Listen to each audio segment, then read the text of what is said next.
There's barely been a shipment in since the sky started.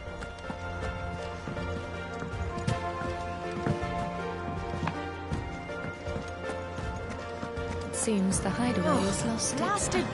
Here, you put me in this situation, Clive. You can bloody well get me out of it. I need a hand with a recipe. Are you sure it's me you're looking for? I'm not much of a cook. I'm all the cook will be needing, thank you very much. What I want from you is a little of your time, right? Oh, and perhaps your sword. You remember Ivan's stew, right? Well, despite the look of the thing, and that awful stench, people wolf it down. So I thought I'd try making one of these supposed masterpieces myself. Had a peek at the book and gave it a go, but, well... It wasn't as straightforward as you'd hoped. Ivan had the same problem. Yeah, but this is my blimmin' kitchen, and I will not be outdone. So if you don't want to be seen as playing favourites, I suggest you lend me a hand. I've never been one to play favourites, Molly. And I would be only too happy to lend you a hand. So, what's on the menu this time? A fried mortress of skyworm. That's one heck of a name, innit? Recipe seemed easy enough to an old hand like myself. Thought I'd followed it to a T. Only, turns out skyworm livers and drake's mint are not what I thought they were.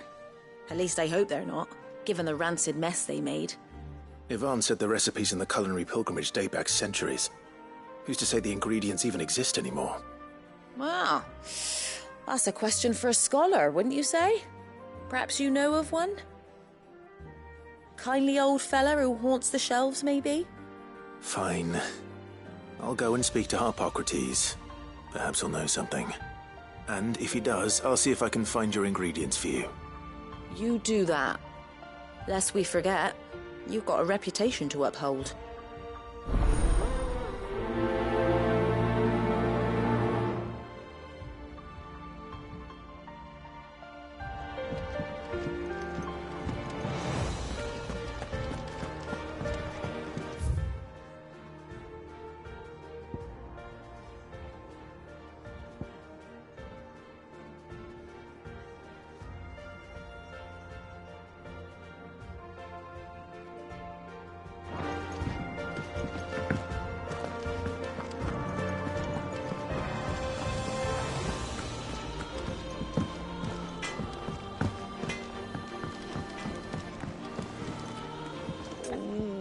What am I gonna do? Is everything all right, Goose? You seem more discomposed than usual. Oh, I don't know what that means, but I'm in a bit of a muddle. Oh, I think Nan might be in trouble and she's... It's all right. You can tell me.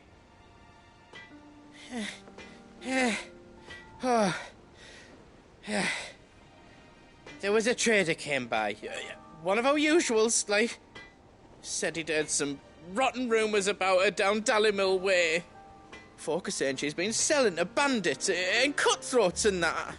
I mean, she's fond of a chance to make a coin or two, aye, but she'd never do business with baddies. Especially not the kind who go hurting people who haven't done out. I wanted to ask her about it myself, but I'm scared she'll give us a tongue lashing. She'd never give your tongue a lashing, though, would she?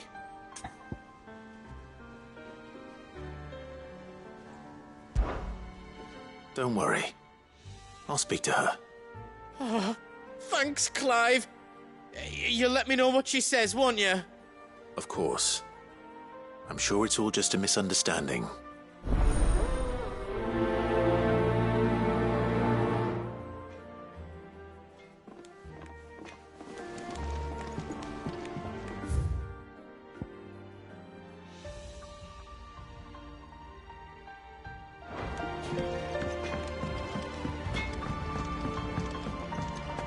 Did you see the pair that got pulled into time?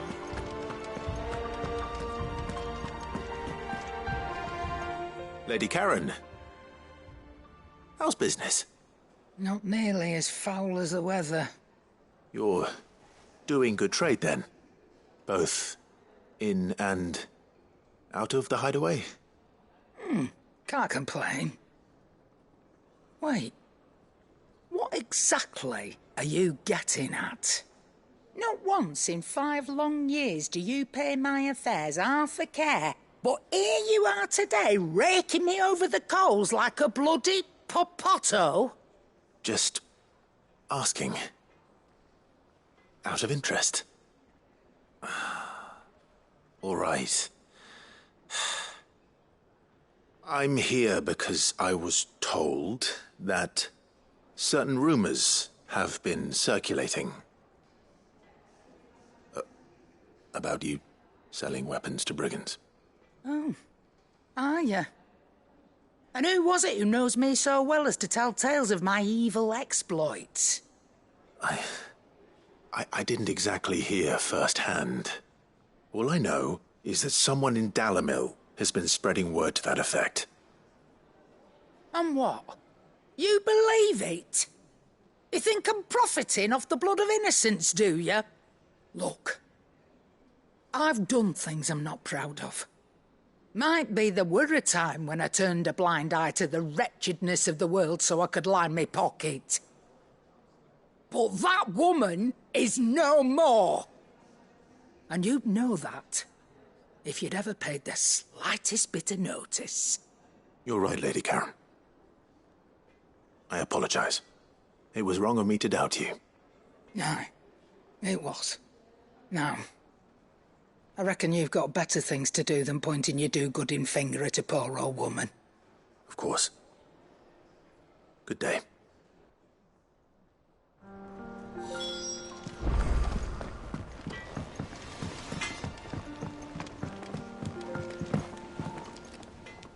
I spoke with Lady Karen. What did she say? That the rumors were unfounded, and that I was a fool for thinking they might hold any truth, along with some other things that made her feelings clear. And while it sounds like she may have done things she regretted in her past, she says those days are behind her. Oh, well, that's good. I knew Nan wasn't caught up in out bad. But why would people say she was? What did she ever do to them? It's not right. No, it's not. But people do things for all sorts of reasons. Perhaps we'll never know. Well, I'm going to find out. That trader, he said they were all talking about her in Dalimil. So that's where I'm going. I'll find someone who'll tell me, you'll see. Are you sure that's wise? Whoever's spreading these rumors means Karen ill. Oh, right. But that's why you'll be coming with me, isn't it, Clive? I suppose it is.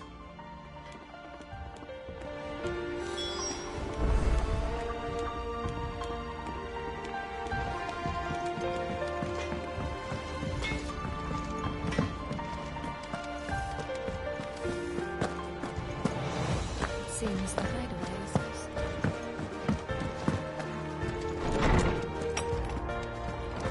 There's a storm coming soon.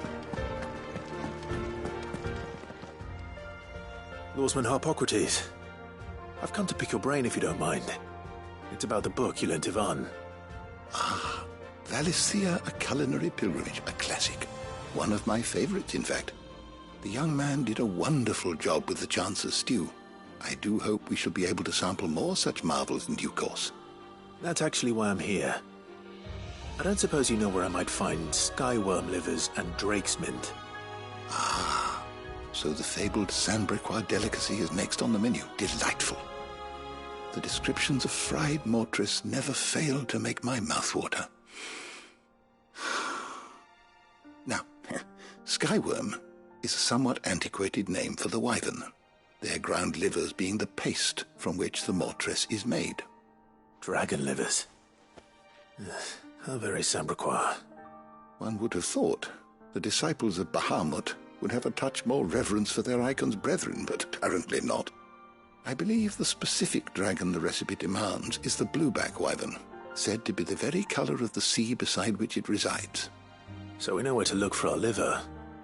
But what about the drake's mint? Saint's bonnet in contemporary parlance, a herb which grows along the North Reach coast. I gather that one can locate the cheerful yellow flowers by their heady scent alone, so I'm sure you'll have no trouble finding them.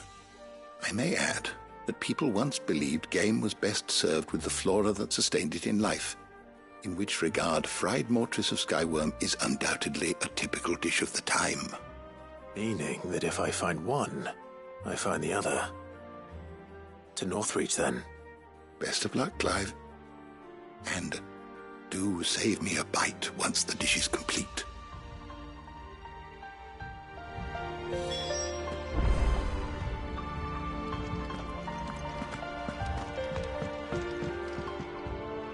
Sid, perhaps you can help me solve a mystery. I can certainly try. Who's gone missing this time? It's not who, but what. Mid's scales, the ones she made for her workshop. I borrowed them to teach the little ones about weight, and shortly after the lesson, well, they vanished. My first thought was that they'd taken them off somewhere to play, but when I asked, they swore they had nothing to do with their having disappeared. Which almost certainly means they had everything to do with it. Perhaps a visit from Sid will jog their memories. I think it just might. Thank you. I don't like to imagine that my pupils would lie to me. But if they have, I'll have no choice but to discipline them accordingly. They were in the atrium when I last saw them, as always.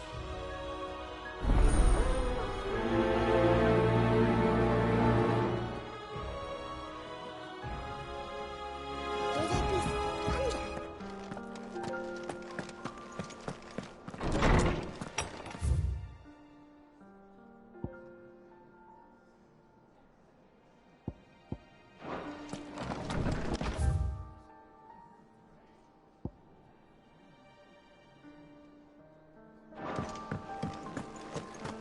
Seems the hideaway is lost its...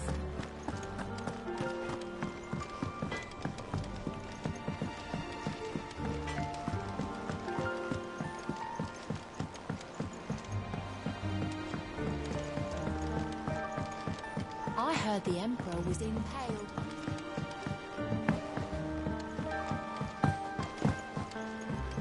We're all gonna die! You hear me?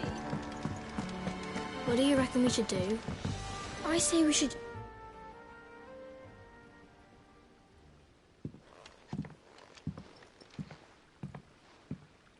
Sid! Hard at your studies, I see. And what is that? It's not a set of scales, is it? No. Of course it isn't. Well, not anymore, it's not. Oh! And just how long hasn't it been one? We're sorry. But we didn't break them. We dismembered them. Just like Miss Mididol showed us. Miss Mididol? And why would she have you dismembering her creations? Because that's the only way to become a ninja-neer. Miss Mididol said, the best way to see how something works is to take it apart and put it back together again. Well then, your work is already half done. Carry on. About that. The taking apart was easy enough, but it's the putting back we can't work out. Speak for yourself. The heavy thing goes at the bottom. Then...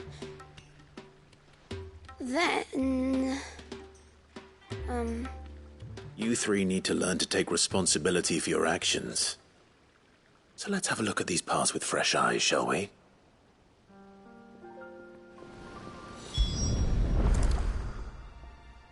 All right.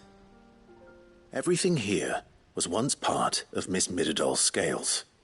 Every piece has its own role to play, and each is just as important as the others. If even one of them is missing, the scales won't work. So let's think about what those roles might be. You already know one of the pieces. The body. Its role is to support everything else. But what of the others?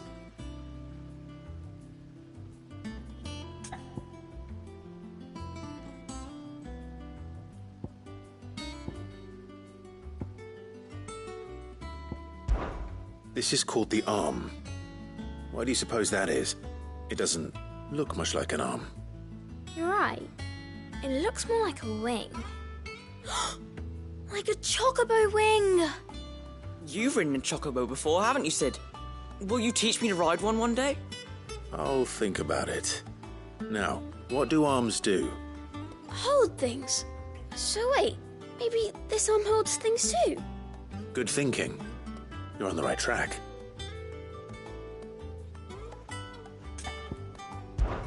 These round parts are called the pans.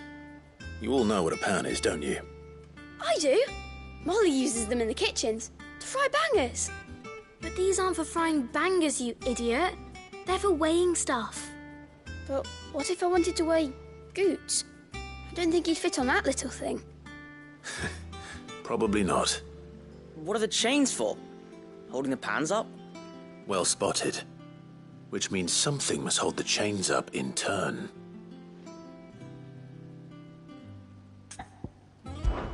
This tiny piece is what's called a cogwheel, or gear.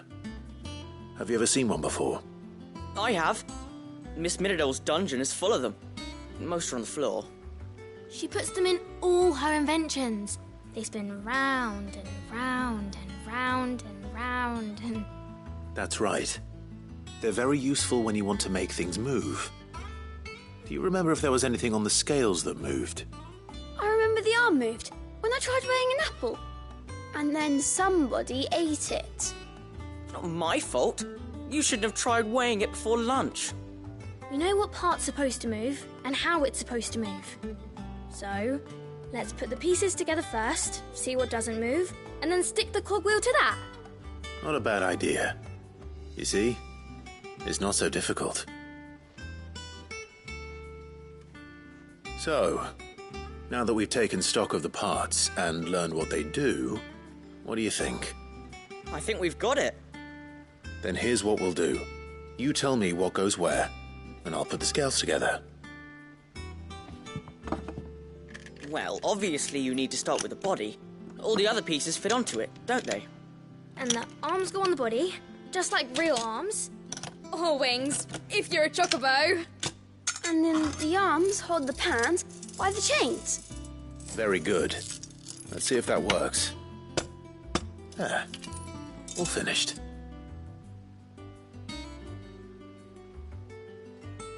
Yes! We did it! Well, with Sid's help. Oh, I just put the pieces together. It was you three engineers who showed me how.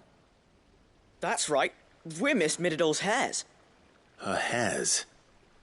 Yeah, hares for the future. She's showing us her secrets now, so we can help out the hideaway when we're older. What do you think, Sid?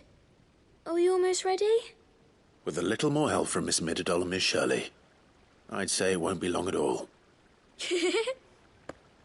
You hear that? It won't be long. Until then, though, do try to be honest with Miss Shirley.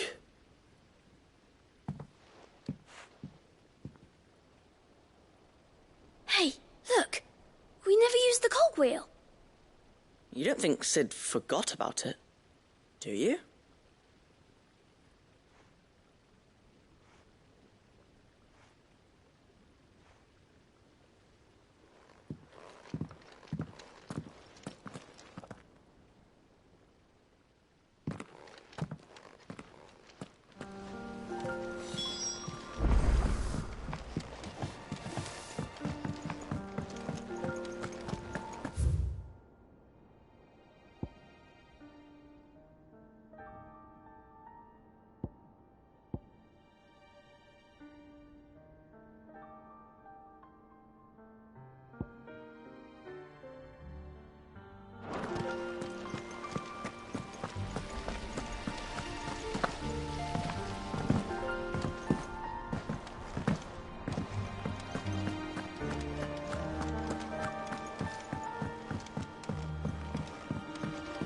Did you see that? Tell me you saw that. Will we ever see the sun again?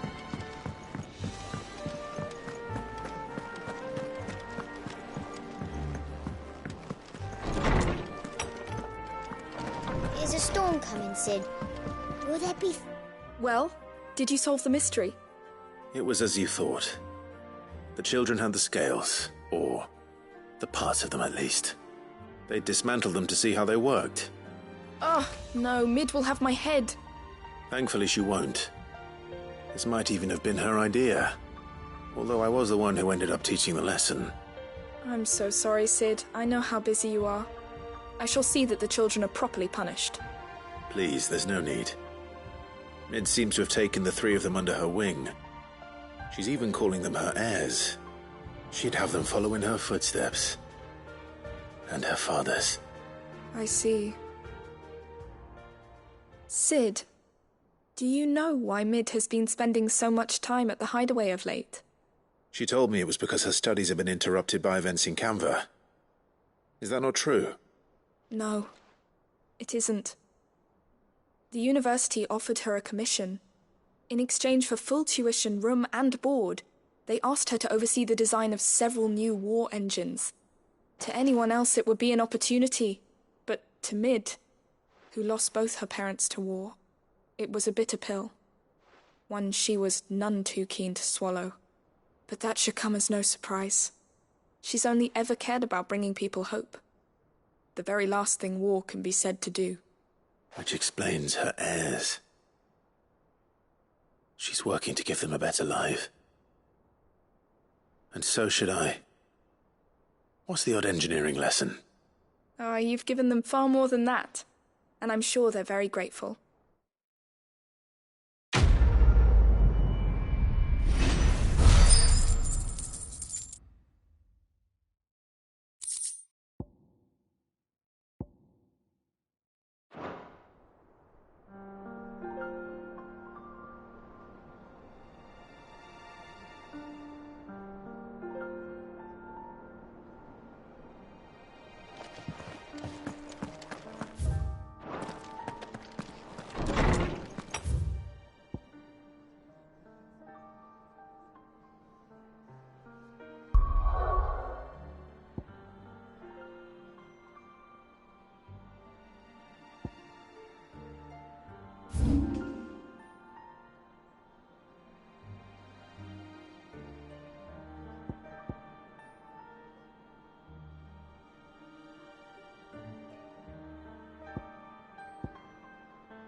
Seems the hideaway is lost its...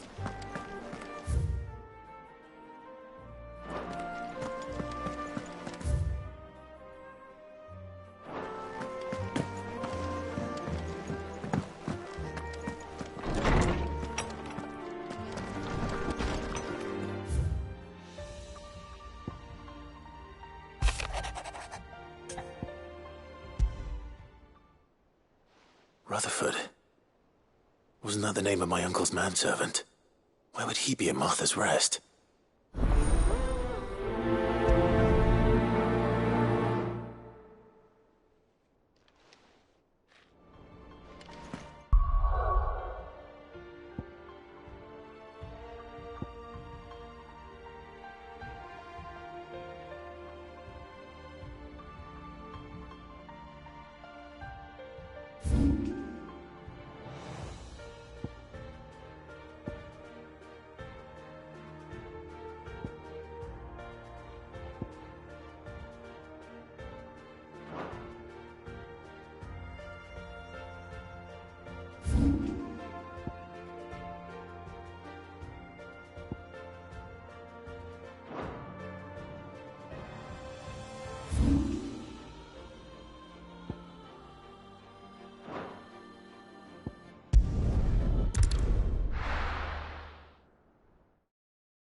It's like a dream, the four of us out walking like we used to.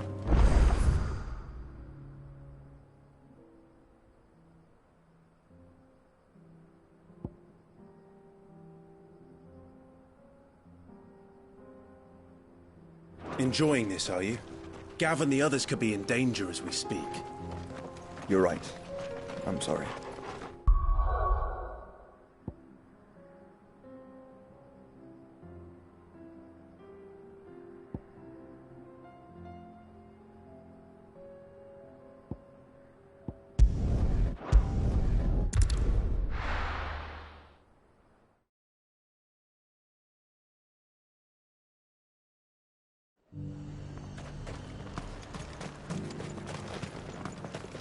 I got peppers to numb your tongue, I put fire.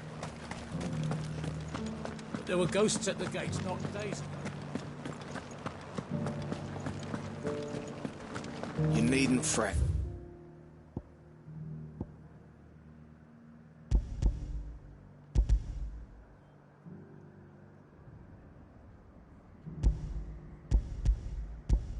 The creatures again.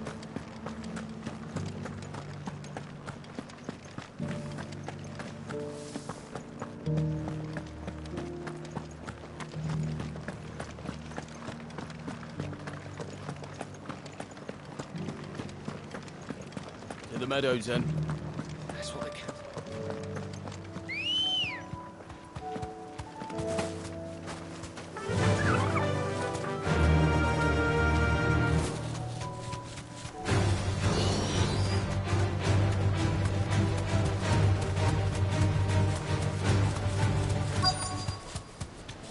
Hippocrates said I should be able to find what I'm looking for somewhere nearby. Bright blue dragons and bright yellow flames. This must be our wyvern. All right. Let's get this over with. All yours, Torgal.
That's the wyvern's liver. Now I just need to find the herbs. Bright yellow with a heady scent.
think that's everything Molly needs to resurrect her rest.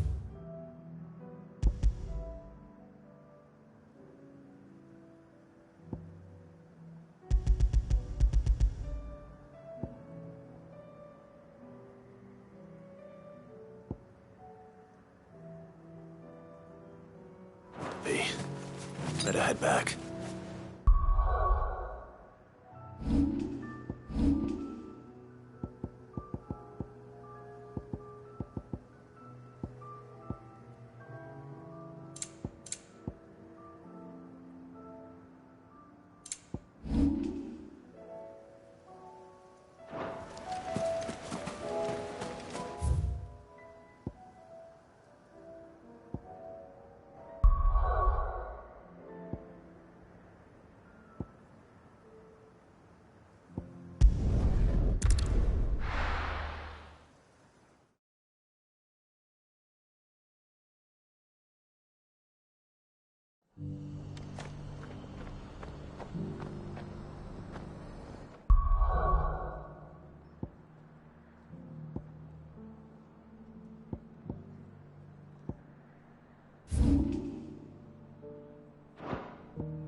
Fates seem bent on driving me from my inn.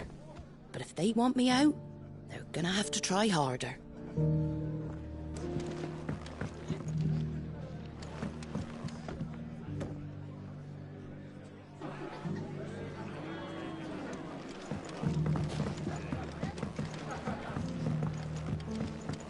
My lord Marquis, it is you. Then you received my letter. I am Sebastian Rutherford, Chief Steward of your Lord Uncle's estate. Of course.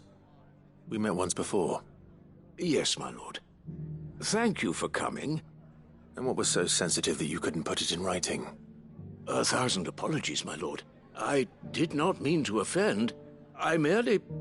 It's all right. Continue. I am here at Martha's Rest, at the behest of your Lord Uncle, tasked with learning what I am able of the realm's current state of affairs. And what I have learned is grim. The fall of the Mother Crystals has left Storm in a state of utter disarray. The subsequent darkening of the heavens has only made things worse. Akashic attacks, once unthinkable, are now commonplace. The gears of governance have ground to a halt. And without a steady hand on the tiller, the realm threatens to drift into utter chaos. Your Lord Uncle, however, believes there is a way to avoid this fate, and is determined to see it set in motion. That sounds like quite the undertaking. It is.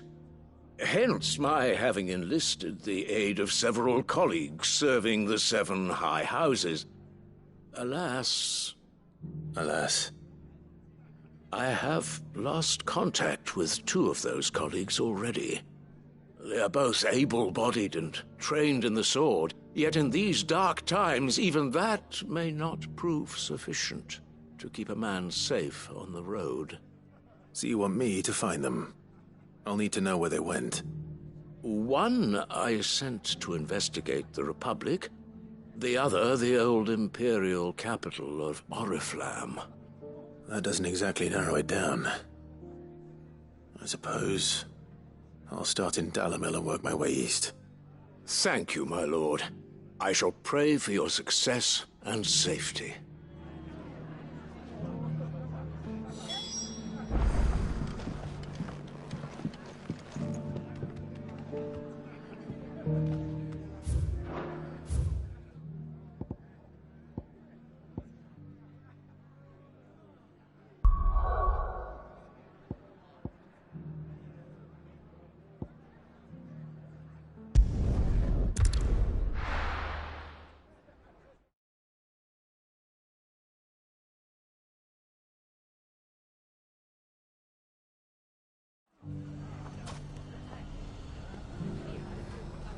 It's not going to be easy finding one man in an entire republic. Let's hope someone here's seen something. It shouldn't be too hard to find goods. The gentlemen of the town guard are Fuck! How the hell did it? The finest cell swords in... Could be I know something more. Clive, listen! I found someone who says he's heard the rumours about Nan. Have you? Go on. Tell him what you told me. All right. It's like I said. A wizened old crone by the name of Karen's been selling steel to whoever'll pay her price, be they knight or knave. Says the more swords and spears she puts in people's hands, the more war they'll wage. And the more war being waged, the more call for swords and spears. And who will they all turn to keep them in steel? Why, the good Reaper herself. And you've seen this Reaper at work? Aye, it just so happens I have. You'll find her right here plying her trade most days. Here in Dalimil? Where exactly? She has a stall here in the market, but if you're not the patient type, you can probably find her at her storehouse on the edge of town. But it'd be a bolder man than me that braved that particular nest of vipers. Feeling bold, traveler? I hope so, for your sake. Now, if that's all, I have places to be. Sorry to have kept you. You don't think Nan's the Reaper, do you? Well, unless she's discovered the secret of how to be in two places at once. Eh? What do you mean? Lady Karen hasn't left the hideaway in weeks. So who has been running this stall he spoke of? Good question. I'll go and have a look. And I'll visit this storehouse on the edge of town. All right, but be careful, Clive. You too, Goots.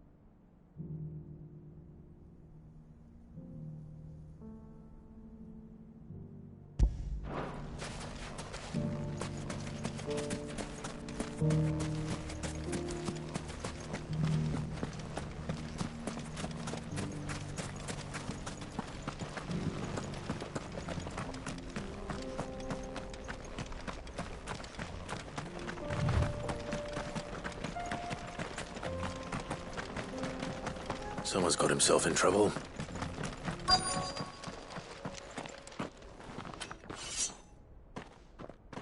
I don't see your master here, so you can start by giving us all the coppers in your purse.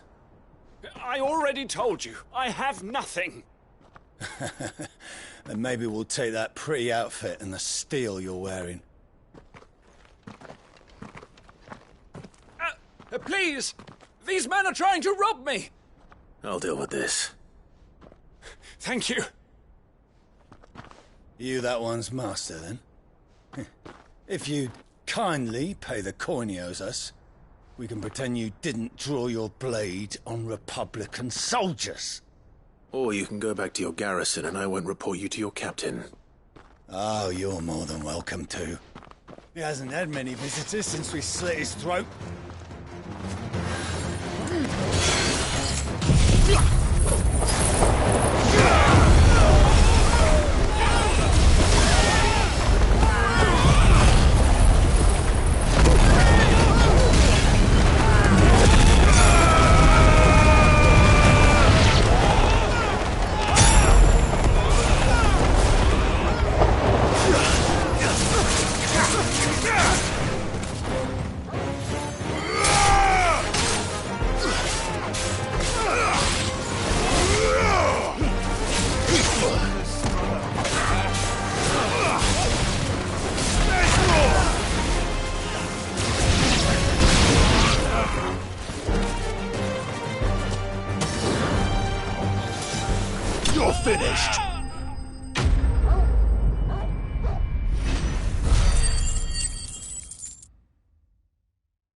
expect as much from Hugo's faithful, but these were men of the fist. Much has changed in the Republican army since they lost their rock. You've seen this kind of thing before, then? Many times. I was sent here to observe the situation. You're one of Rutherford's men. He sent me to look for you. Well, then you have my thanks. I fancy I could defend myself against one, perhaps two, but a whole regiment. I arrived in Dalimil several days ago, but when I called upon the captain of the local garrison to make inquiries, his men confiscated my effects and locked me in a cell. The captain is no more, and his men make the rules now. Fortunately, I was able to bribe my way free, only to be stopped again by those soldiers you so kindly dispatched. What of the Fist's Central Command? Surely they wouldn't allow such lawlessness amongst their ranks. I would imagine they are unaware of it. Most of the army has fallen back to the capital and hunkered down behind her walls. Those who weren't recalled now rule the fringes unchecked, answering to no one but themselves. Then it's worse than we imagined. You should return to Rosaria. It's not safe here. I'll find a caravan heading north. You won't mind if I borrow one of these soldiers' coin purses?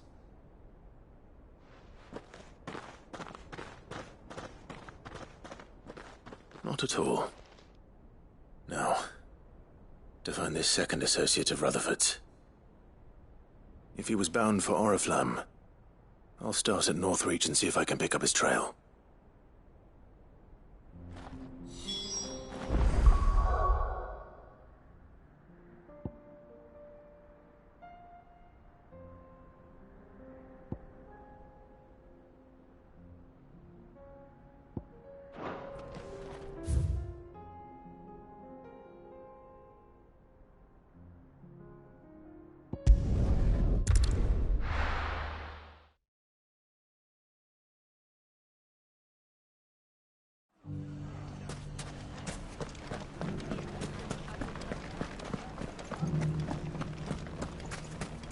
You fought very bravely. The safety of the town is in our hands.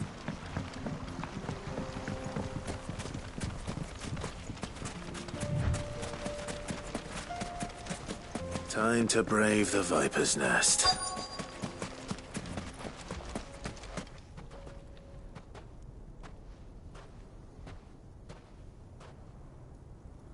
Just you, is it? Thought I might have laid it on a bit thick. It was a fairly unconvincing tale. So, what now? That's up to you. Die a slow death, or a quick one. Boys, he's all yours. But that sword is mine.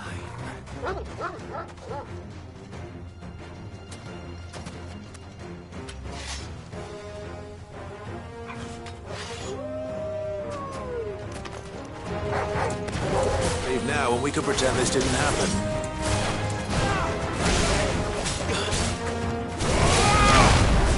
All yours, Torvald!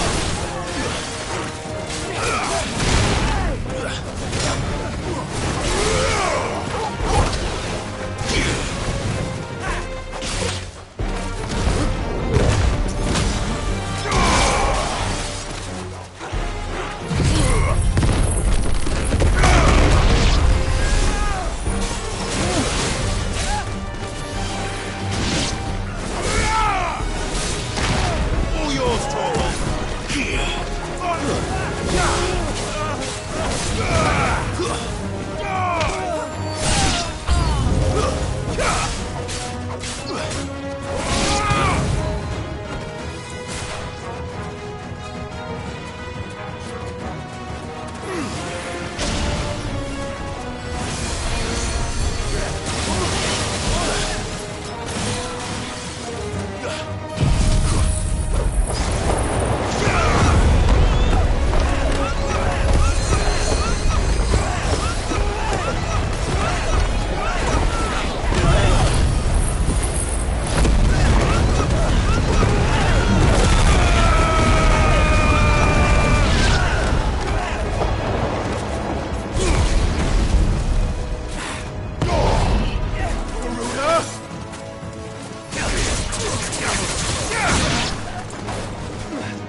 Oh, you've done it now.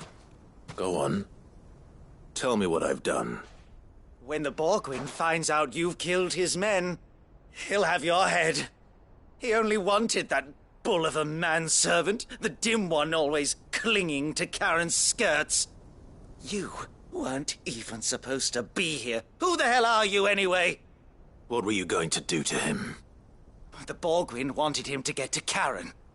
I was only supposed to point the lamp in the right direction once he arrived in Dalamil. But then you turned up. Well, go on then. If you're going to end me, end me. You're not worth the effort. Now be gone, before I change my mind. Fucking coward! I need to find Goots. Right now.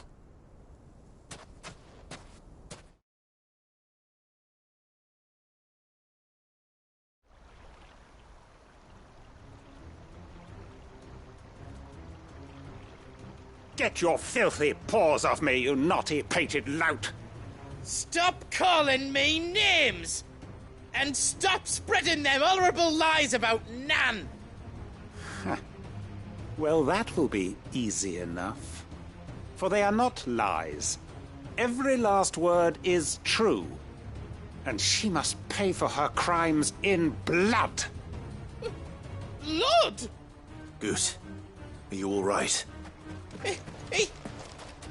He's gonna kill Nan! He said she had to pay in blood! After what she did, it is only right. She ruined my life and the lives of countless others. That loathsome harpy's very existence is a crime, and I will not allow it to continue. Goots, was it? I have no quarrel with you. Only with your employer. Run along now. You need not pay for her sins. No. No? I don't care what she did. I won't let you hurt Nan. Promise me you won't hurt her. Or I'll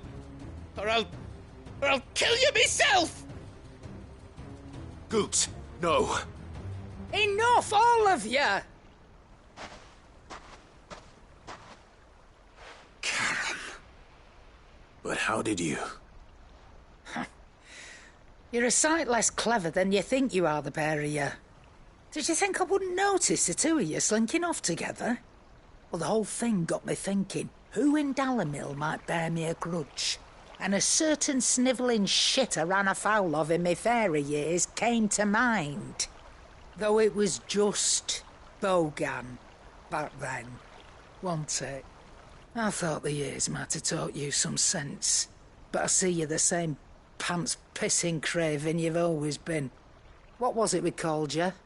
Wet legs? You bitch! Everything that happened, it was all your fault! And now you'll finally pay for what you did to me!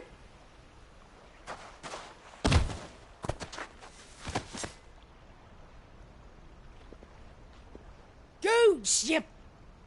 If you want a piece of Nan, you'll have to go through me. Fuck! You great galoot. Out of the way, I can handle this myself. So, wet legs, you remember what you told me when we last met? An eye for an eye. Wise words, Sam. Wise words. And now, it's time to collect.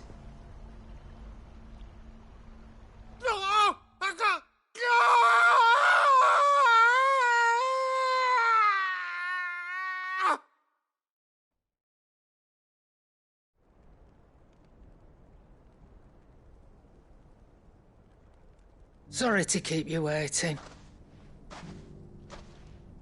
Is he... Dead? No. But I reckon he wishes he was. It ain't easy going through life one eye short of a pair. After all, I should know. You don't mean... Oh, don't tell me you didn't notice. Lost it to old Wet Legs back when we were working the same routes. Said I'd stolen from his strongbox. I'd done nothing of the sort, mind, but that didn't stop him taking his little revenge. So I took some of my own. Sorry, lost everything. His coin, his clients. Always knew he'd be back one day to claim his due. But he crossed a line dragging poor Goots into this. He didn't hurt you, did he? No, Nan. Still got all my arms, see? Legs too. But what if he comes back again? What if he does? First we take the other eye, then we work our way down. He'll learn his lesson soon enough. But something tells me the Wet Legs has learned it already. Right. Let's get you back to the hideaway. You've attracted quite enough attention already. Ta-ra, Clive. Remind me never to cross you, Karen.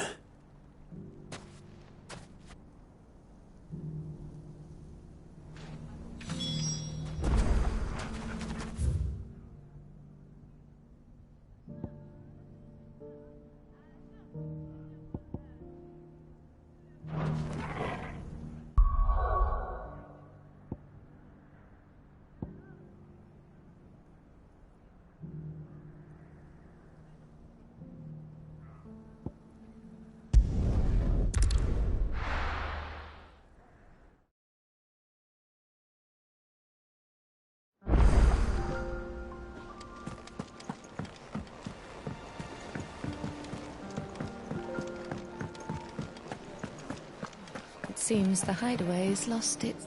So, did you have that word with Tomes then? I did, and he was as helpful as ever. He told me exactly where to look, in fact.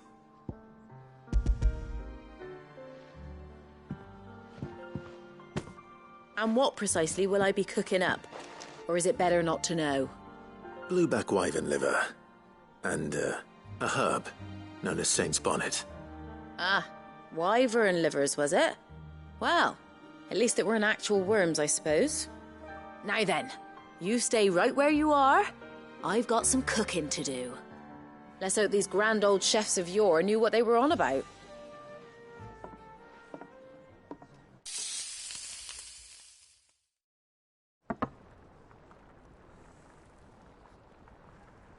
And here we have it. Fried mortress of skyworm. Ivan's offered to make sure it's fit for consumption. Well, I say offered. He as good as begged. And rightly so. Is there any higher honour than partaking in a slice of culinary history?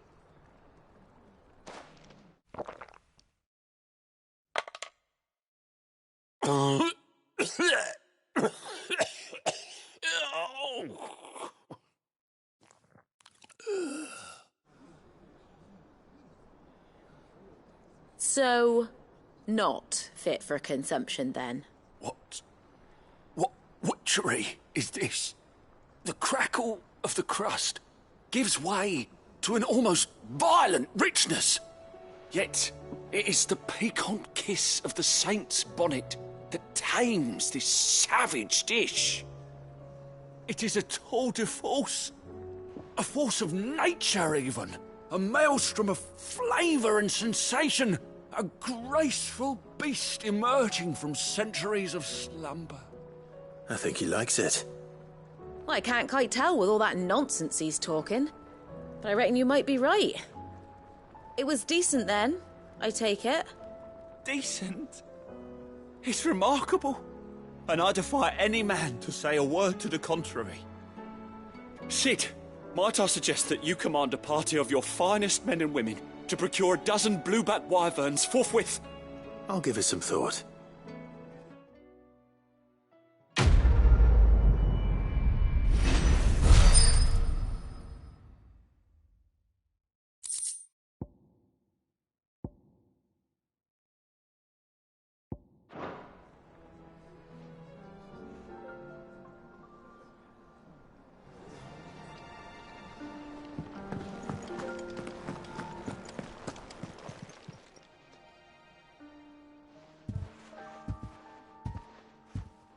Nothing like a dish of cold vengeance to foul the gut. I'm sorry, Nan. I didn't mean to make things worse. I just thought I had to protect you. Like you've protected me. Aye, well, someone had to. Your parents certainly didn't give a whit for your well-being. Reckon the both of us would be worse off if I'd not taken you on. You've always been me right eye, Goots. And I'd have you stay that way. So don't you dare go looking for trouble again. Well, I will. If you ever need help, I'll do it again and again, and you can't stop me. Why, you big lump. Fine. Play the hero if it makes you happy. Thanks, Nan. I won't let you down. There's nothing he wouldn't do for you. That's as maybe. But if he's ever to make his own way in life, he'll need to start looking out for himself as well. Till then, he'll need people to watch his back, just like you did in Dalamil. Don't think I didn't appreciate that. Of course. His family. Stop it. You make me one good eye, mister. I don't go thinking that'll do you any favours. A potion today'll cost you the same as it did yesterday.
Let me tell you a story, Clive. All right. Them rumours Wetlegs were spreading. Might be they weren't just tales plucked out of thin air. You see, there were a time when I weren't too particular about who I sold steel to, so long as they paid me the right price. Some women lust after blood, others after flesh, but me, I were always one for gold.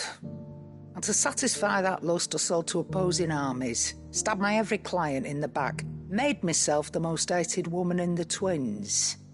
But then one day I met a man who made me a different kind of offer. Said he'd give me access to a realm-wide community of like-minded individuals in constant need of steel and sundries. On the condition I sold to him and his alone. Was that the first time you met Sid? Aye. And I fell right into his damn trap. He was true to his word, so I ended up being true to mine. And I soon started making the best profits I've seen since taking up the trade.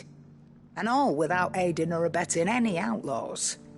Except Sid himself, that is. Told me about his plan to topple the mother crystals, you know.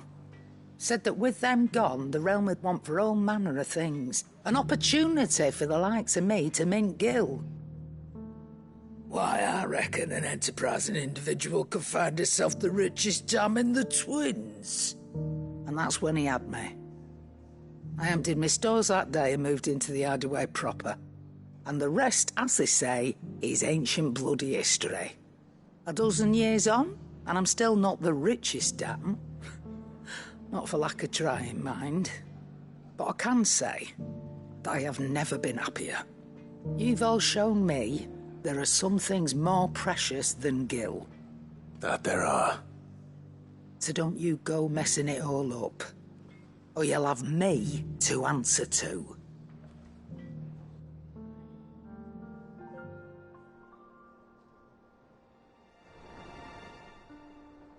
Aye, it's a dangerous world out there.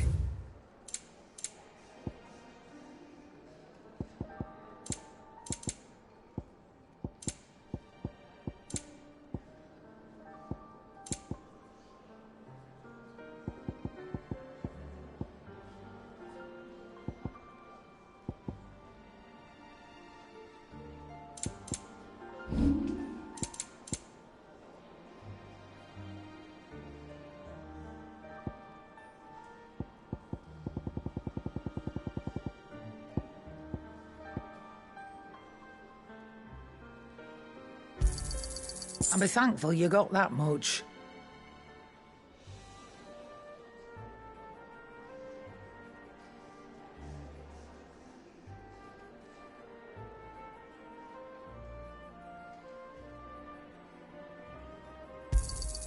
You got out else?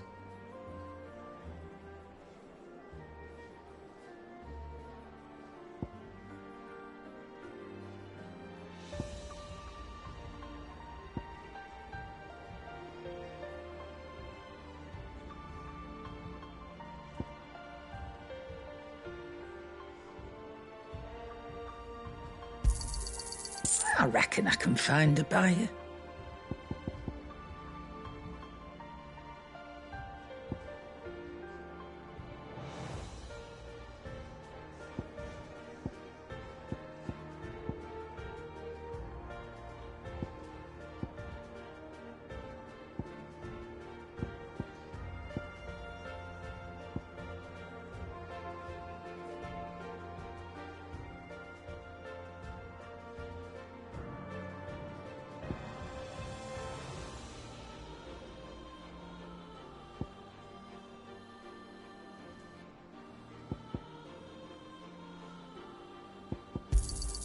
And be thankful you got that much.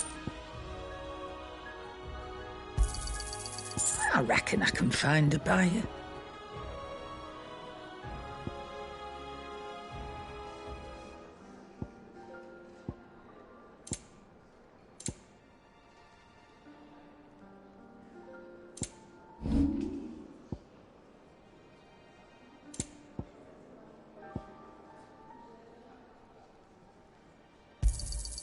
It'd better all be here.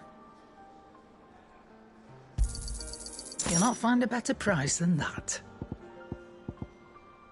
Finished, are you?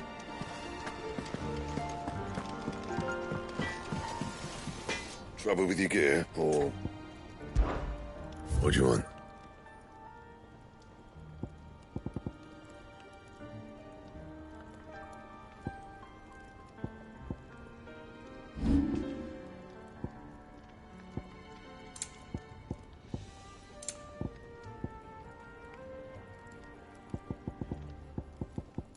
And?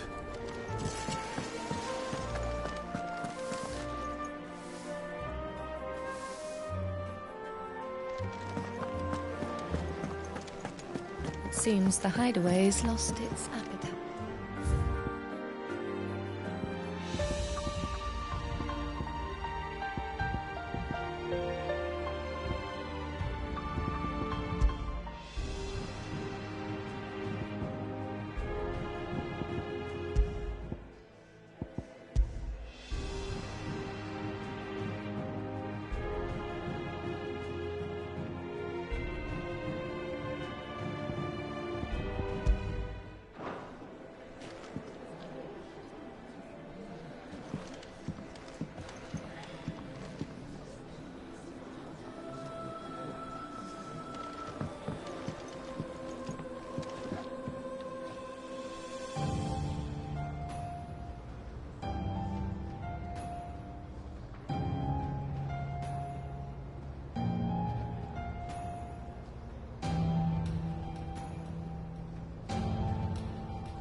Seems the hideaway's lost its appetite.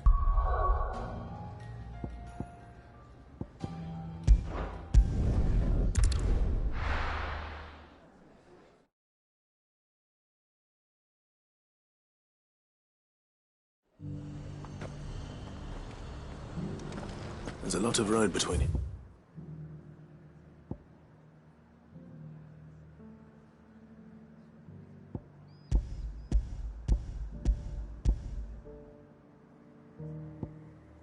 In the capital. Rutherford's man could be anywhere.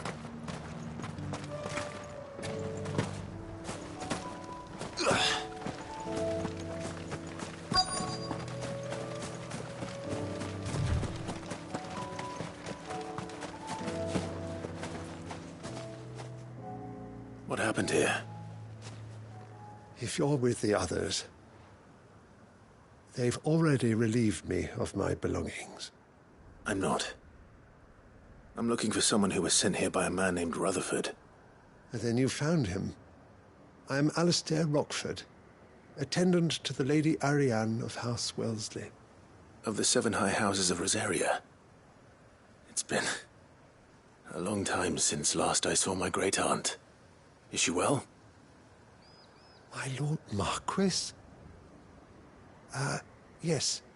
Yes, she is.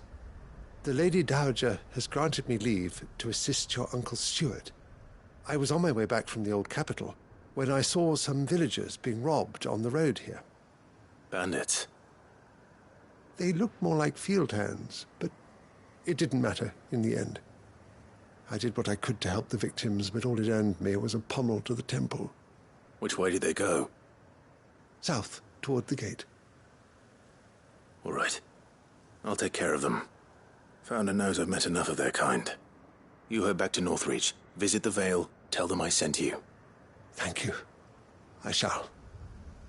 Founder be your shield.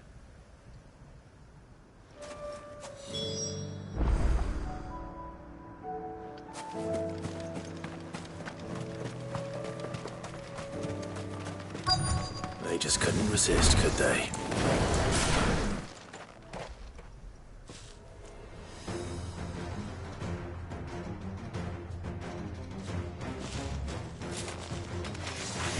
This one's ours, pretty boy.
Make for the town while you can. There may be more bandits nearby. You don't need to tell me twice. Many thanks, traveller. This looks to be all of them. I thought I told you to make for the Vale.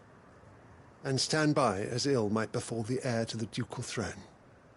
It's just Clive, and I'm fine. Which is more than can be said for you. I will survive. Strange that the garrison wouldn't intervene in such a brazen attack so close to their gates. The garrison have their hands full inside the city. Some days they don't even send out patrols. There are few hands left to work the fields, and even fewer to transport the grain. The market stalls are nearly bare, and the price for what remains is exorbitant. It's not uncommon to see a fight break out over a crust of bread. When I said the ones who attacked me didn't have the look of bandits, I meant it. They were probably just desperate. Rockford, listen to me. If you are to continue your investigation, you first need to seek the attention of a healer. Of course. I shall return to Northreach right away. But allow me to thank you first. Had you not happened along, Don't thank me. Thank Rutherford. It was he who sent me. I suppose he'll be wondering where I've got to. I shall send a Bistolus as soon as I'm able. Good day.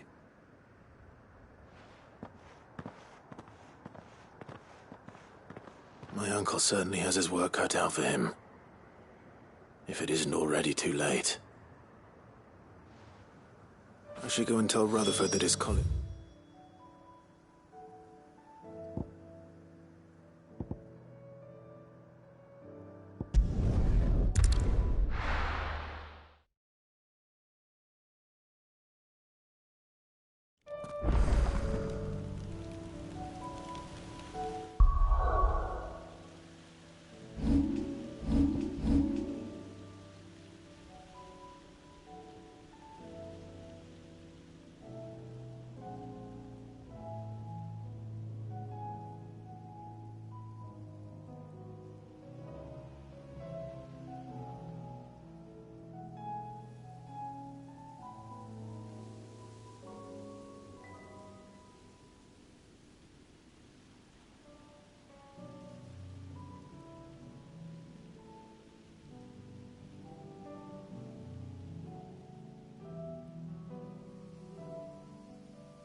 We're not alone.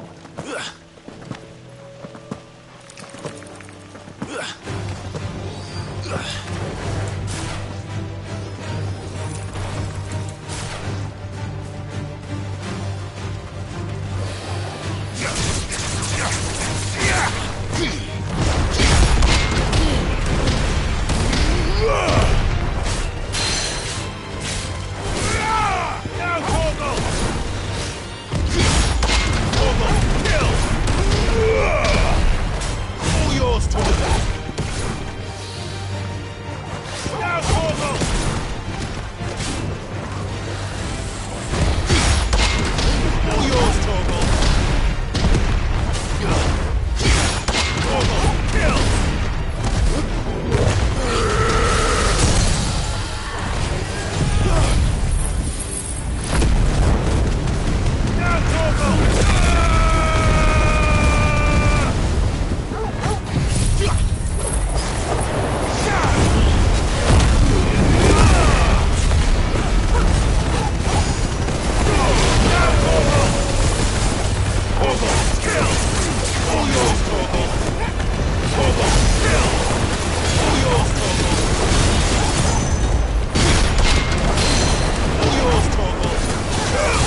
Guess we're all ready.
Ready, go?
Torgal, kill!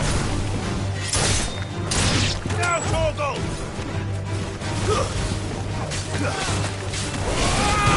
All yours, Torgal!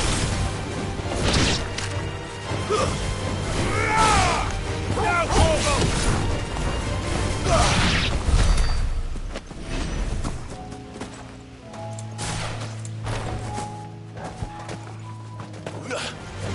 Torgal, kill! Now, Torgal! Torgal, kill! Torgal, kill! Now, Torgal! All yours, Torgal! Torgal, kill! Now, Torgal! All yours, Torgal! Now, Torgal! Torgal, kill!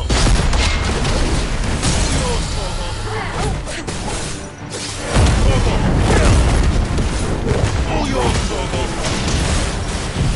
Torgal, kill!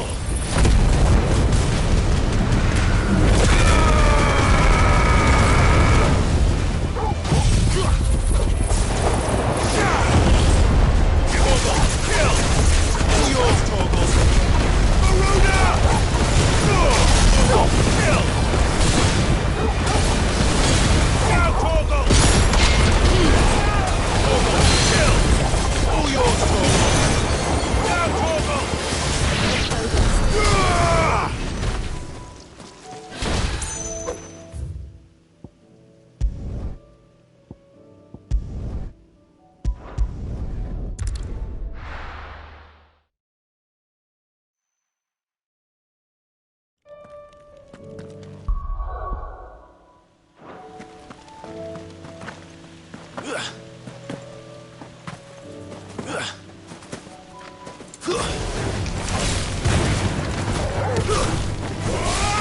Torgal, kill!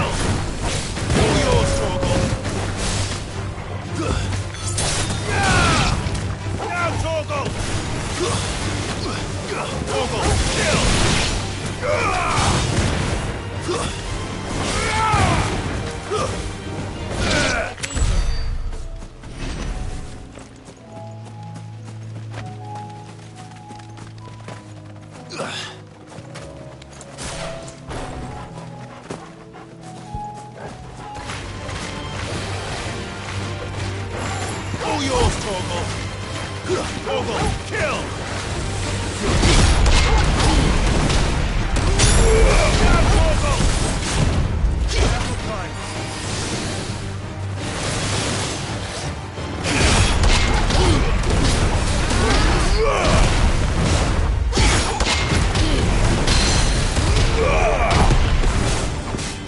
Torgal, kill! All yours, Torgal! Torgal, kill!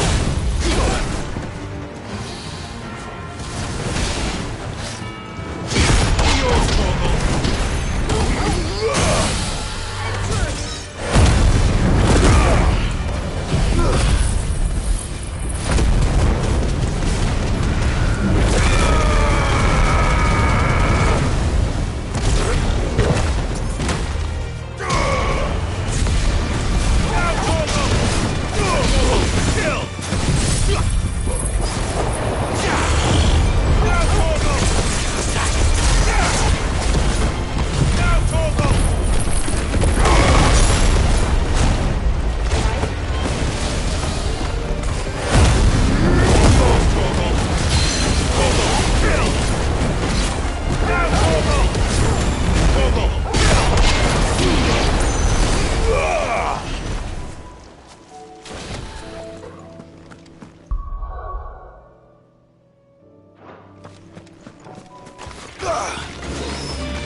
To me, Flame!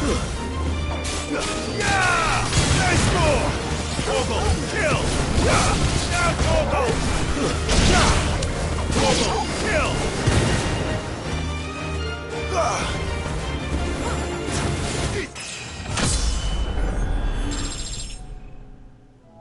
It's over.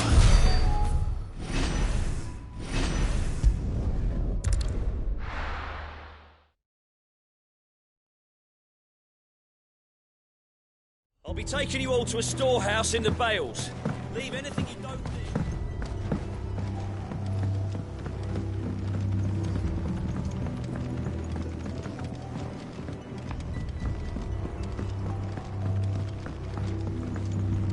Any friend of the innkeeper is a friend of mine. I trust it's all here. I hope it's to your liking. I trust it's all here. Good day.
Come on.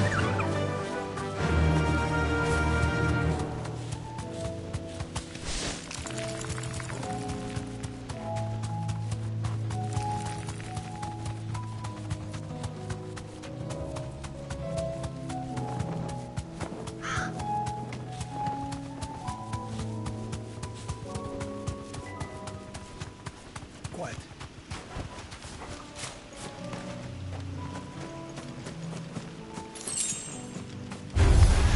Time to fight. All yours, Torgal!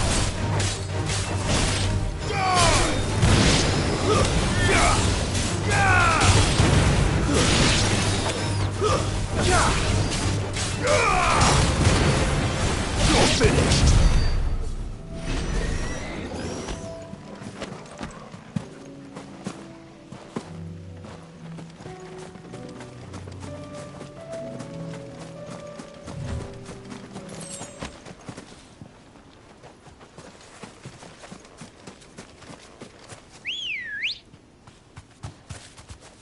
Let's go.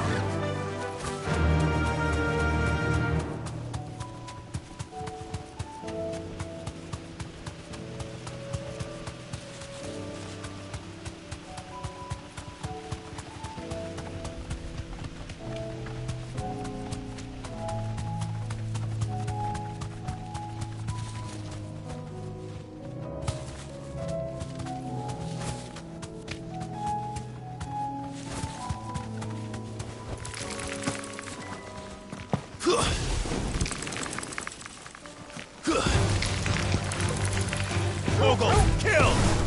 Yeah! Nice move! Now!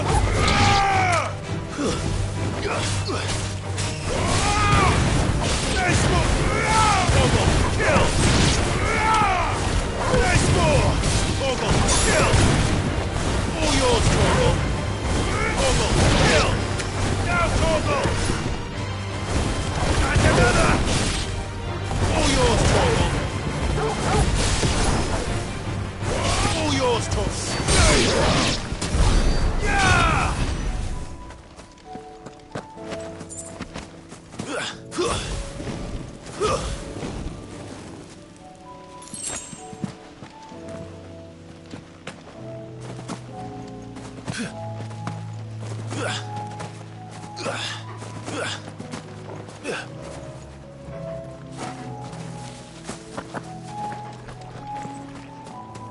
Company.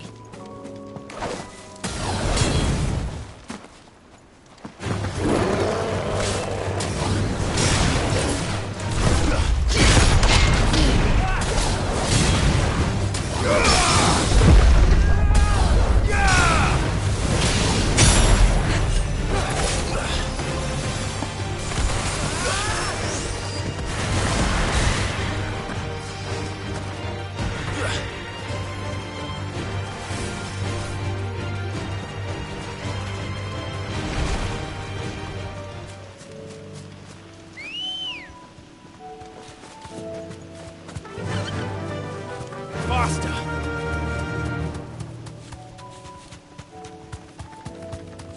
Careful.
All yours, Torgal!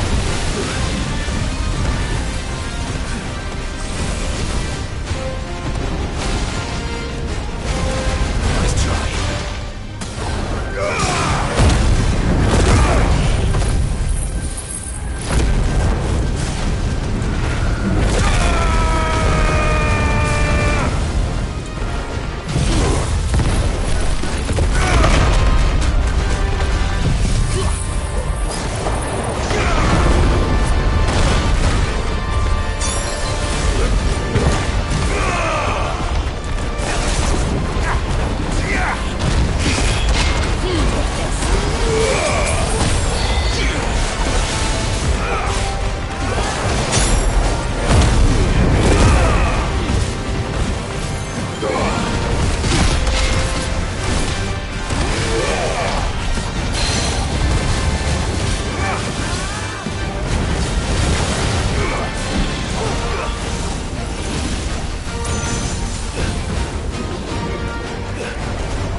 Kill!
Kill!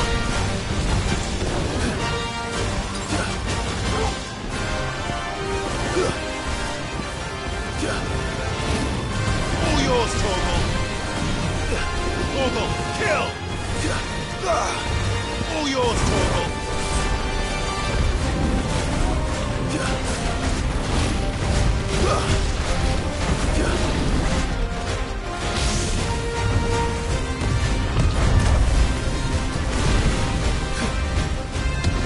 Let's try.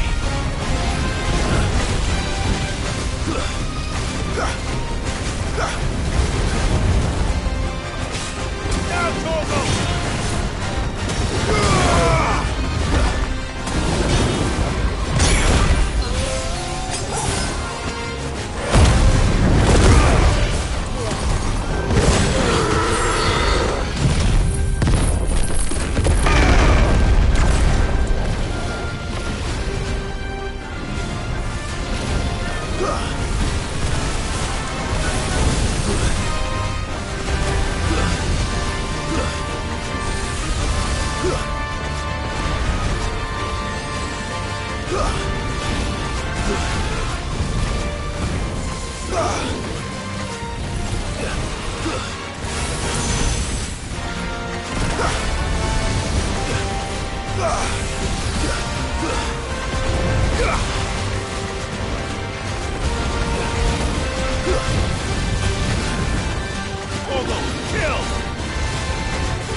Torgal! Kill! Nice try.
Definitely not to be trifled with.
for making this town a welcoming place.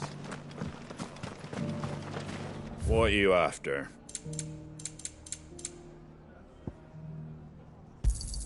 Thanks very much. Much obliged. There you go.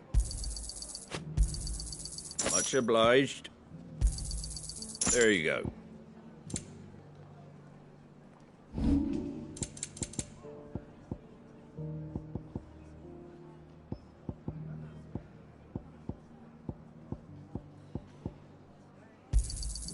A fair trade.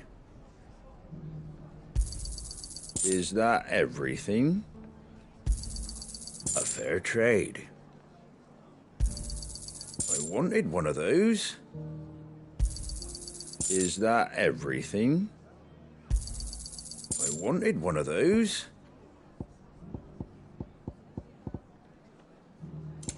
Fairly well. Just because the heavens have gone to rack and ruin, it don't mean we have to. It doesn't still hurt, does it?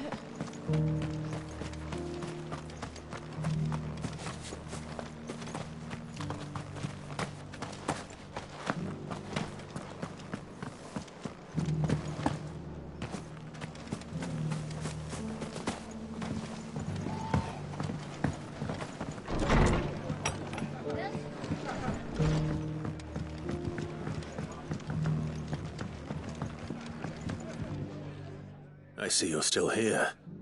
The Rest's location affords a constant flow of traders, and with it, a constant flow of information. Speaking of which, I received word from both my associates. They have resumed their investigations, thanks to you. I only happened to be in the right place at the right time. They both seem to think the realm's prospects rather grim. I am afraid that grim would be putting it lightly. Storm is in crisis, and if we are to free her, we must work quickly. And we must work together. Such is your Lord Uncle's wish. As it is mine.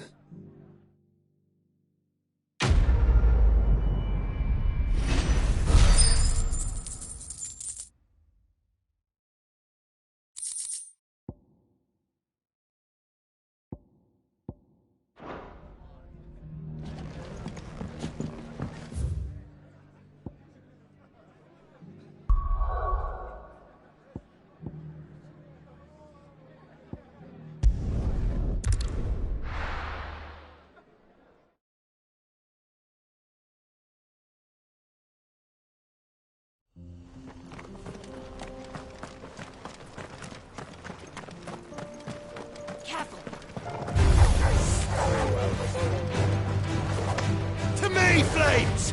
Now, Torgal!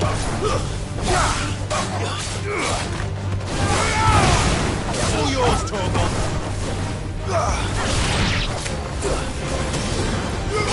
Kill!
We can use the ruins to cross the ravine.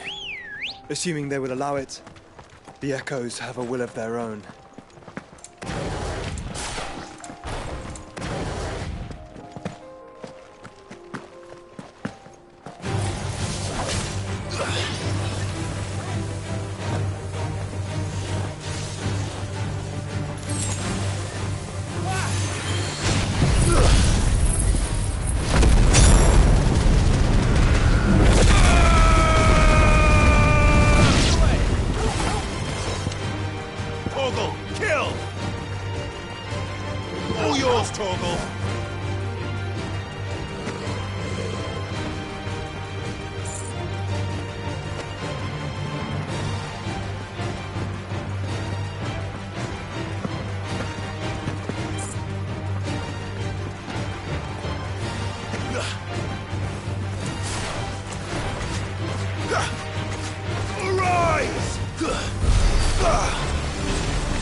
Tell us about Yote.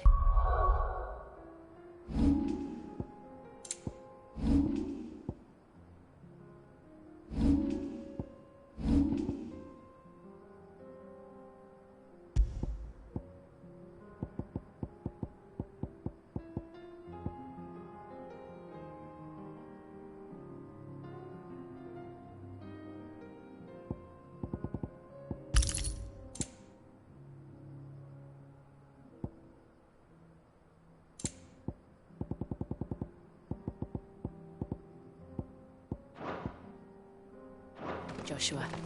She's strong-willed, loyal and deadly with a blade. Much like Clive, but with better manners. Let's go. Yeah!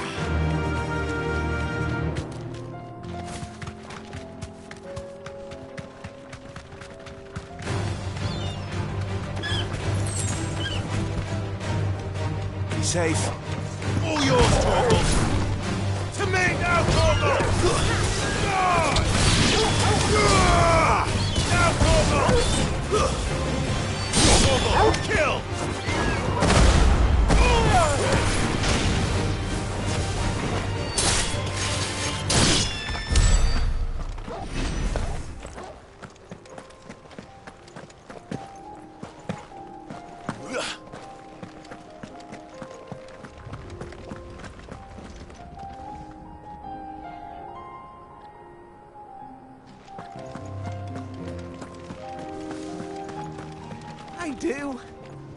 Where are you off to now, then? Bound for the Free Cities, perhaps? Oh, no need to say if you'd rather not. We all have our reasons. Ain't exactly feeling like sharing with strangers myself at the mo. Truth be told, I could do with a bit of inspiration. Don't know which way to turn no more. Was doing a roaring trade back in Oriflamme. Right up until the poor Drake lost her noggin. So, thought I'd try me luck in the desert. And the Fang went the same way. And don't get me started on the mess in the bloomin' Dominion. Suppose I could try Camber next. But knowing my luck, the old place be crawling with the works before I even sight me sword. As I always say, where there's crisis, there's opportunity. The opportunity to mint Gil, that is. So, where to next? Is there any money to be made in Ash? Do orcs even carry Gil?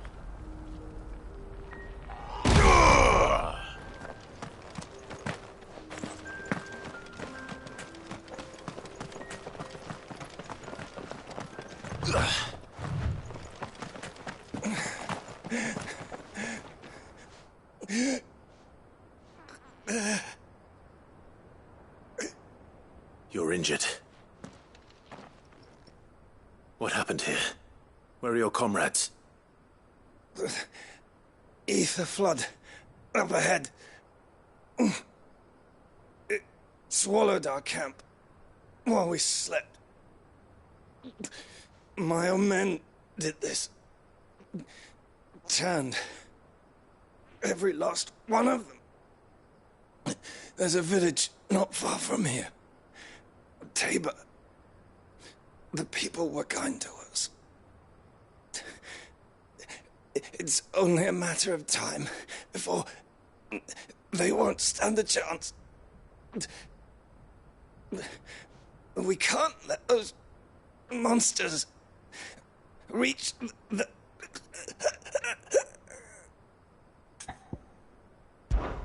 I'll go. You catch your breath. Thank you. Our encampment is up ahead. Just off the track. They must not reach Tabor. Forgive me, Lord Kuka. Rest well, soldier.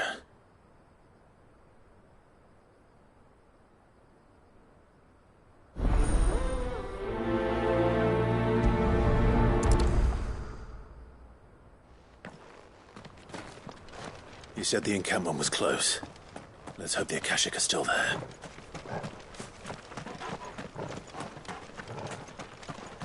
Another ether flood. They're everywhere now. We can't go round it. Then we'll just have to be careful.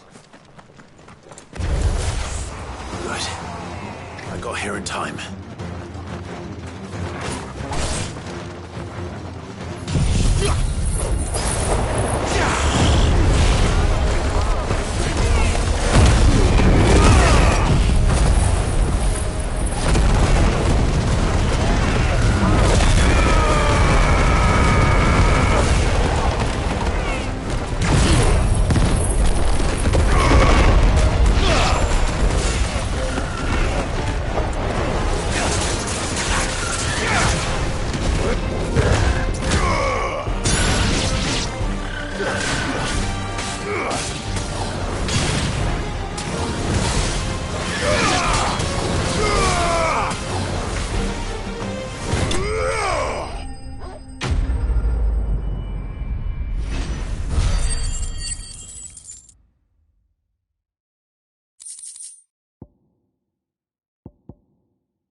Is someone there? Please, I can't move my leg. That doesn't sound like an Akashic.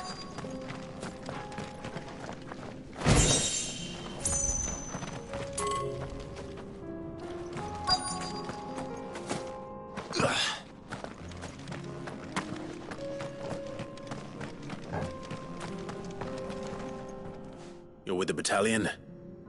I am. I heard the fighting. Are the others? Taken care of. One of your brothers in arms told me what happened and asked for help. Another survivor? Where is he? Tell me. His wounds were too deep.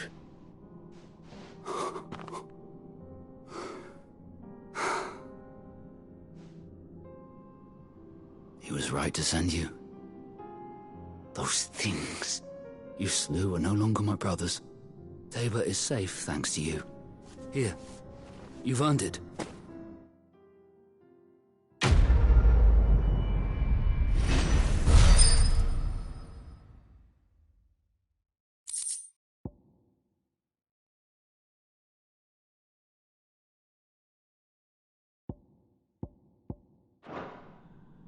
You seem familiar. Have we met? You must have me confused with someone else. Wait. That scar.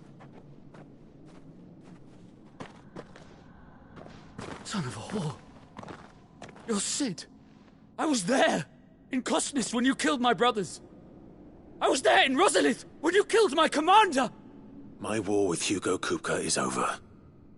I bear no ill will toward those who followed him. And what of my ill will? Coward! Draw your steel. Lord Kupka shall be avenged!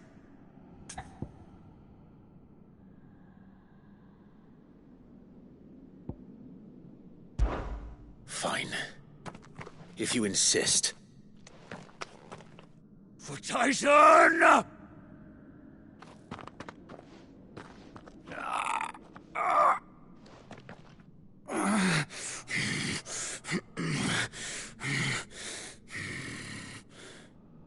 You're in no fit state to fight. And this should be easy for you. Come on. Kill me! For what? The sins of your master. You and I have no quarrel, and I will not strike a man who cannot defend himself. No. I won't be deceived. Lord Kupka told us of your crimes. You are an outlaw. A murderer, not some Man. Like you or anyone else. I am nothing like you. But if you're not gonna kill me, then go. Leave! Just know that I will find you, Sid. Someday.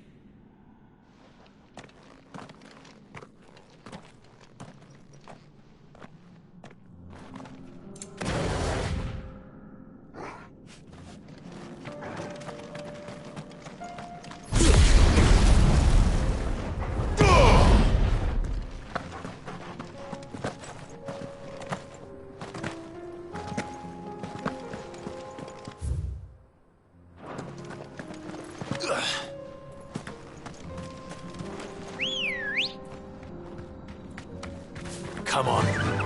Fly, Ambrosia.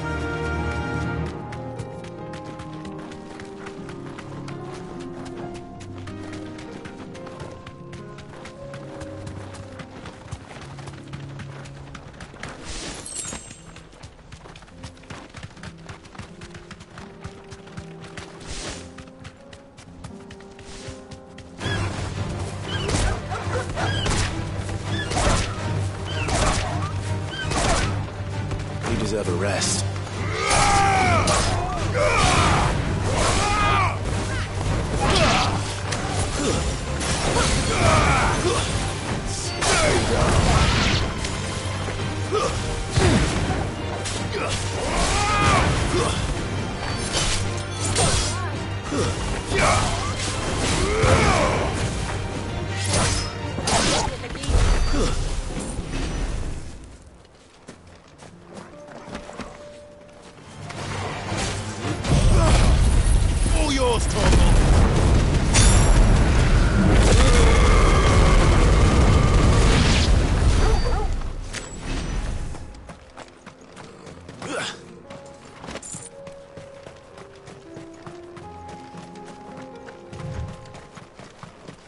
We're nearly there.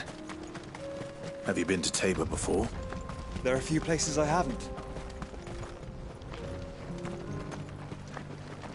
Welcome, travelers. We don't get many visitors here in Tabor.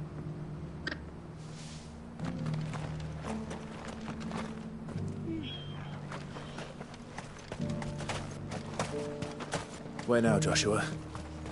There is a residence just inside the city gates. She awaits us within.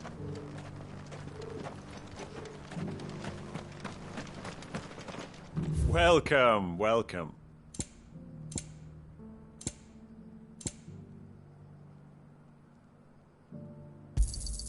Of course.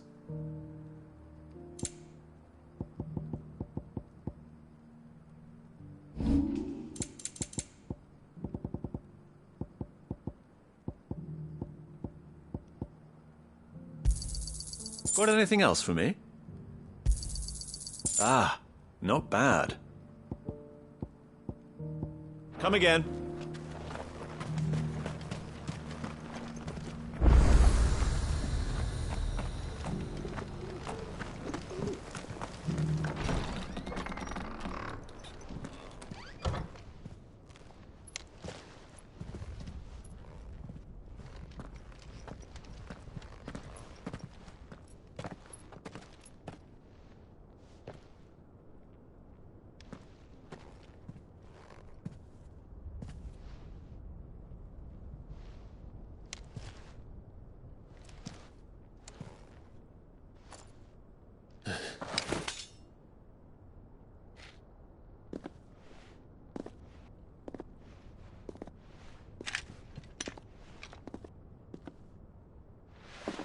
My Lord Marquis, it is an honor. I am Yote, Knight of the Undying, charged with the protection of His Grace Joshua Rosfield, Keeper of the Flame of the Phoenix. Of course. It all makes sense now. Would you care to elaborate? The Undying are loyal servants to the ducal throne. Or more specifically, to its heir. They have served our family for generations, albeit from the shadows. Since their inception, they have been tasked with the preservation and enactment of the rites of ancestral communion. After the events at Phoenix Gate, it was the Undying who delivered me to safety. And since the day I left Rosaria, Yote has been my constant companion and protector. Without her sword, I would not have survived my journey across the realm. Rise, Lady Yote.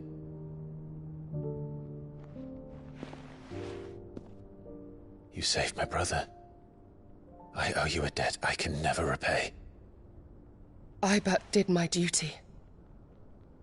Come now. Tell us what you've discovered. Your Grace. It is as you feared. The vessel we spied off the coast of the Crystalline Dominion on the night of her fall. It was the Einherjar. Beyond any doubt. The Black Galleon. Joshua, the Einherjar is the Royalists' flagship. What business would they have in the Dominion? Upon learning of Waloed's involvement in recent events at Drake's Fang, I sensed the malign influence of Ultima, and bid Yote and the Undying look into the matter. We have reason to believe that the Black Galleon weighed anchor shortly after the fighting began, and set a course due south. For Canva. Then it is Waloed knights who besiege the cities. What is left of them? Yes. And the Black Galleon sails at but one man's behest. Barnabas Tharm.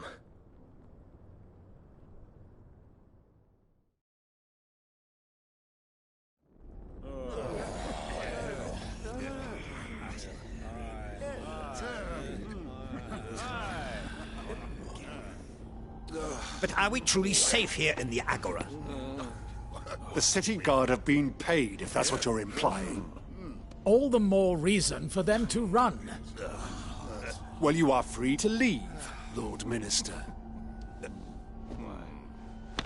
Markets abandoned, warehouses aflame, blackened hulls choking every port in the capital. Canva is ruined. The realm teeters on the brink of chaos, and all you can think about is commerce! Forgive us. We were not aware Dhalmekia now subsisted on charity. Quite. How dare you?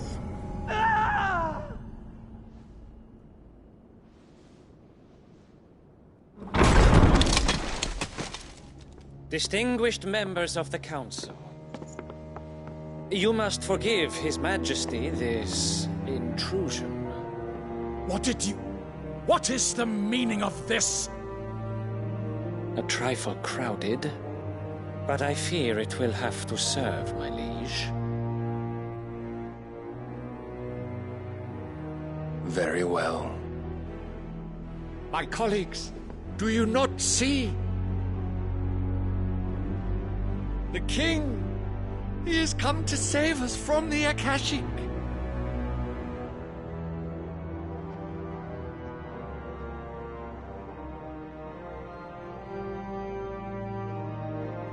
He is a gift from the heavens, divine intervention, our very salvation. And of course, if it is compensation he requires, we would be most willing to negotiate a fair price for services rendered. Fools. Your ignorance unbecomes you. Your Majesty, correct me if I'm wrong, but I would swear that the fiends washing the cobbles of Canva with the blood of her citizens wear the colors of Waloed. Ha! So you do not deny it. Guards, fetter them, and see our guests to the dungeons!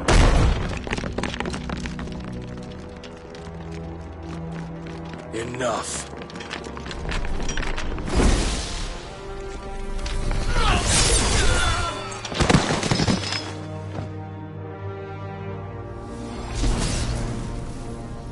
Pathetic creatures.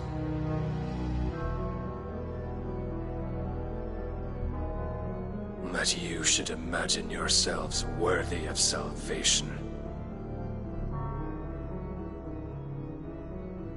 The girl is still here, somewhere in the city, her consciousness fair dripping with her late father's hubris. A consciousness to which Mythos is inextricably bound and inexorably drawn.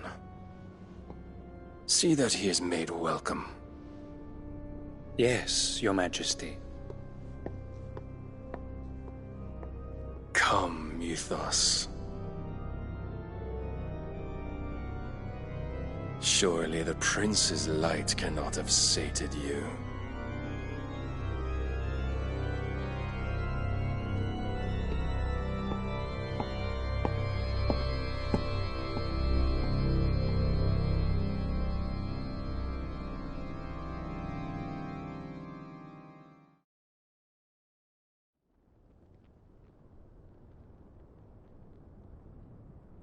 So then, how long has Waloed been under Ultima's control? How long indeed? Based on what we know of Barnabas's actions, I would guess some few years, mayhap more. But to what end? What does Ultima want? The tapestry. Show them.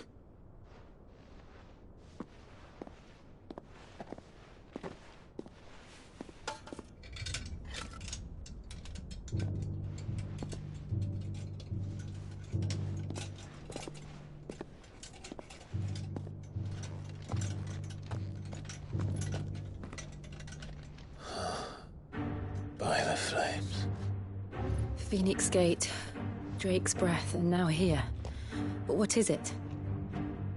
It is old, ancient, even. Naught remains of the faith it represents, save what can be gleaned from the image itself. None could tell me what the one in the apothecary meant, even the Undying. But I believe it may be the key to discerning Ultima's purpose. That figure in the center, the one beneath whom the icons congregate, that I believe to be Ultima. He is a god, or at least godlike, his very existence beyond our ken. The icons, and by extension their dominants, are meant to be his subjects, and while some, like Barnabas, have accepted this role, others have rejected it, like you, Clive, which is rather inconvenient, as it appears he needs you most of all. And gods don't like to be disobeyed. No, I don't suppose they do. Clive, may I tell Yote of the lake? By all means. Yote, I will be accompanying my brother to the Free Cities. Whilst we are afield, I would have you watch over those Clive has made his wards. Umielos delan tuisag ilith. Though well concealed, the hideaway lacks trained fighters to defend its occupants should they be discovered. But it is my duty to... As it has ever been my brother's duty, remember. If that is your wish, Your Grace. But please be safe. If aught were to befall you, You have my word.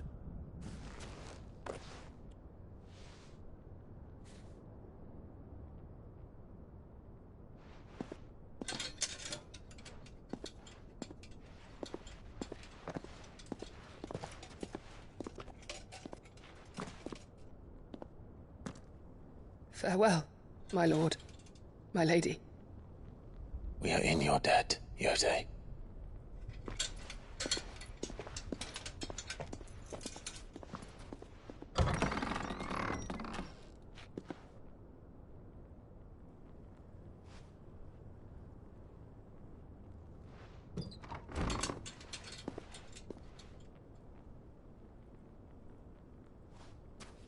Let's find our friends.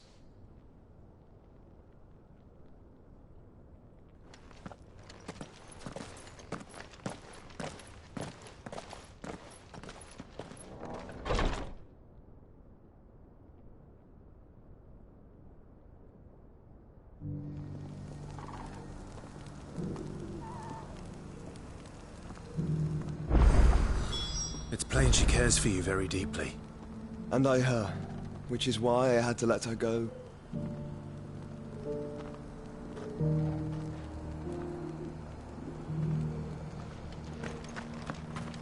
Opportunity beckons. Who among you is that blade for hire, perchance? Because I have a mind to make a killing. Figuratively, I hope. Well, yes and no. A passing caravan carried with it a rumor most fortuitous for one in my trade, that an elder Dread Evis had been sighted in the fields of Corava. Dread Evis are aggressive beasts. Compelled as they are to acts of violence, few survive to maturity, but those that do develop a hide of phenomenal value. A hide you want to sell? Eventually, yes. Though I would have it tanned first that it might be crafted into marvels the likes of which the world has never seen. Dread Evis skin is a rare thing indeed.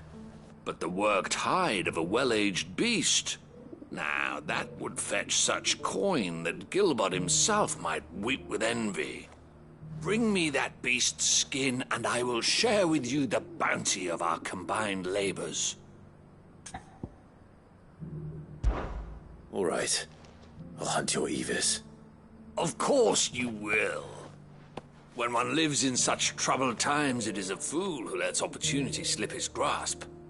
Leave Tabor through the east gate, but take the path that branches west. Once you reach the checkpoint at Tovany, you are a mere stone's throw from the fields of Corava. I eagerly await your safe, and above all, triumphant return.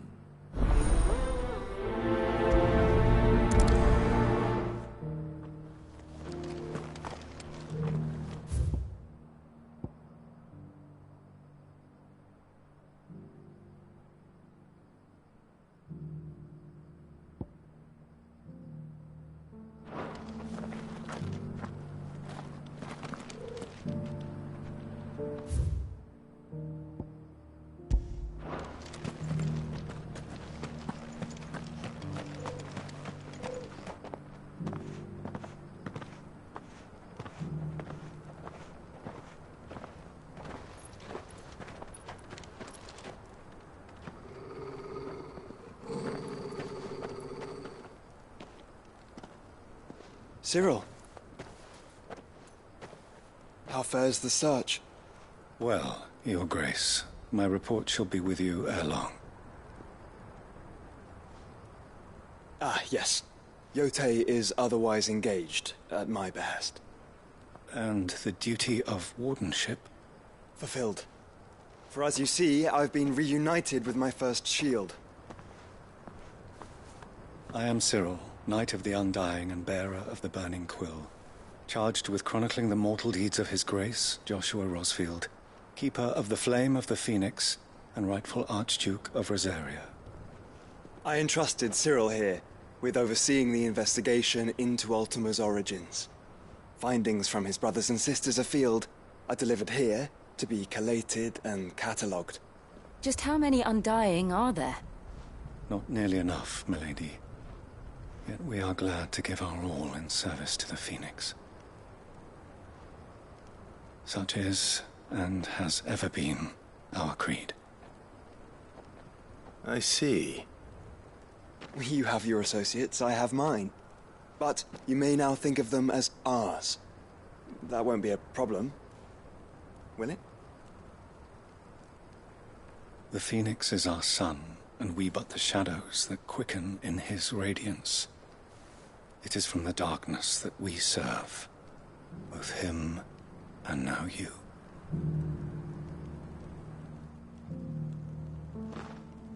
Pray accept this token.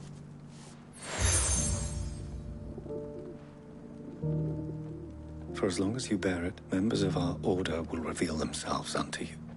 if there is nothing further. No. You are dismissed. Your Grace.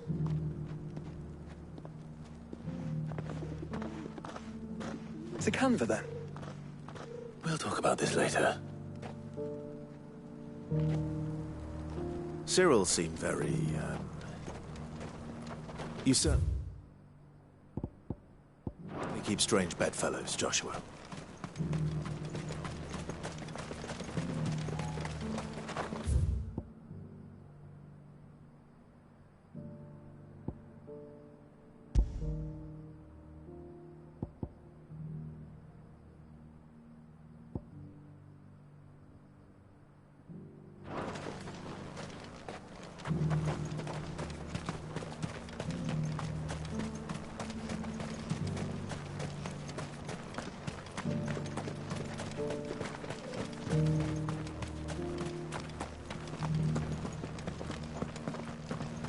Careful how you pack that leather. Any creases will... You! Finally. No one was paying me the slightest heed. Is something wrong? At the university, the students would hang on my every word. Sadly, this far from home, I'm just a vagrant greybeard. The university? You're a scholar. A specialist in ancient cultures. The most accomplished in all Valisthea, some have said. Not that I look the part in these tattered rags. In my heyday, no obstacle could have kept me from my studies. Yet here I am, a wizened windbag, bested by the many steps of Tabor. The answers I seek lying just beyond my enfeebled reach. Would you do an old man a kindness and brave the stairs in my stead? You'll be amply rewarded, of course. Climb the stairs and... And memorize a few inscriptions for me. Assuming you know your letters, that is. Some courteous soul is rumored to have carved clues to Tabor's rich history into stones dotted about the village. 3 of them, to be precise. 1 each to the north, south, and east. I'm here in the hope that those carvings might shed light on a riddle I've been pondering for some time. Namely, the otherwise undocumented origins of Tabor's unique people. People quite unlike those of neighboring lands. I can't promise I'll remember everything perfectly. Remember what you can. I'll piece together the rest. Make for the domed pavilions, and you'll have no trouble finding the stones.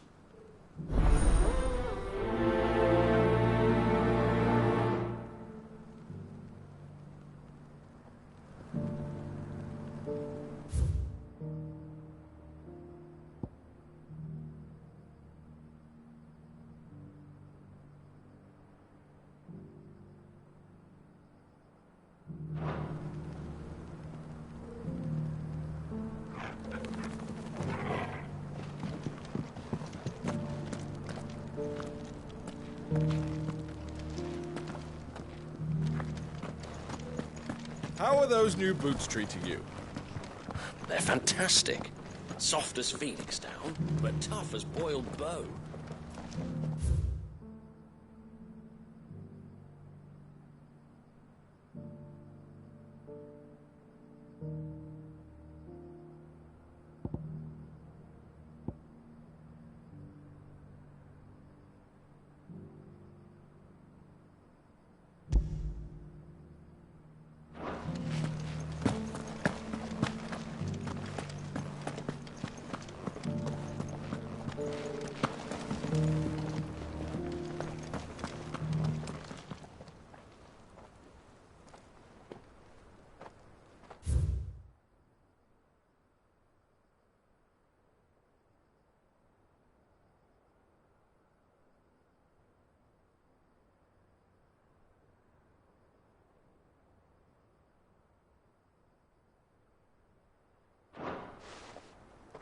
No history would be complete without mention of the mother crystals. Why won't the sky go back to how it...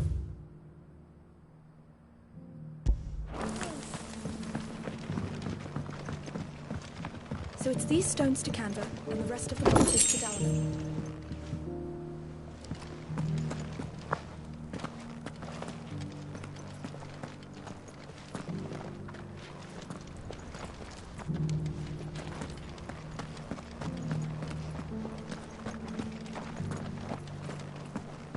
Have you noticed the Elder has been coughing less of late? Yes. I hear Master Cyril drew up a new tonic for him.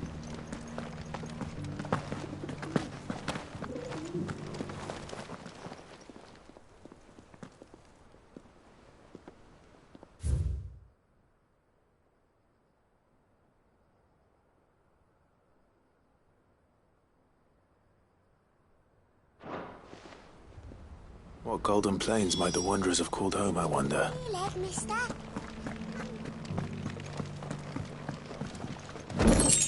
That mark. You must be Lord Rosfield. A pleasure to make your acquaintance, my lord. I, too, am a member of the cause, though I spend most of my time hunting. For the good of the village, you understand. The soil is poor here, so the people sup mostly on meat and blood. The hides, meanwhile, they make into leather, and then into gill.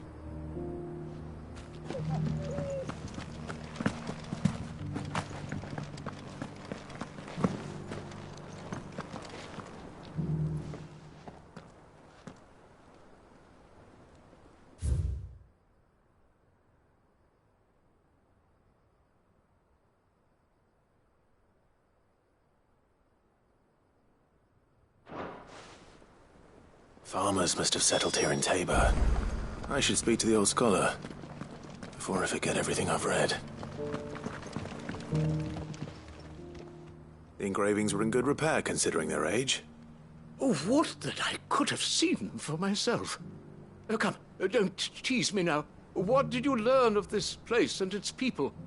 Let's start with the engraving to the south, shall we? What did it say?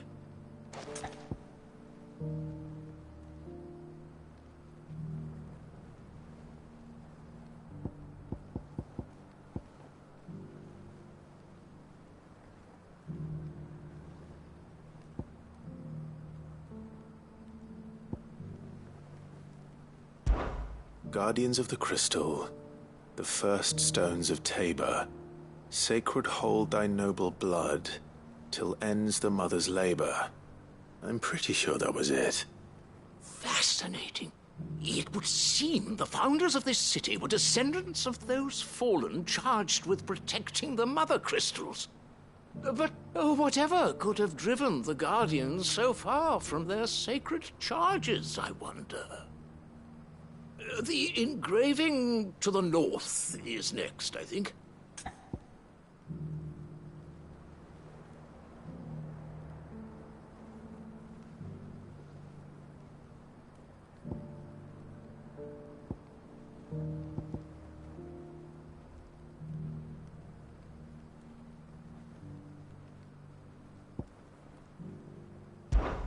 Wanderers of the Golden Plains, lay your roots in stone.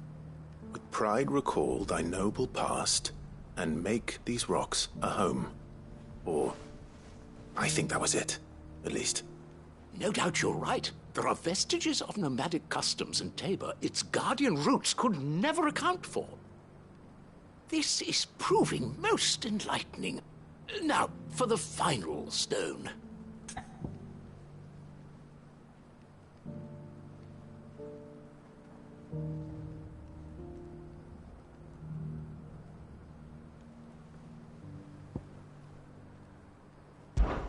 Children of the hunters, now tillers of the land, reap her promised blessing and give praise her gracious hand. That's all three. And so, we add primitive farmers to Tabor's founding peoples, the final piece of the puzzle. 3 engravings, one for each of the 3 peoples to have settled Tabor in ancient times. Guardians of the Mother Crystal, wanderers from across the plains, and last but certainly not least, hunters turned farmers. Little wonder it was so difficult to trace the roots of Tabor's culture. Those roots reach down through 3 distinct traditions. Nonetheless, one cannot help but wonder why this fact is not better known among scholars, given that the stones stand here for all to see. Too many stairs, perhaps. Ha! Too many by far. Here, and thank you.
Good girl.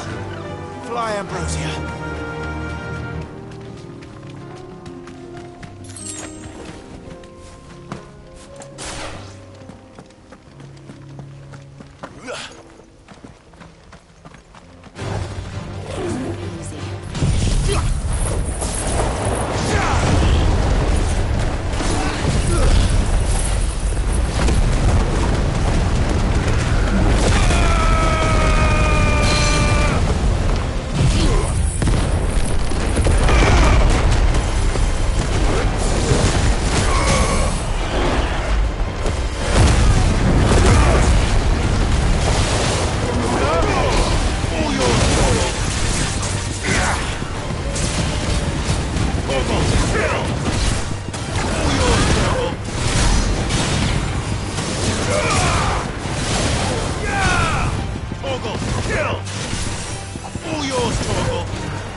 Come on.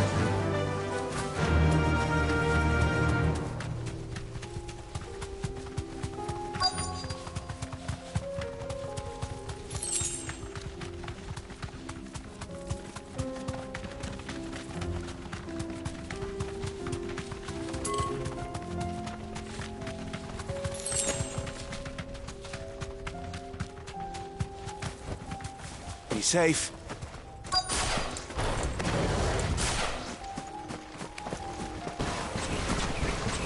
Old he may be, but it looks like there's still plenty of fight in him yet.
This thing reeks. The sooner it's off my hands, the better.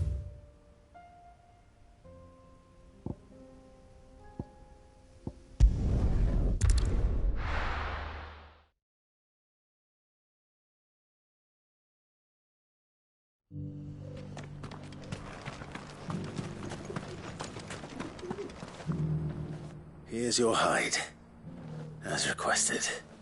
I worried you might never return. Quickly, let me see it.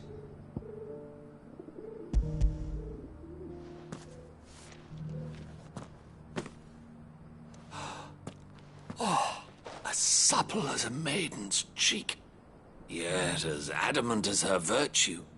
This is everything I had hoped for, and more. Clearly, my trust in you was not misplaced. You must be a hunter of considerable talent to have bested the beast with nary a scratch. Join me as my honored partner. With my means and your might, we shall be as wealthy as the merchant kings of Zemeckis. I don't plan on making a habit of this. I'm busy enough as it is. Very well. Though I believe fate had a hand in our meeting, it would be unbecoming of me to beg. Do not allow me to keep you from being about your business. Here, for the hide.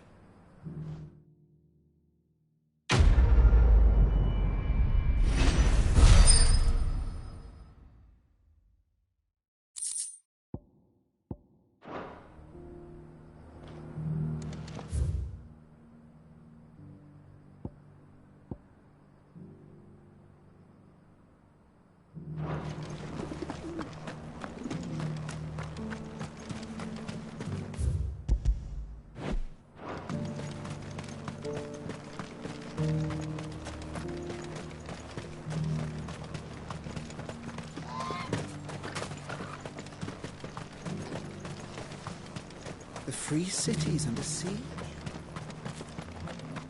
There are horrible beasts down that way. Ashen terrors.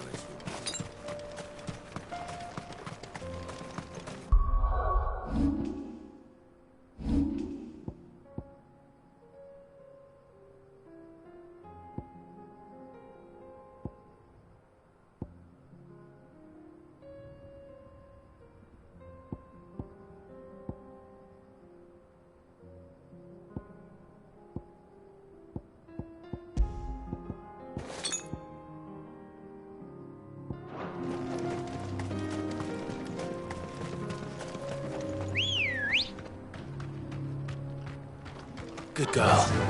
Fly, Ambrosia.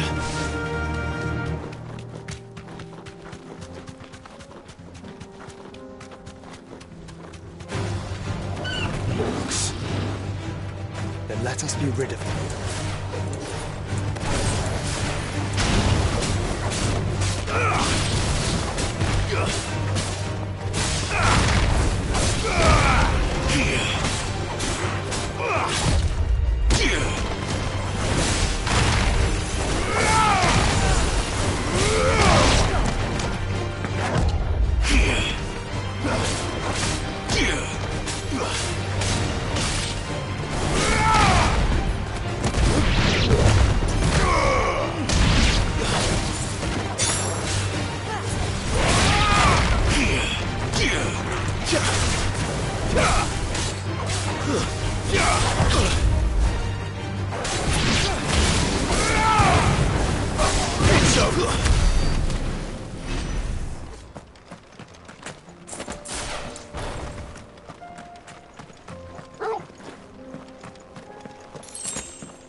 Surrounded.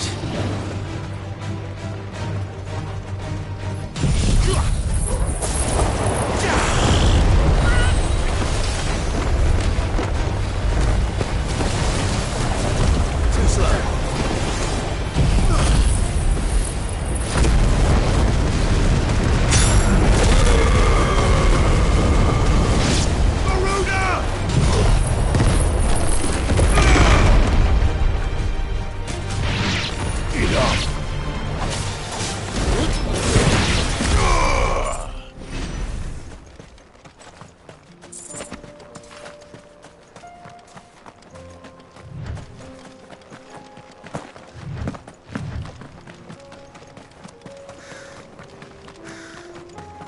Clive.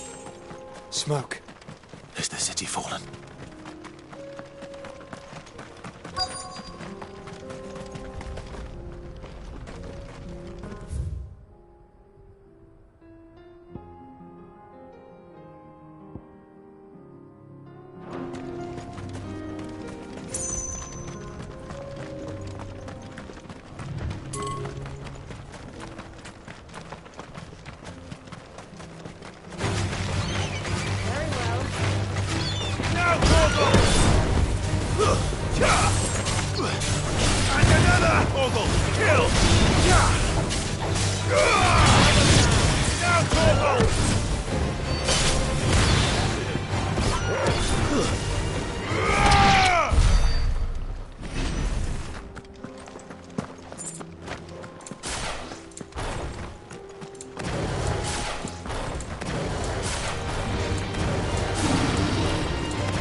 monster!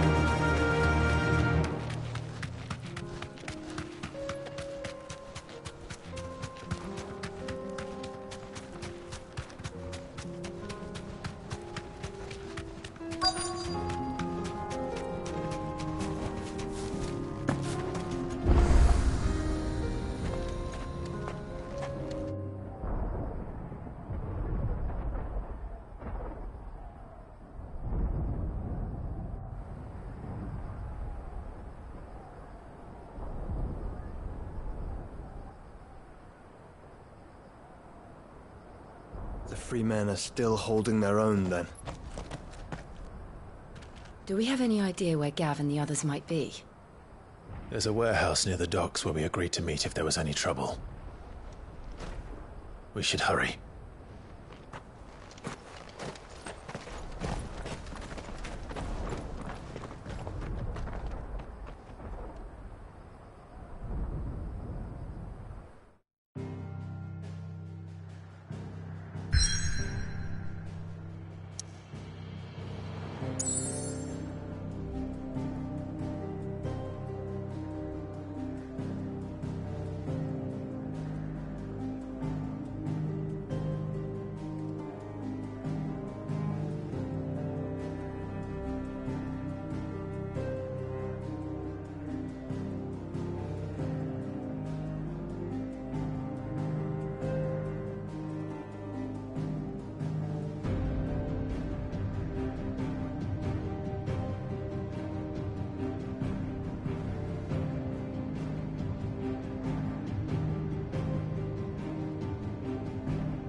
I'll be taking you all to a storehouse in the Bales.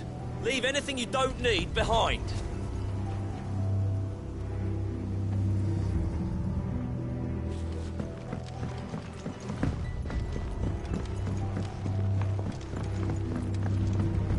You know what you have to do.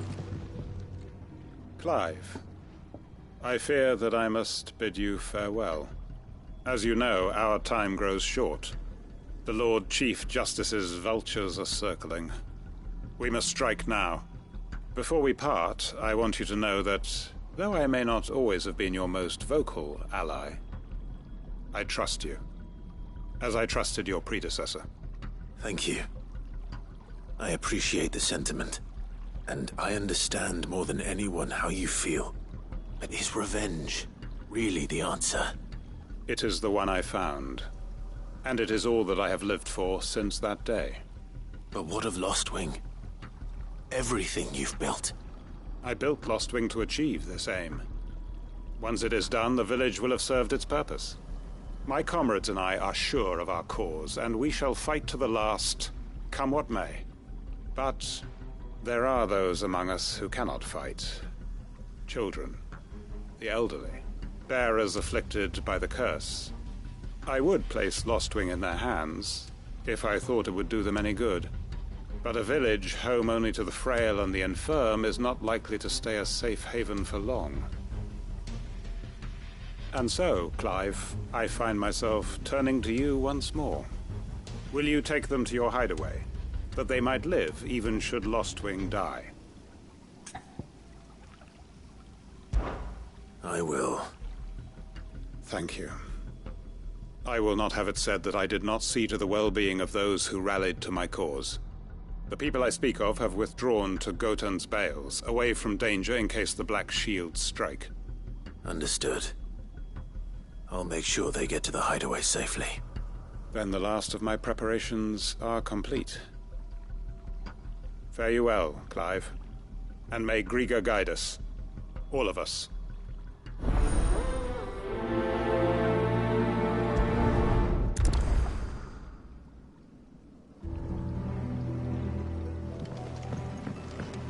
Come then, brother. We are awaited in Gotan's Bales.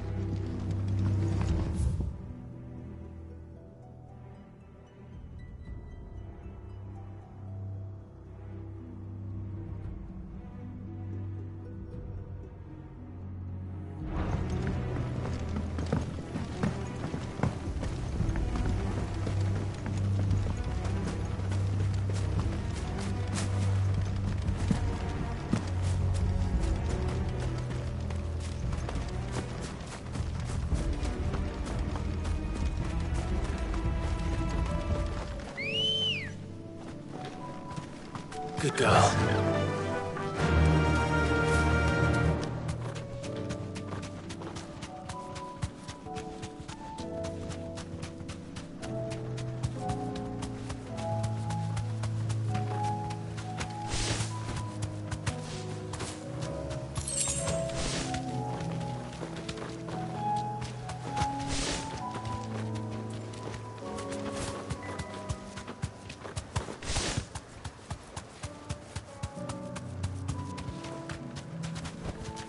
That'll do, girl. Everyone, Quinton has asked that you come with me. He can no longer guarantee your protection, but I can. There's a safe place I can take you to. Well, if that's what the Master... That's best. Sid, none of us would be standing here today if it weren't for Master Quinton. We owe him our lives. So we ain't about to start telling him what he should do with his. If he's saying we ain't safe in Lostwing no more, it's 'cause he ain't coming back. And if that's what has to happen, then so be it. I only hope he can see this through to the end. That we get to see justice done. I hope so too. Oi! You lot! Where's everyone else? They ain't already left, have they? They've gone with Master Quinton. Fuck! Fuck! Fuck! What's wrong? I've just come from the Justice's Manor. We have to get Quentin to call off the attack. It ain't just the Black Shields protecting the place. He's got a guard dog and all. A fucking monster. They don't stand a chance against that thing. If I don't get the message to them, they're all gonna fucking die. No. We can't let this happen. Sid! Don't worry about us. You've got to catch up with him. We can't let Quentin die before that bastard does. All right. I'll do what I can. Where is this manor? It's way over to the east, through the woods. Heaven Hall, he calls it. Promise us, Sid. Promise us you'll do what you can.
Go!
Clive, look.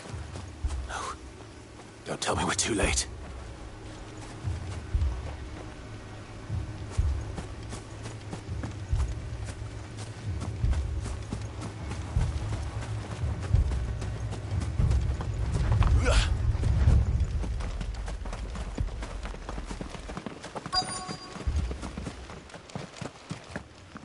Quentin, are you all right? No. But I am alive. Which is more than I can say for my comrades. They followed me without question all the way here. And they died. For nothing.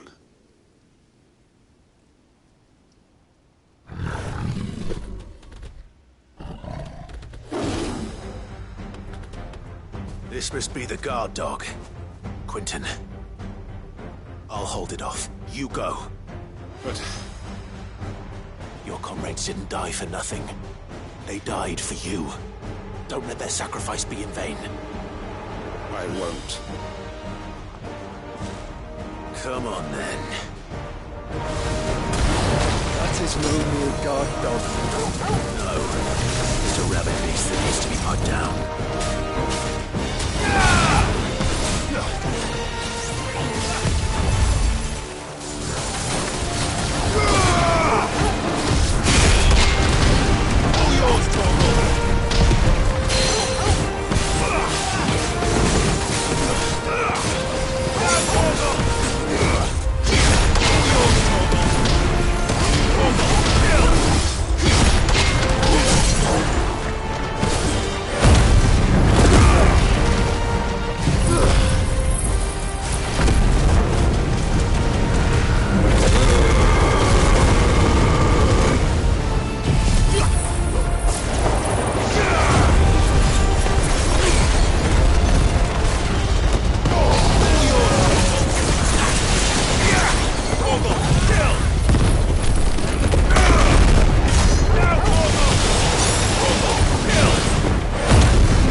If only we'd arrived earlier.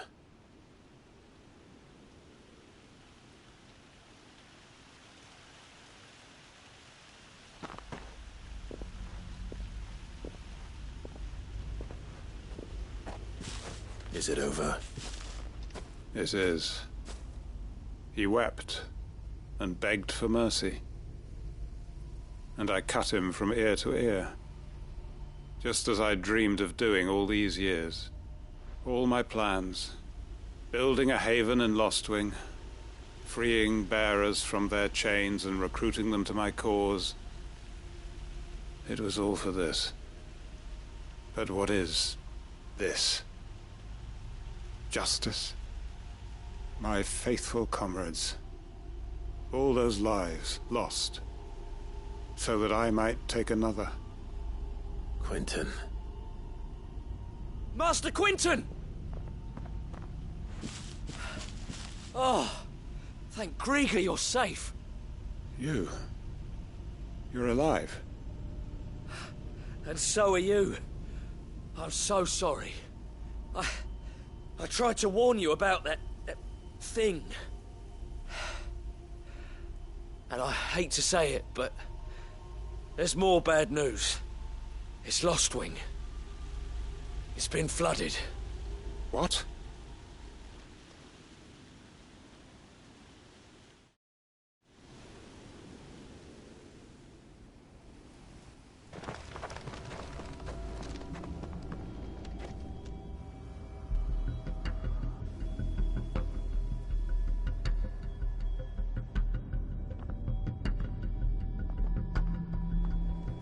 Lostwing. My Lostwing. And look who's here. They must have stolen in after we left, just before the flood struck. What if there are still people in there? Don't be a fool!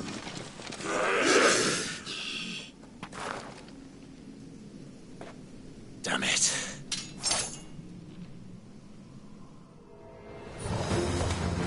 It's not going to last long in there. Then we finish this quickly. All yours, Torgal!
Enough of you, are there?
I need to find Quentin.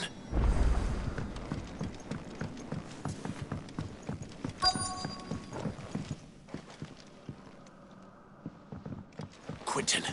Quentin! Look at me! Thank the Founder. He hasn't turned.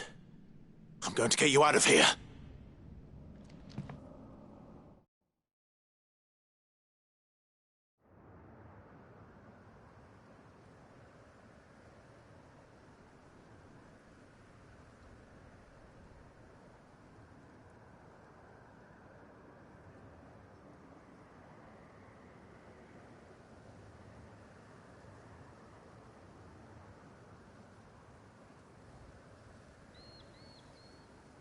Welcome back to the land of the living.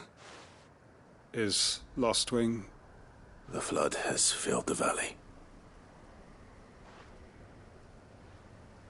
I see.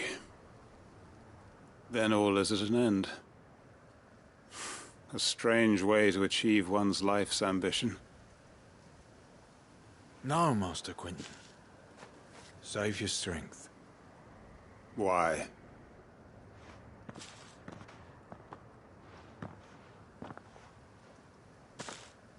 All that I strove for is gone. Only emptiness remains. I have nothing left to live for. What the heck are you on about? You've got us, ain't you? Don't try telling me you only freed us so you could get revenge. We're more than that to you, and we all know it. I thought you weren't coming back. But I prayed, and you did. There's got to be a reason for that, right? Can't we just go back to how it was? You know, you looking after us all. Your work ain't over yet, Master Quentin. We believed that you were the right man to lead us, and we still do. Your village may be lost, but it seems your people aren't, so long as you remain to guide them. But why?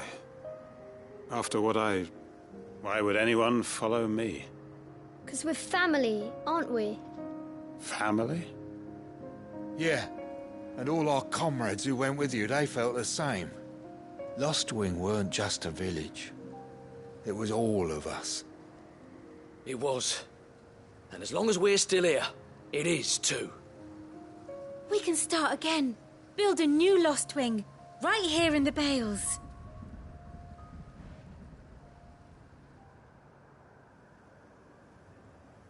A fresh start. One life ends, and another begins. Why just a village? We could build towns. A nation, even. What's to stop us? That's the Master Quentin we know. Please. I am nobody's master. Quentin will suffice. After all, we are family.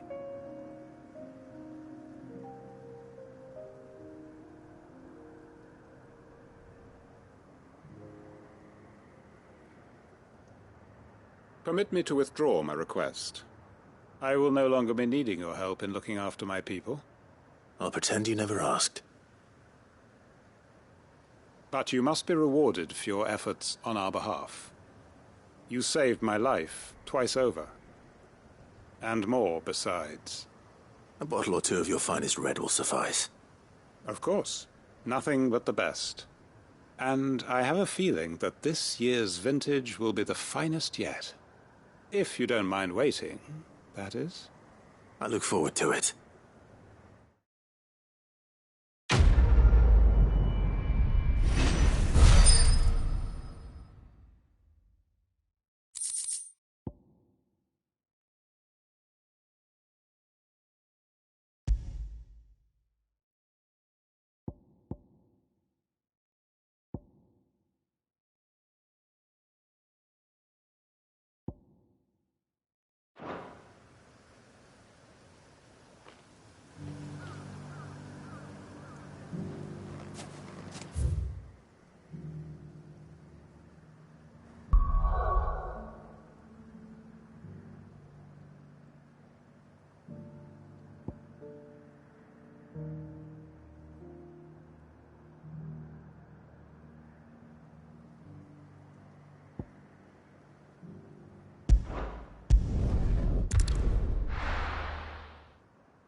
Ah, Clive. Just the man I was hoping to see.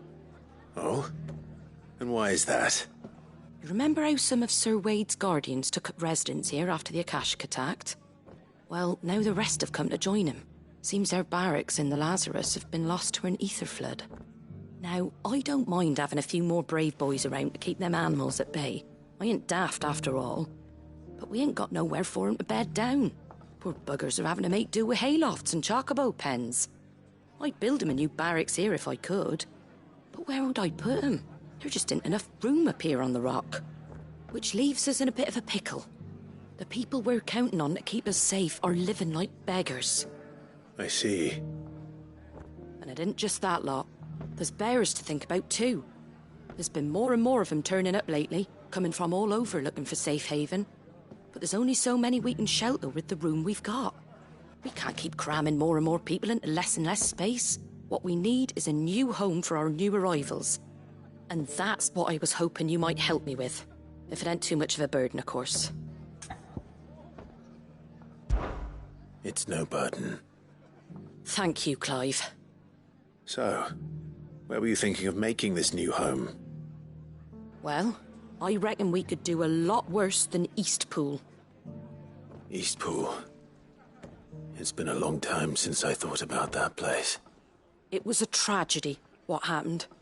And if any of us could have done anything to stop it, we would have. But what's done is done. And those who lived there wouldn't have wanted the village they loved to be left in ruins.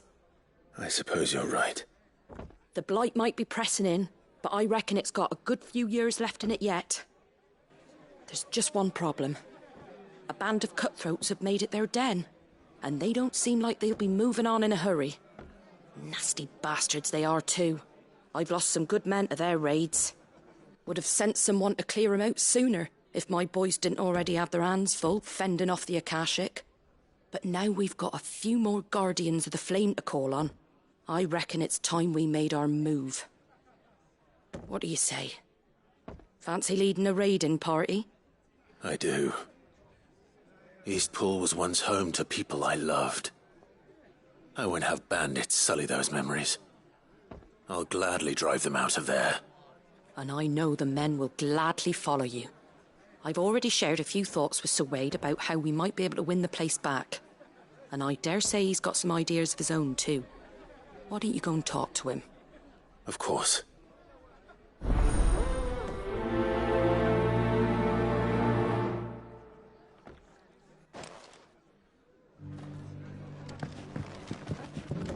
Back to Eastpool, then. Not just yet. Let's hear Wade's plan first.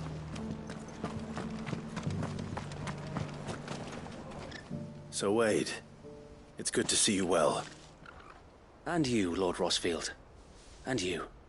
I spoke with Martha. She tells me you have plans to free Eastpool and make it your own. That's right, though it was mostly her idea. I rather fear my men have been treading on her toes somewhat since joining us, not to mention each other's. And then there are the bearers, men and women who found the courage to flee their masters and sought refuge here. We need somewhere to settle them, and I can think of worse places than Eastpool. As can I. Which is why I agreed to help you win it back. That's very kind of you. I'd be most grateful if you would. With you beside us, we shall soon send that rabble of rogues running for the hills. So, what can you tell me? That thankfully there aren't too many of them. Fewer than a dozen at our last count. And rather less, thankfully. The road that leads there will more than likely still be crawling with Akashic. A small force would suffice to clear the village, but if the Akashic were to follow them in, that force could end up trapped between a rock and a very hard place indeed. I'll head into Eastpool and deal with the bandits. You and the Guardians can stay outside the village and fend off any Akashic who come too close. Make sure I'm not taken unawares. I can't ask you to bear all that risk yourself, my lord. The Akashic are the bigger risk. I can handle a few bandits. Well, if you're sure. I shall summon my men at once. Shall I wait for you here? No need, my lord. You go on ahead. We'll be with you before long. All right. I'll meet you at Eastpool then. We shall see you there. And may victory await our coming.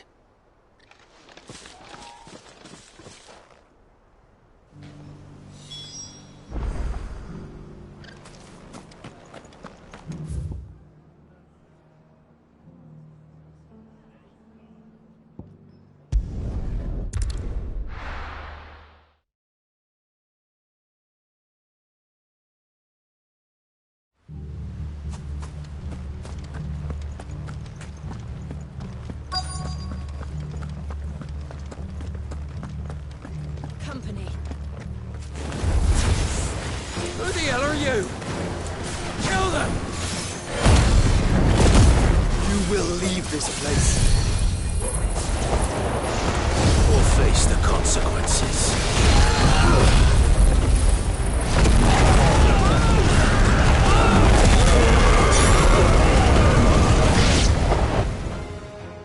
That's the end of that, then. Or maybe not. What's that thing doing here? Doesn't matter. It goes to...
Any more surprises? I'll take that as a no. Bravo. A magnificent display, my lord. You were watching? I thought you were keeping an eye out for a Kashik. We were. Put down more than a few on the road, then arrived just in time to see you slay that... whatever it was. Let's hope it was the last of its kind. Though I expect you and the Guardians will be up to the challenge should another appear. I would hope so, my lord. Your men will be bringing the bearers who'll be living here, I assume. It might be best to send word for them to come right away, before any other unsavory characters move in. Of course. I'll send orders for them to depart immediately. Leave it with me, my lord.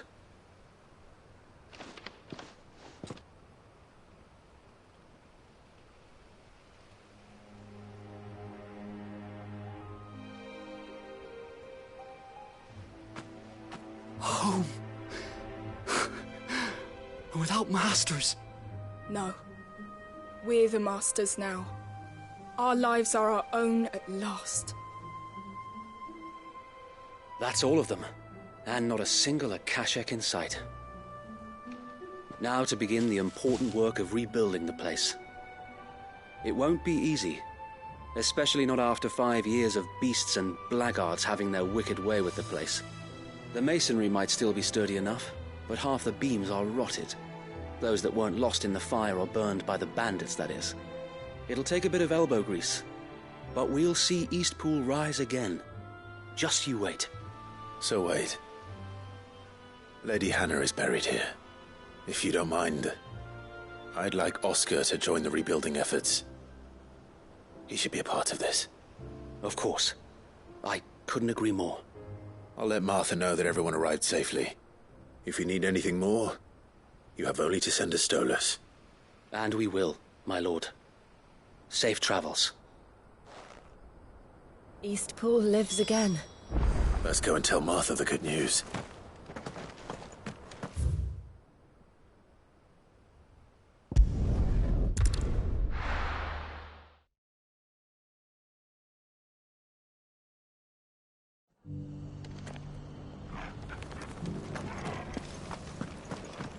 Guardians of the Flame were true friends to the rest.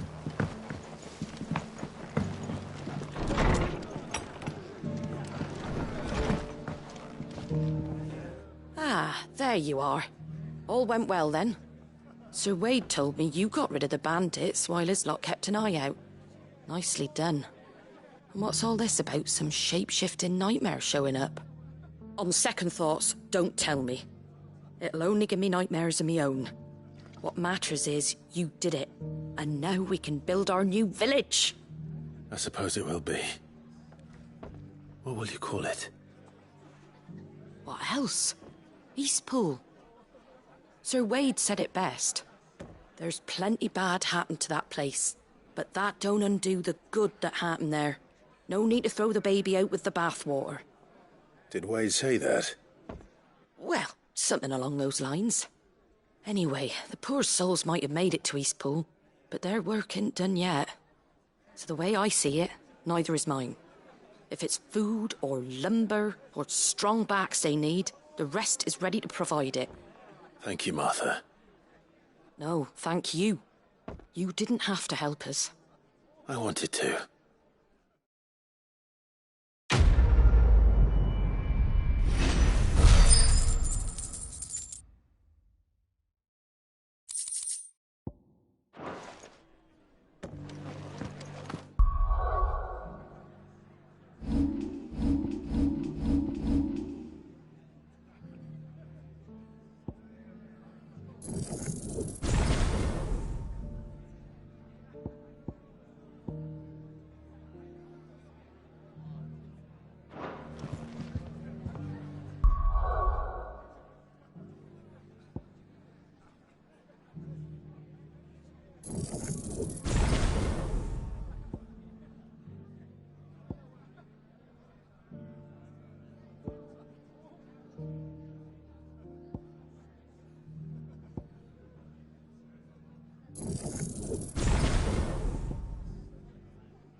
We're going to do this. Clive, your timing is impeccable. It just so happens that right at this very moment, we're in need of someone with your talents. And what talents would those be? Why, your fearlessness and your skill with the blade. I'm listening. Well, as I'm sure you're aware, when these dark skies swept over the Republic, so too did a wave of chaos and confusion. Randalar has been particularly badly affected. Many of the capital's bearers have lost their masters, or taken the opportunity to flee them. None remain free for long, of course. Most find themselves under the protection of the Fist before they get far. But the army too is in disarray, and finds itself unable to provide for its new charges, which means it has been looking to sell. And you've been looking to buy, to make sure these masterless bearers remain that way. Precisely. It's the perfect opportunity to free dozens more, and for an attractive price, no less. So where does my skill with the blade come in? Though we may have the funds to buy these bearers, we have nowhere to house them. So we've been searching for a place where they can be resettled. somewhere far from the prying eyes of those who would see them enslaved once more. And we believe we have found one. Cashlock, a small hamlet hidden in a canyon. The place was abandoned a long time ago, but when the men moved out, the beasts moved in. And so we seek the aid of a fearless swordsman to encourage them to look elsewhere. You'll help, won't you? How could I refuse? Excellent. Theo, if you wouldn't mind making arrangements for the transportation of our guests, as we discussed. Of course. Leave everything with me. Sounds like you'll have your work cut out for you. I will. We have an entire village to stock and furnish. Residents and all.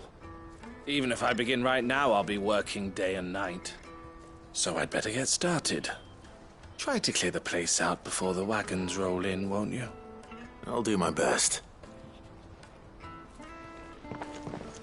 You will find the village in Chairdra's Thread, past Lateney's Cleft. My man there will open the gate for you. All right.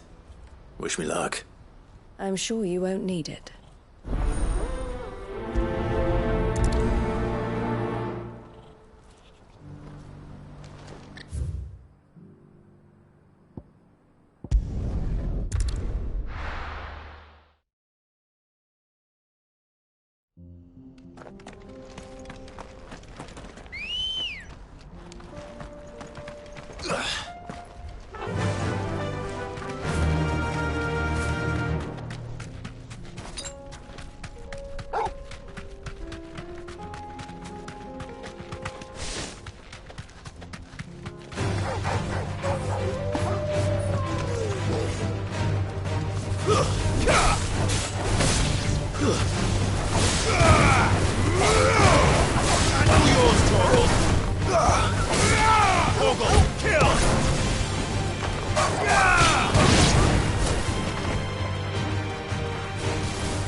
Let's go. Faster!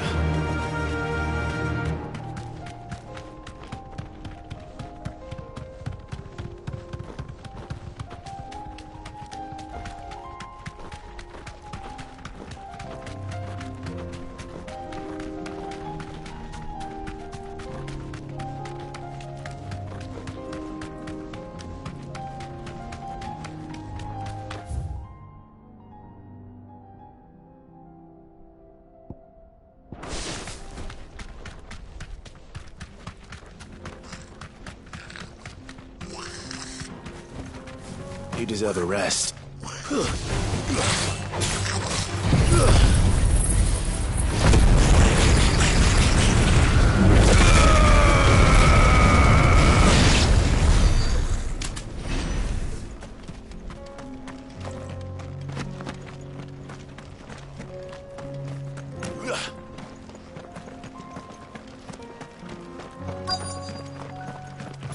caution, brother. This must have been a nice place once.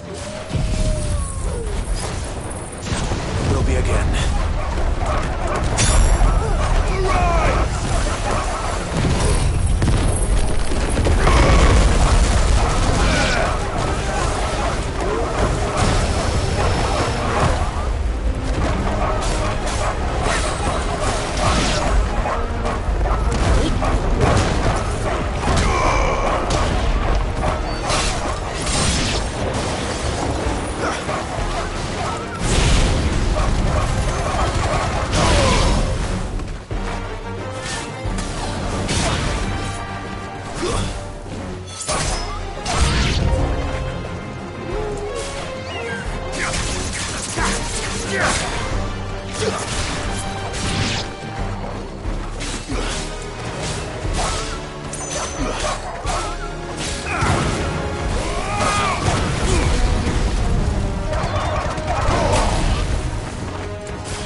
All yours, Torgal. Stay down. And another. There, Torgal. Kill. All yours, Torgal.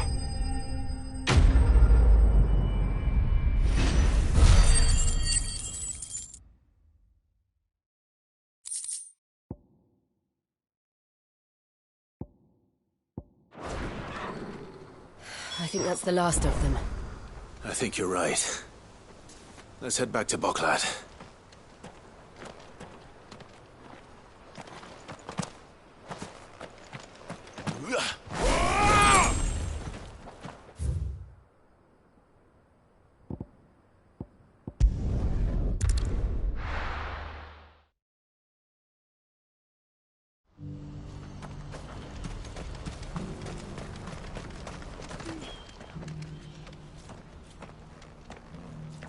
Something the matter, Theodore?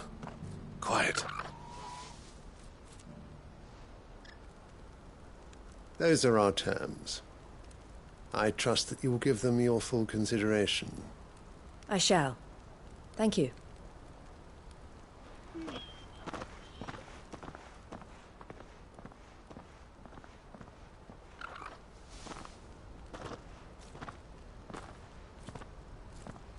Him again. Someone you know? Yes. And, no. But enough about him. How did you fare down in Cashlock? It's done. The village is safe now. You made quick work of it, as always. I should go and let Eloise know. Don't let me keep you. But Clive, don't tell her I was watching her, will you? She'll only get upset. I'll explain everything once you've finished with your report. All right. We'll speak then.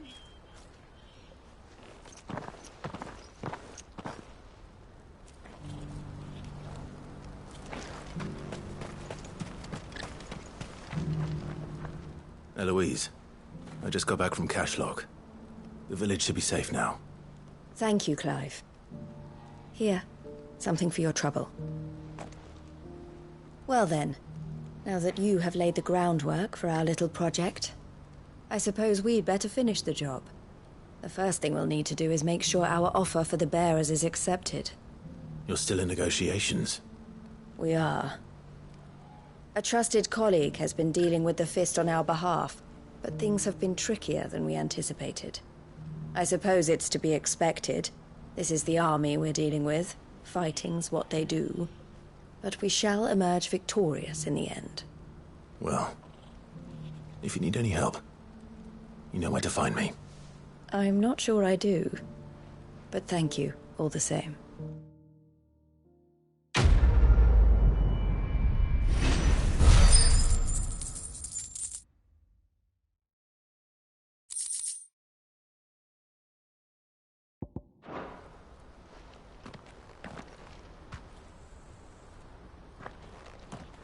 Ah, Clive. You wanted to talk? The man I was watching earlier, the one speaking to my sister. He represents the Silver Peak Consortium. It's one of the bigger trading houses. I don't think I've heard of them. Well, every trader in Dhalmekia has. They operate across the length and breadth of the Republic, and they're still expanding. They've been trying to get Eloise to join their ranks for some time now, and judging by her reaction earlier, I'd say she had half a mind to accept their latest offer. And you'd rather she didn't? I would rather she did what makes her happy. And I would never deny her such an opportunity. Eloise saved me from slavery, and we have striven to save others like me ever since. But this was not the life my sister wanted, nor the one she deserves. I won't let her give up on her dreams again for my sake.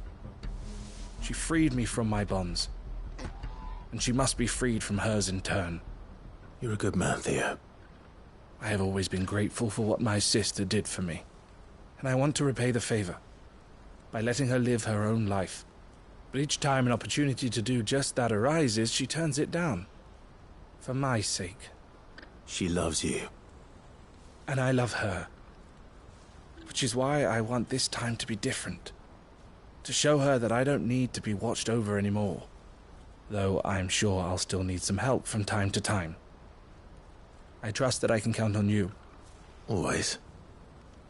Thank you, Clive. Well then, I had better get back to work. These bearers aren't going to move themselves. That's a job for the Crimson Caravans.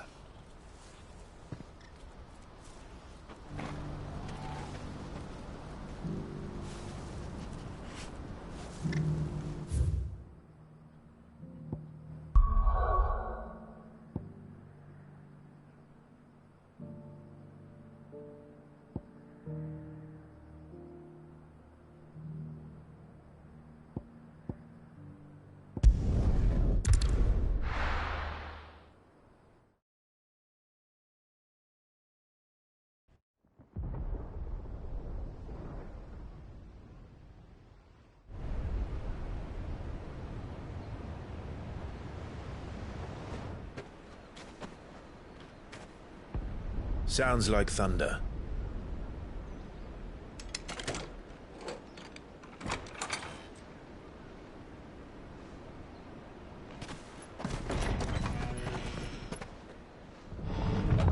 You're late. I was starting to think you'd stumbled off a cliff. I seem to recall that was you, Gav. Good to see you. Any trouble on the road? Nothing we couldn't handle. I knew you'd come. Is that who I think it is? Yes. Allow me to introduce my brother, Joshua. Clive's told me all about you. Or even listening most of the time. Name's Midadol, but everyone calls me Mid. My lady. Hey?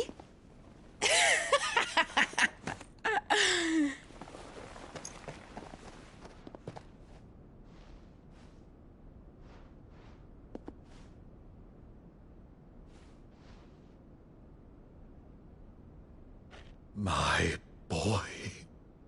Uncle Byron. It's really you. I never thought I'd see the day.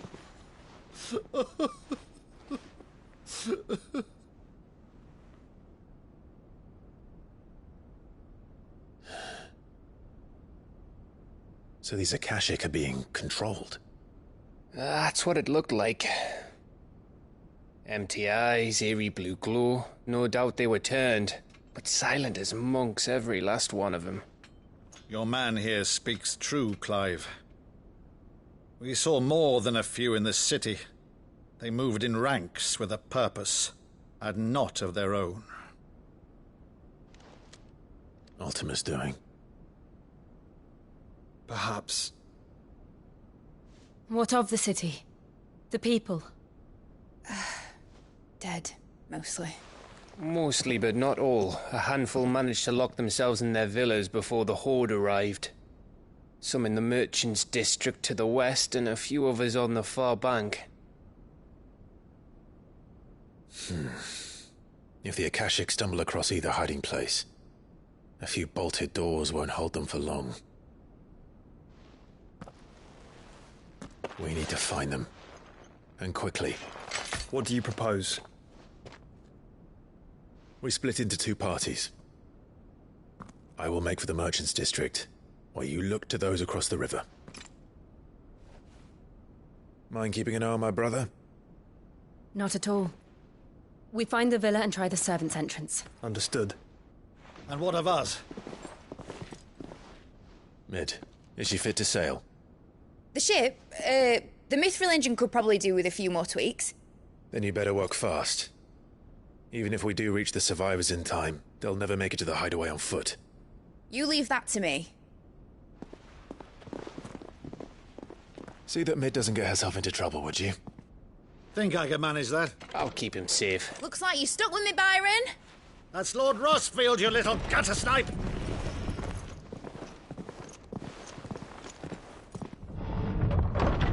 Shall we then? And you keep Clive safe. Be careful. Both of you. You too.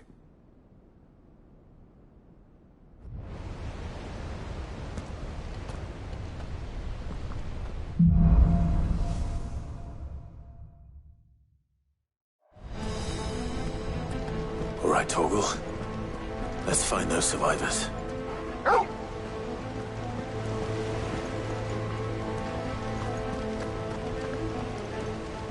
They don't stand a chance against those things.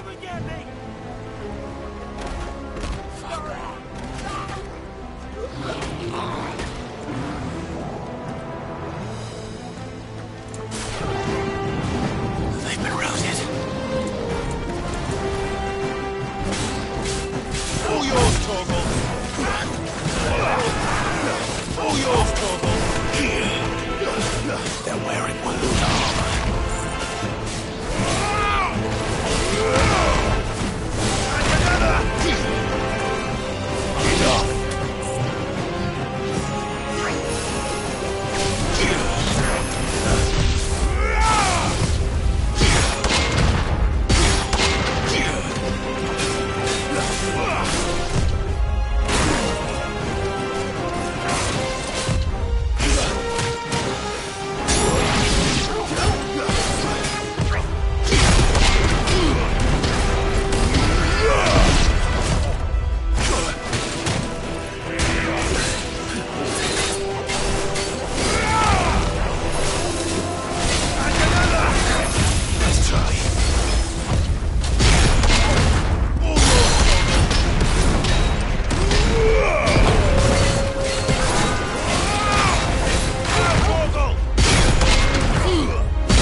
big.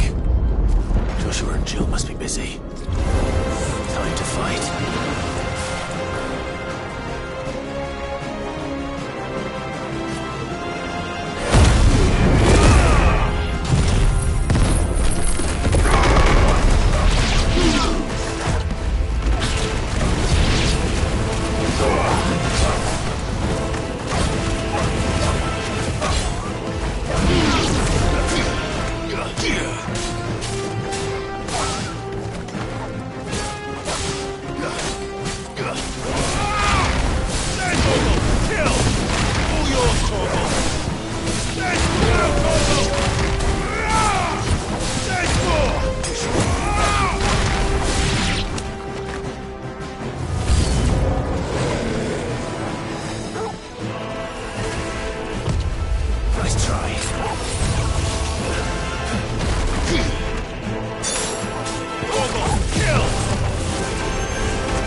There may still be survivors inside.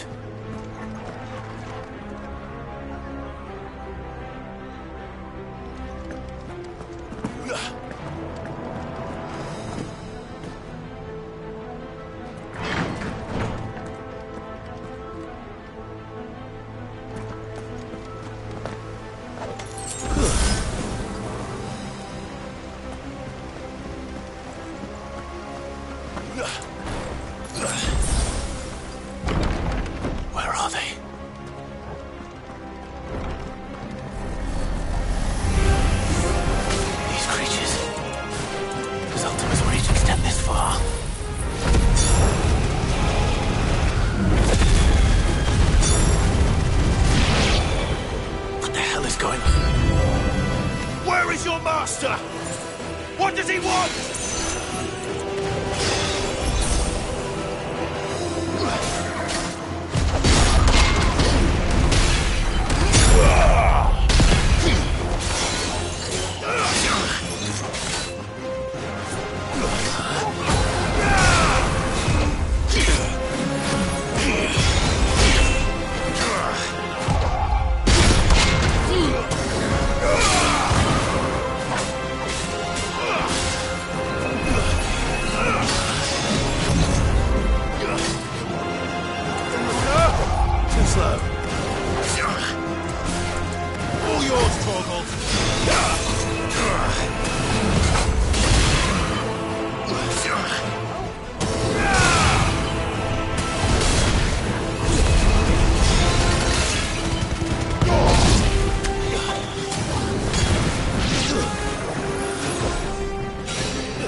caused quite the commotion.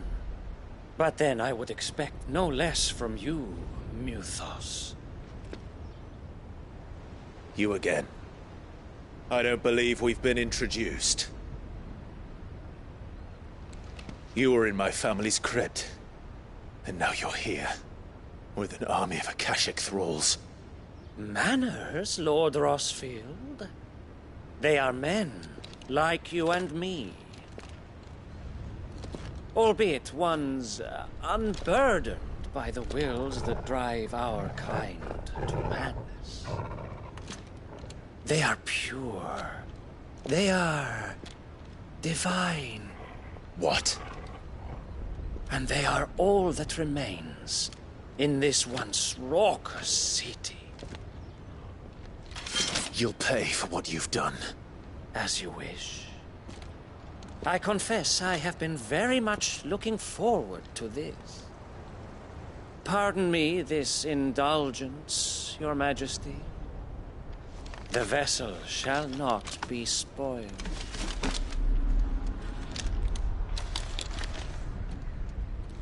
I am Sigmir of House Harvard, and you will yield.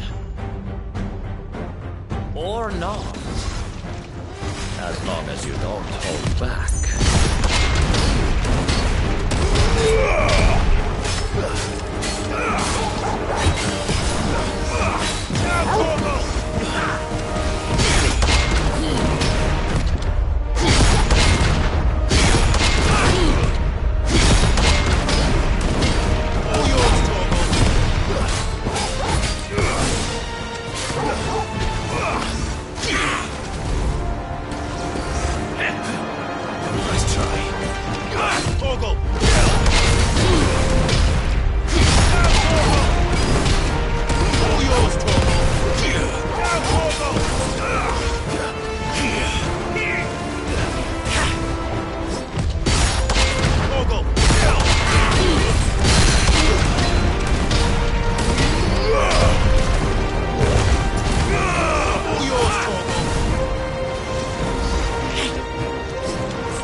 You will forgive me if my performance seems uninspired. It is just that I expected so much more from our chosen one. Perhaps this will kindle your flame? What now? A gift from my liege lord's armory. Gungnir. Watch closely, Mythos.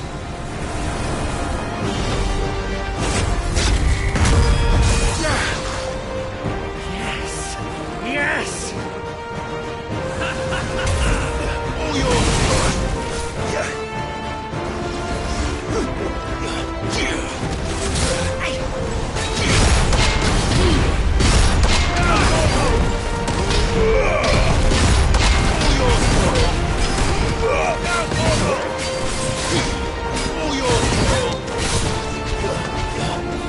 Be still, my beating heart!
Actually, I wouldn't.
Nice try.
The vessel is strong. My liege.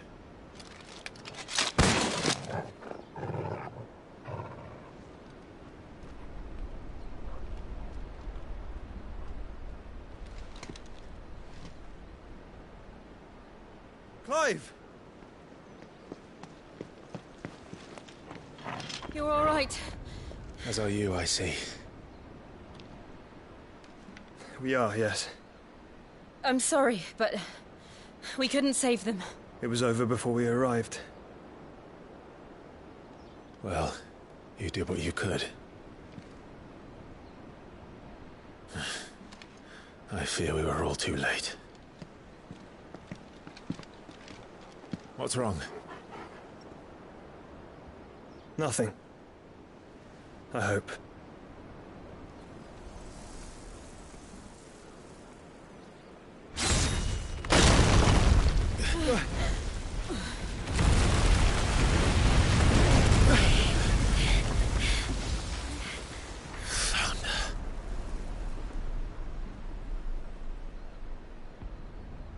Leaving so soon, Mythos? It's the king. Indeed. You may kneel before Barnabas Tharm, Warden of Ash and King of Waloed. Get back.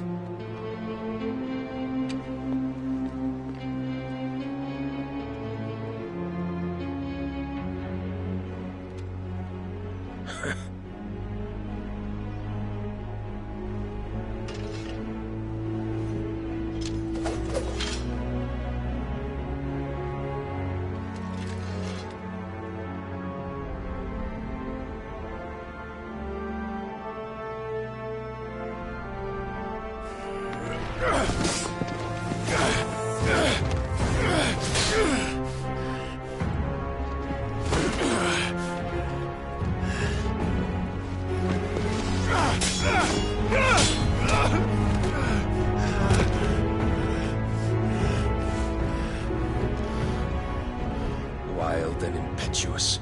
I expected more of the boy who bested my Lord Commander. Yet I see why my master covets you so.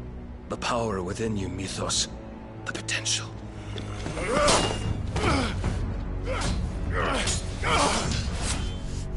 Stop calling me Mythos. But Mythos is everything. The cornerstone of all creation. The Lord's vessel. Your purpose. My purpose? To surrender my mind and body to that thing.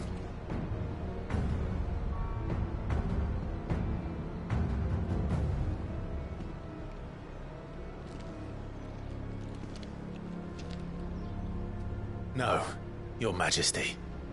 My purpose is my own. I made a promise to my friends, to my people. And nothing is going to stand in my way. You would allow this delusion of free will to bar your path to greatness? Truly, your volition is a cancer. One that must be excised.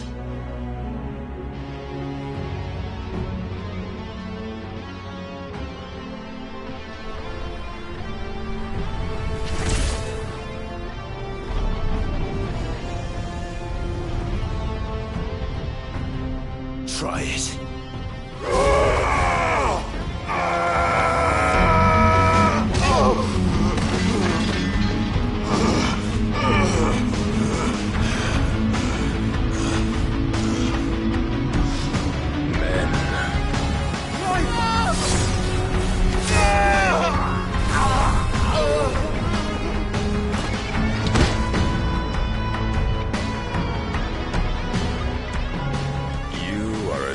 As all the rest.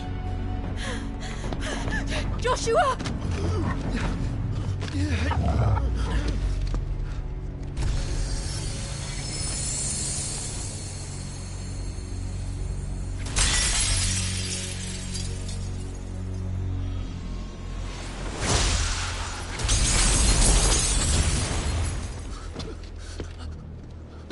Oi! Oi! This way! Hurry!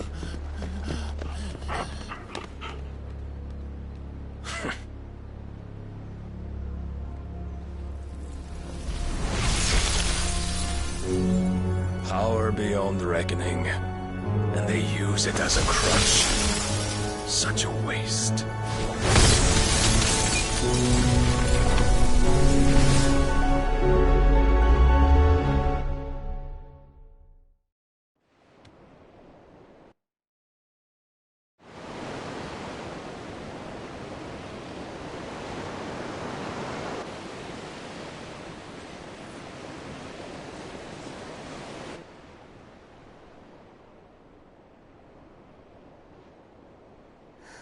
Will he be all right? The phoenix can mend flesh, but the spirit must recover on its own.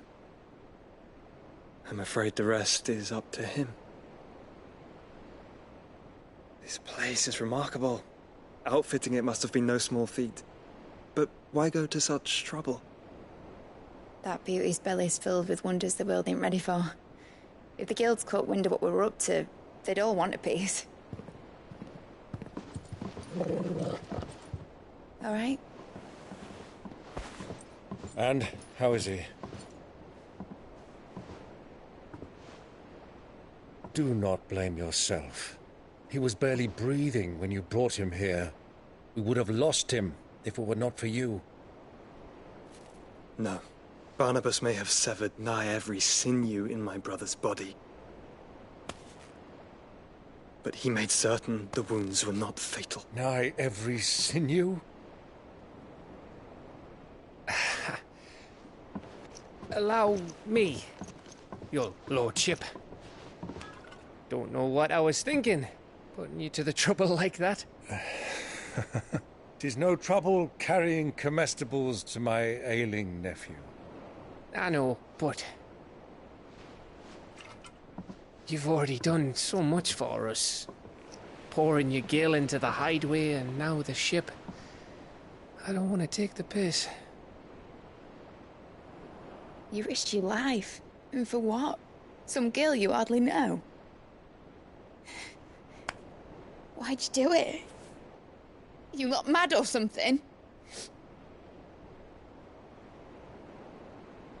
I wouldn't go that far. Clive! You're awake. My boy. Oh. All I want to do is help. And the world won't save itself. It was Sid. Your father, who taught me that. Sounds like him. Don't you dare do that again. What of the Royalists? Fucked off, the lot of them, along with the galleon. With the king on board, no doubt. The Iron Hair wouldn't sail without him. Clive. Jill didn't come back. What do you mean? She kept the king busy while the others dragged you out. It's all right, Mid. Jill is fine. The ether of her icon endures. And as long as it does, we can be certain she is alive.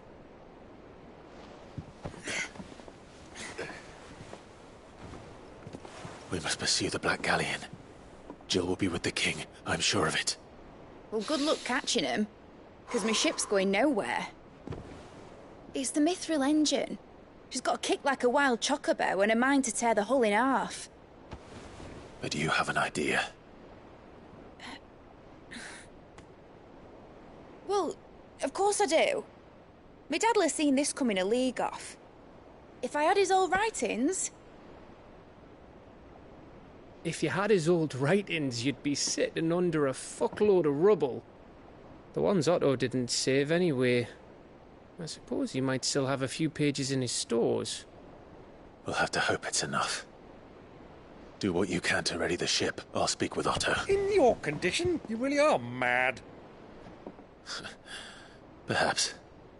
But the world really won't save itself.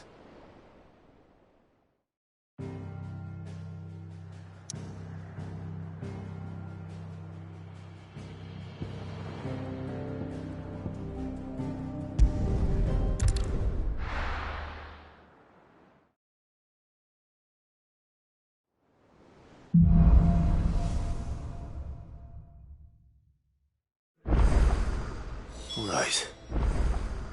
Gav said that Otto might know something.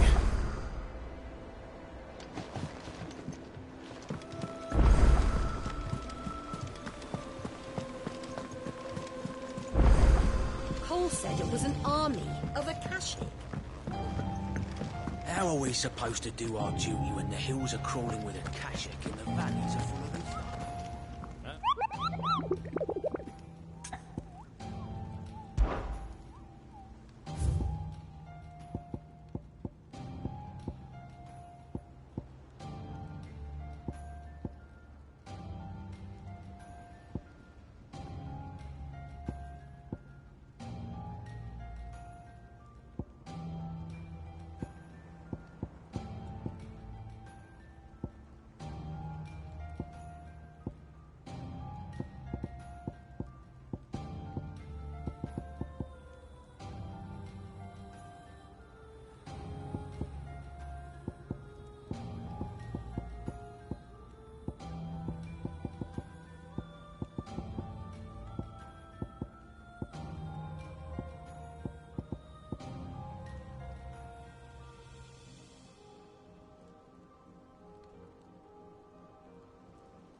Kraken wins!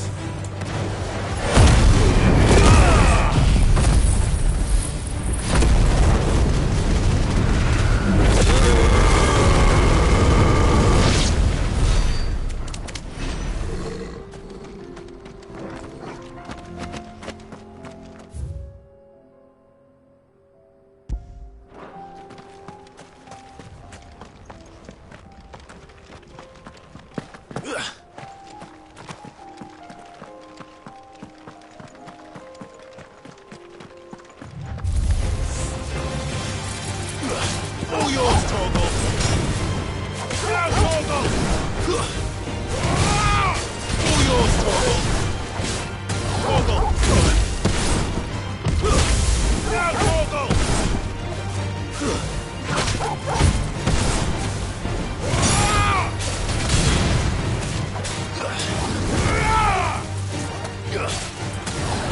It's over!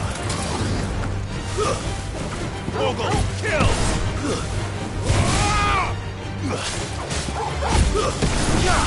All yours, Torgal! Farewell! Torgal, kill! Now, Torgal! Stay down!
Ready, go?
Ogre, kill! Attack! This one!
There are horrible beasts down that way. Ashen terrors.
Shouldn't have messed with the leader of the pack, eh, boy?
Good girl. Yeah!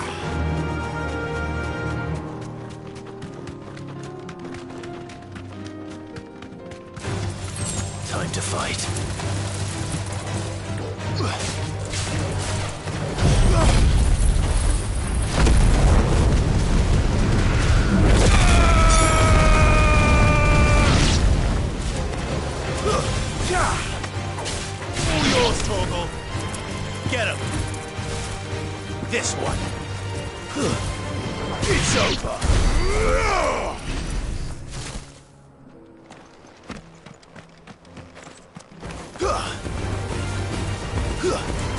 Torgal, kill!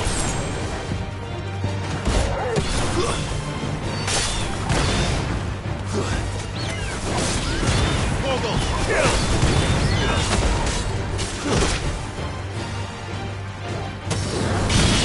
All yours, Torgal! Torgal, kill!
Down, Torgal!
All yours, Torgal.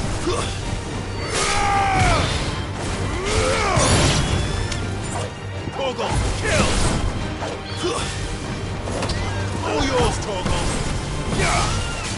Torgal! Torgal, kill! Torgal! Nice move! Get him! This one. Sick him! It's over!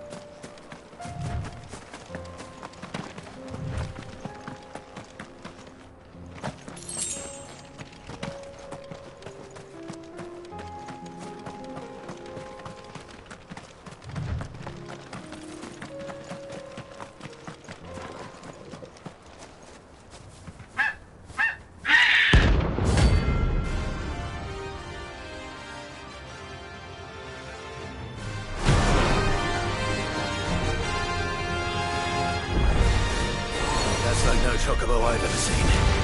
Something tells me it won't be easily broken.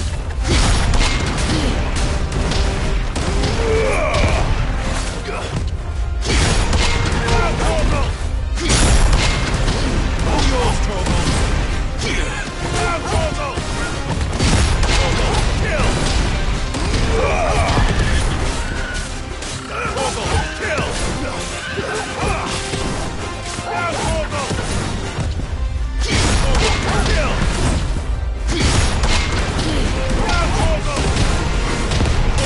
Kill!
Poor beast. There was nothing I could do.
Come on.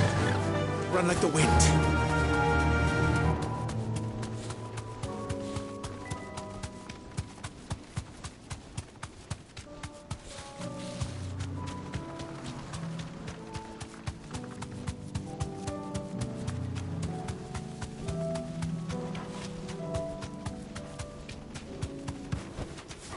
can walk from here.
this done.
my songs.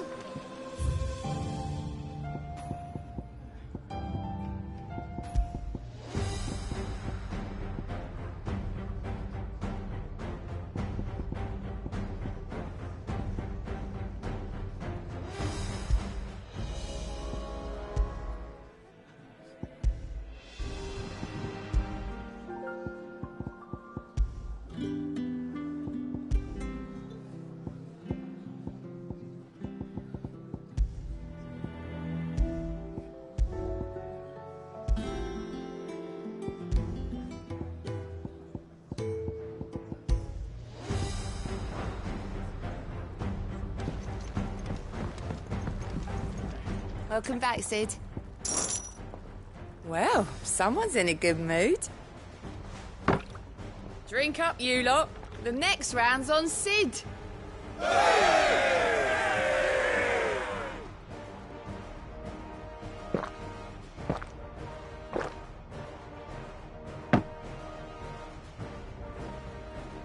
Don't be a stranger, Sid.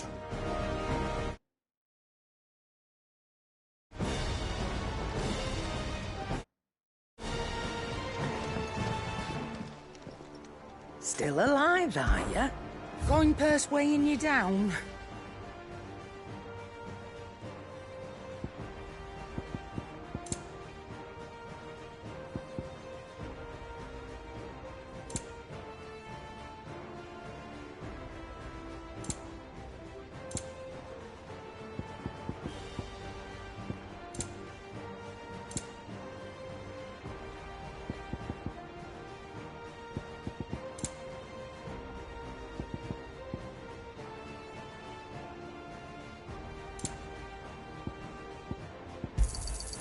You're rubbing me blind, you know.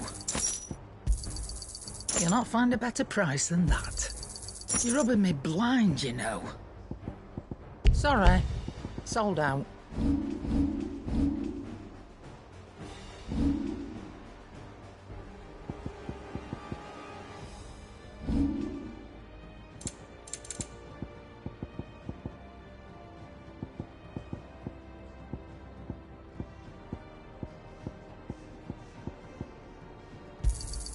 You got out else? I reckon I can find a buyer. I'll be thankful you got that much.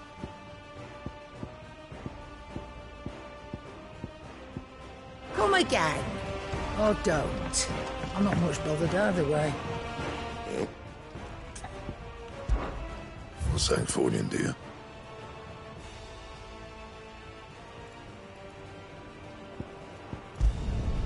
Not bad, if I do say so myself.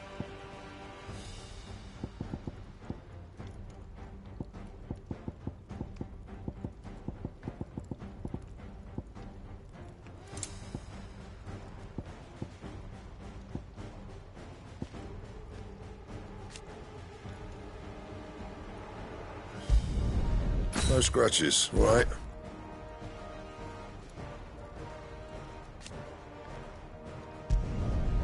Not bad, if I do say so myself.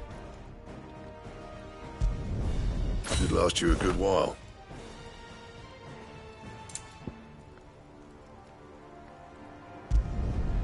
Not bad, if I do say so myself.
Should last you a good while. Not bad, if I do say so myself. No scratches, all right?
Bring me the materials, and I'll think about it.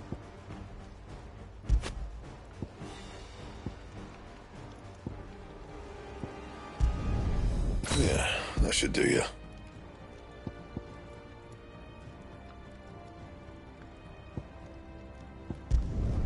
You can thank me later.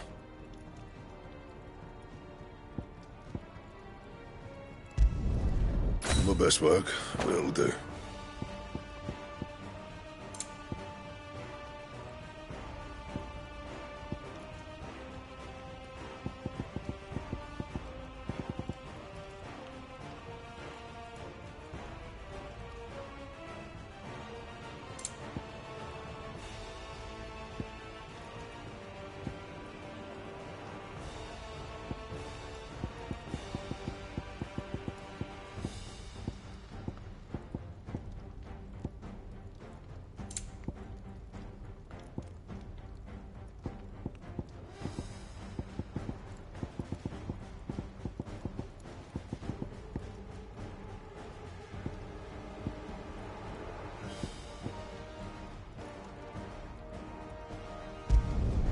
Yeah, that should do you.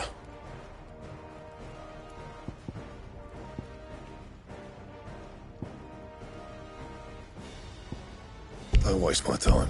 You ain't got the stuff.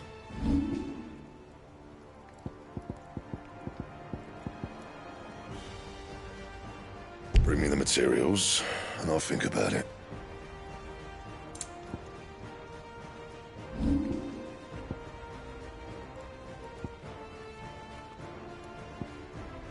Don't waste my time. You ain't got the stuff. Anything else?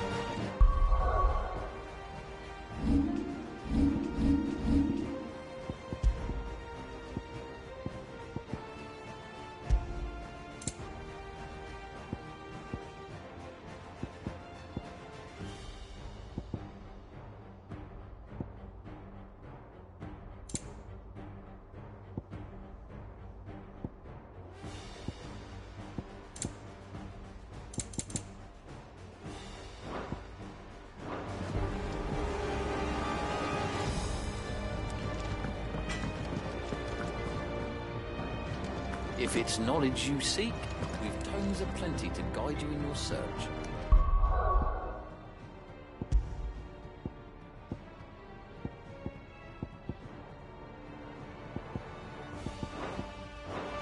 Those tomes wouldn't happen to have letters in them, would they? Aye, it's a dangerous world out there.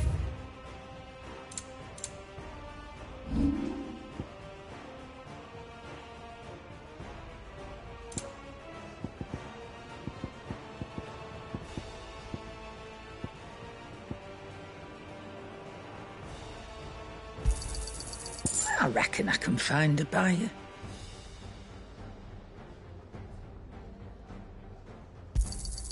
You got out else?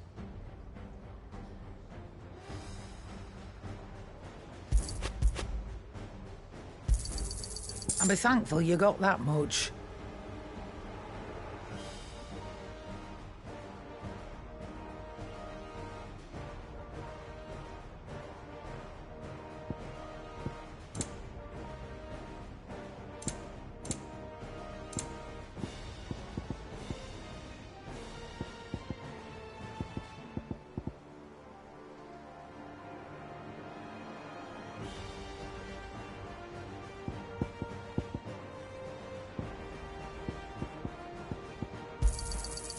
I reckon I can find a buyer.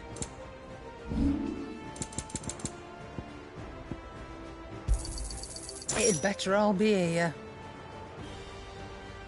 Finished, are you?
You're as pale as a poltergeist.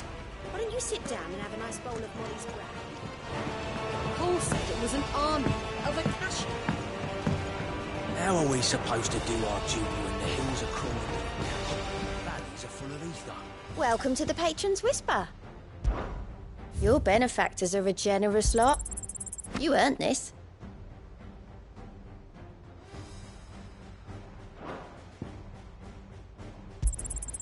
Here you are.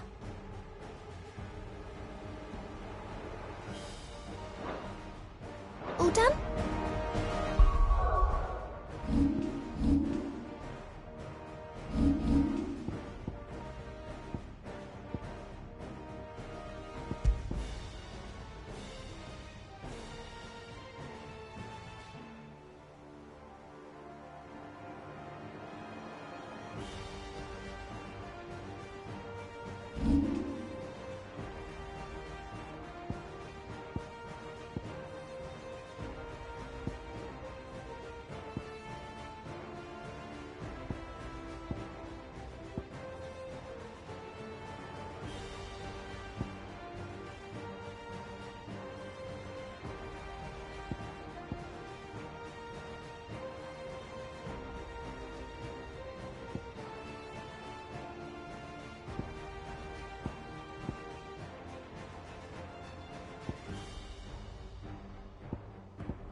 Clive?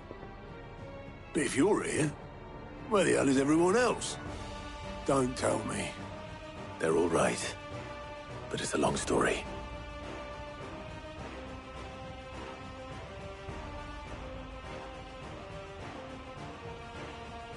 You lot don't do things by halves, do you? Well, at least everyone's still breathing. Now, as for these writings, I'm sorry to say, Clive, but if you had those, you'd be... Sitting under a pile of rubble, I know. But we were able to save a few bits and pieces from the ruins, most of which ended up being used to build this place. The more Personal items, we go to the next of kin. In the case of Sid's things, that would have been Mid. Then I'll check the workshop.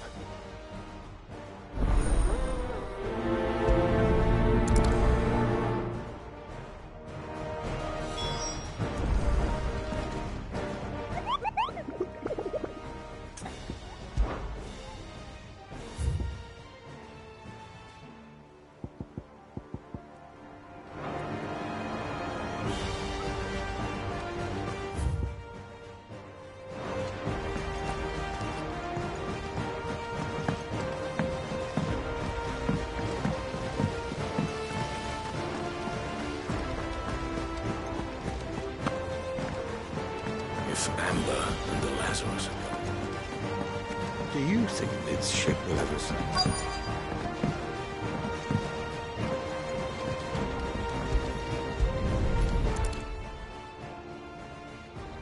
What do we have here? Oh. Sid's pipes. Something tells me Mid won't be needing these.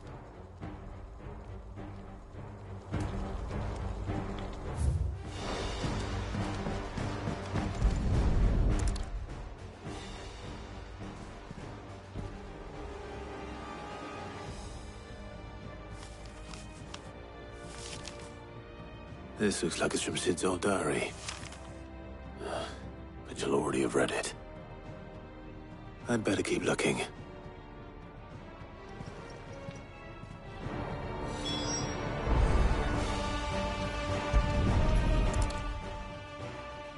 I remember seeing this doll in Sid's cellar. I wonder if it was Mid's.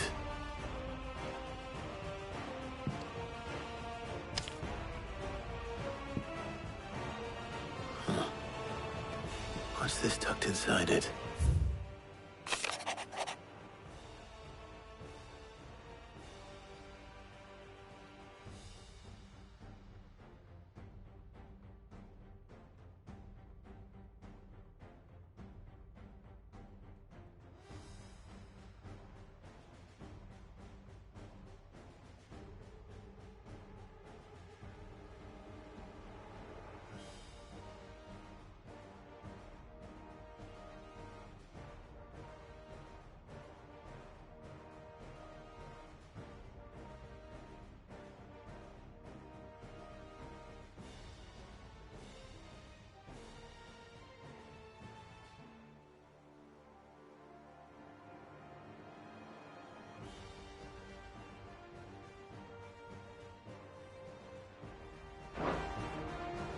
Sid's best invention.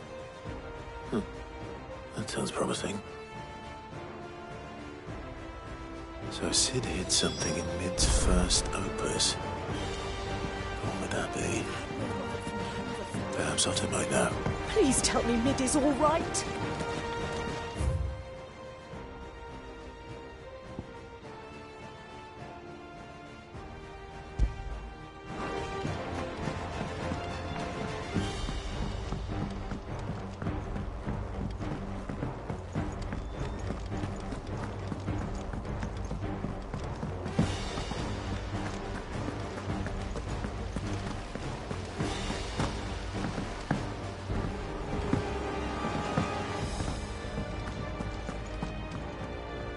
Well, did you find anything?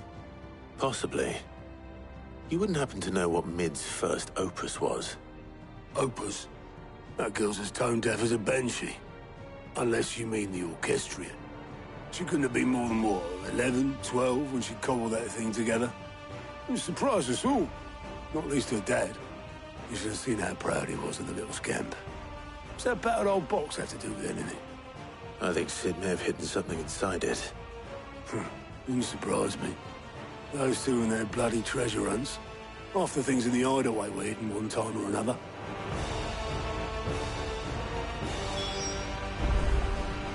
How are we supposed to do our duty when the hills are crawling with a Kashik and the valleys are full of ether?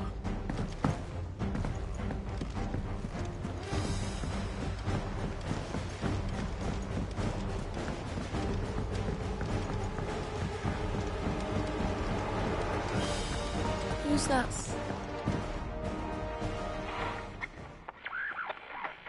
I didn't break it. Well, I didn't break it. What didn't you break? Nothing. We didn't break nothing. We definitely didn't break the orchestrion. What's wrong with it? It's broken. Except when it isn't.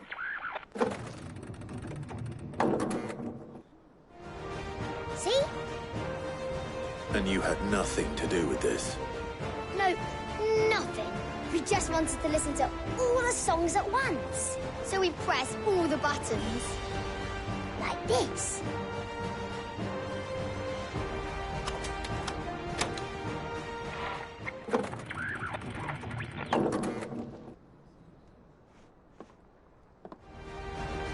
See?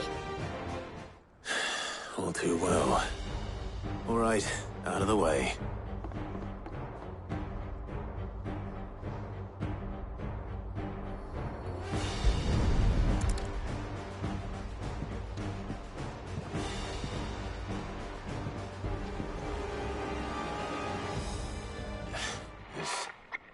Something caught on one of the gears. Did you break it? Can you fix it? No, I mean, yeah, yes. There. How about now? You fixed it! Sid fixed it! He more than fixed it! Yeah, new music! Huh. Never heard this one before. They started playing when I removed this. Whatever it is.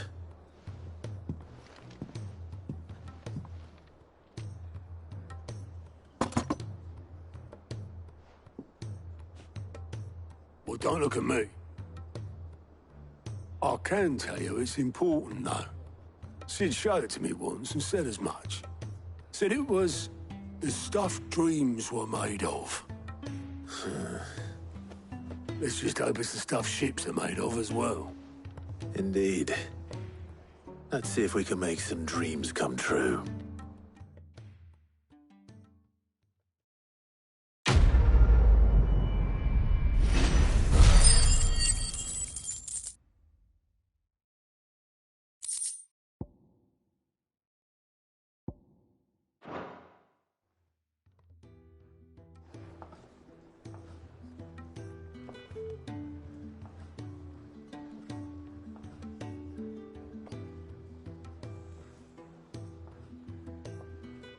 Just the two I was looking for. Aye, aye. Who's a patient? Actually, yes. The Crown Prince just left. Dion left? Unless you've another word for stood up and walked off. Yes, left.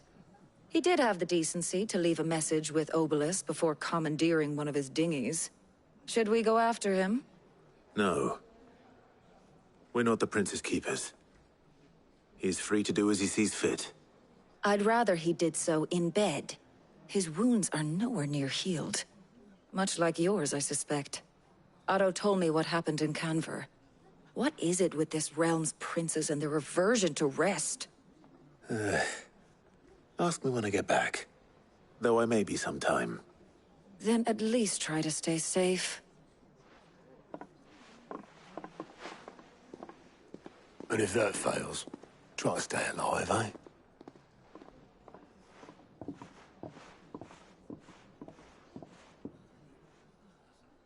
Every moment I waste here, the further the flagship sails. I have to get back.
Sid, do you recall the flowers I had you bring back to the yard? Vaguely. Is something wrong? I'm afraid so. I was able to get most of the Morganbeards to take root, but they rarely flower. I fear the soil here does not agree with them. However, I believe I have a solution. I can't wait to hear it. I'm going to marry the Morganbeards with Morbles. I know, but hear me out.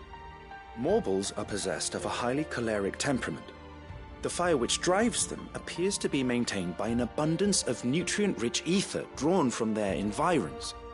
I believe that by grafting a Morble vine to a Morganbeard, the appendage's wealth of vigor-inducing nutrients might well stimulate the flower to bloom. The endeavor, I assure you, is scientifically sound. I simply need a vine to prove the theory.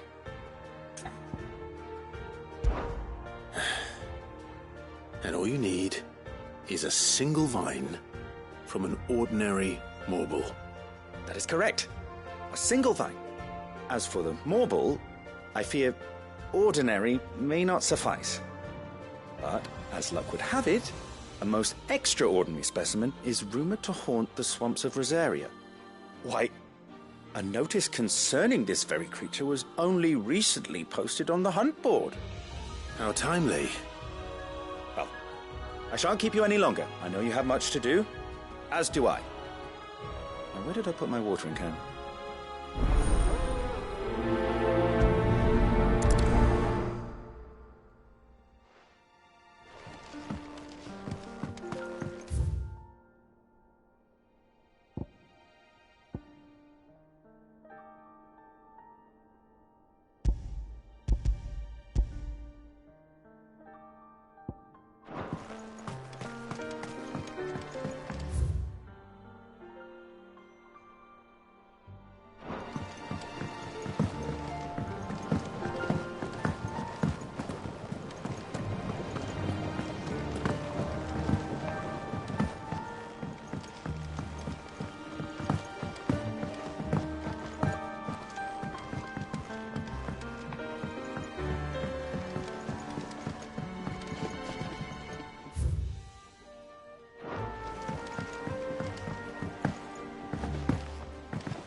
If it's knowledge you seek,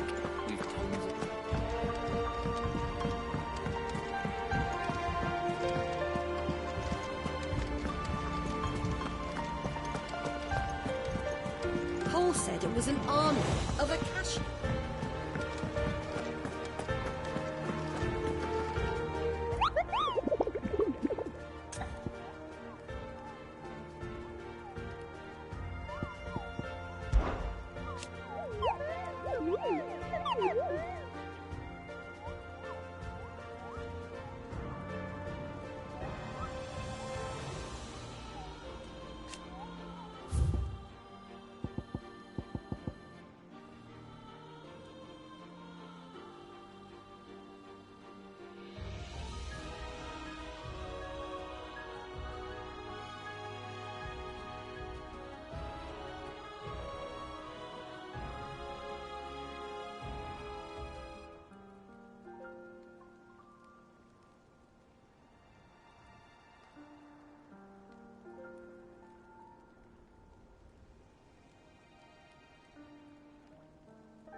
recover soon.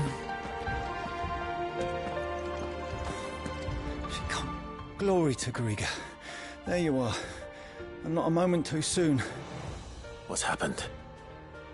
Taya's busy working herself into an early grave. Since the arrival of her latest patient, she's refused to stop, even for a moment. I've tried offering to see to him in her stead, but she won't hear of it. Clive, she hasn't left the infirmary in days. She's pushing herself too hard. And if she doesn't rest soon, will you talk to her? Order her to her chambers if that's what it takes. Because if she keeps this up, I fear the hideaway will be without its best visitor before too long. I know better than to order Taya to do anything, but I'll speak to her. Thank you. I pray you have better luck than I did.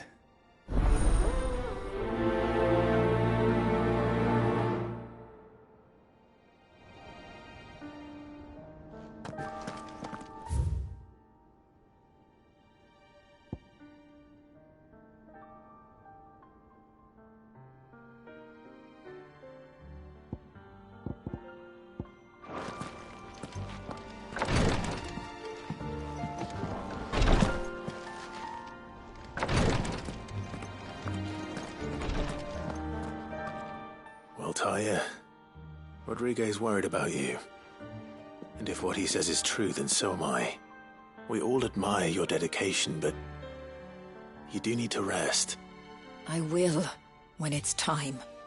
Until then, I'm staying put. We owe him that much. Who is he? Someone from my past. Someone who doesn't deserve to die alone. It won't be much longer. The crystal's curse has almost finished its work. If I had the tears, I could ease his passing. But without them, we've nothing that will touch the agony of those last few hours. How would tears help this man? Not my tears. Tears of mercy. Alicia, it's the only thing strong enough. You wouldn't, Taya. Surely. There must be something we can do for him. Sometimes an easy death is the greatest kindness we can offer. You do well to remember that, Rodriguez. I will. We have all the ingredients we need for Alicia Balwam. It needs to be fresh, though, so we rarely have much to hand. I can make the draft if you can bring me what we're missing. Just tell me what you need. There is a species of venom-weeping spider that lives in the forests of Norvent, near Lorbert's Pass. Bring me one of their eyes. Preserve it as best you can, but avoid contact with the tears. I'll make sure the other ingredients are ready before you return.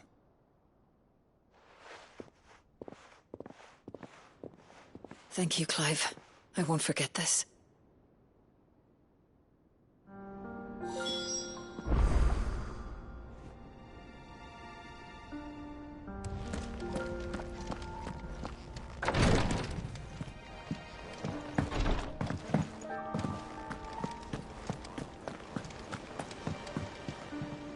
All right, Clive. Blackthorn told me you helped him out again. Tough for that. Speaking of which, I'm actually a bit, worried about him. And you want my advice? Afraid so. It's a bit of a funny one, this, but I saved this posh knob while I was out on a mission, and he gave me this flashy ring to say thank you. So, obviously, I show it to Blackthorn, thinking he'll be impressed, only for him to go white as a sheet and quiet as a curl instead. Try as I might, I can't for the life of me work out what could have got him upset like that. And seeing as how Blackthorn opens up when you're around, I thought maybe I'd speak to him again. Well, I suppose there's no point leaving him to stew. Cheers, Clive. I'll be sure to pay him a visit as soon as I have a moment. All right, I'll meet you by the forge then. You come along when you're ready.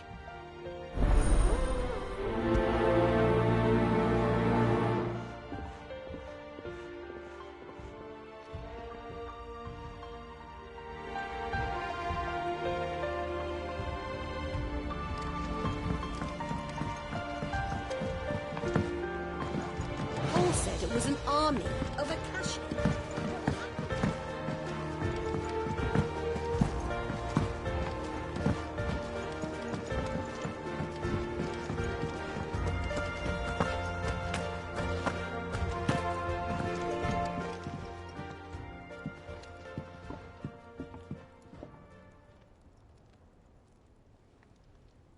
Bloody hell, Clive. Not this again. Oh, ain't you got better things to do with your time? That remains to be seen.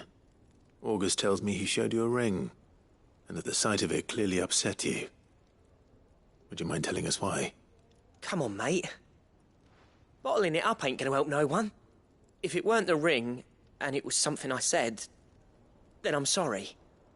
It was the ring, right? It brought back some unhappy memories, that's all. Memories better left forgotten. Memories of what? There are things we'd all rather leave behind, Blackthorn. But sometimes it helps to talk about them. And sometimes it doesn't. Is that so hard to understand? Don't be like that.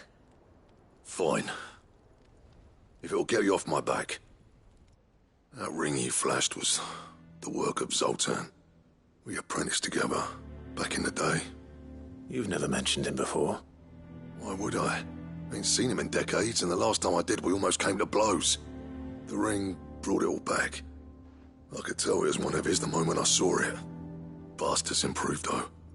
More than I thought possible. That thing's a work of art. So it was a nice ring. Worth a few gil, maybe. What's it matter to you?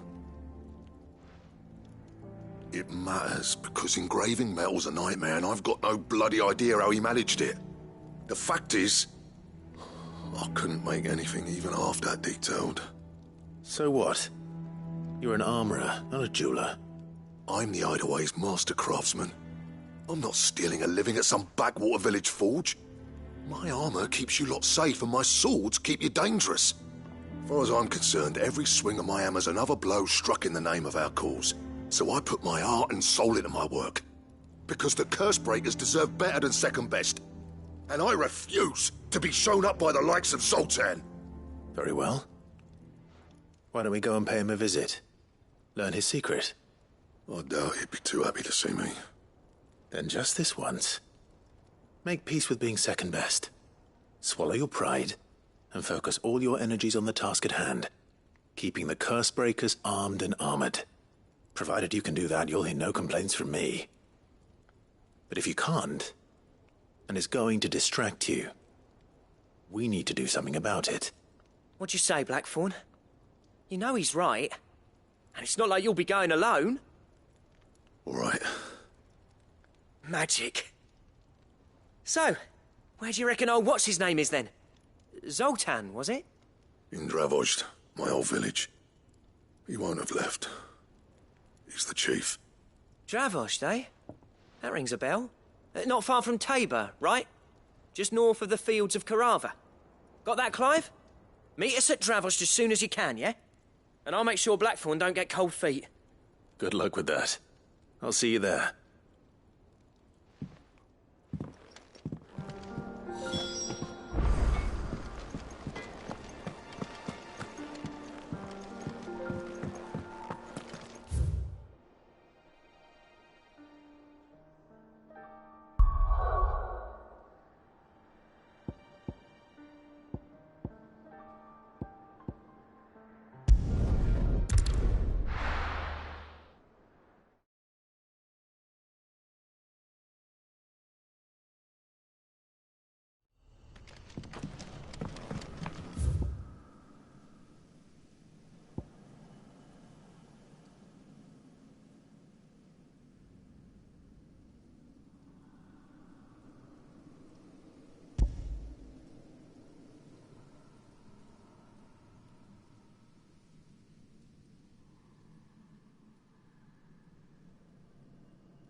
Come on. Fly, Ambrosia.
Rodrigo could have mentioned his spiders would be the size of curls.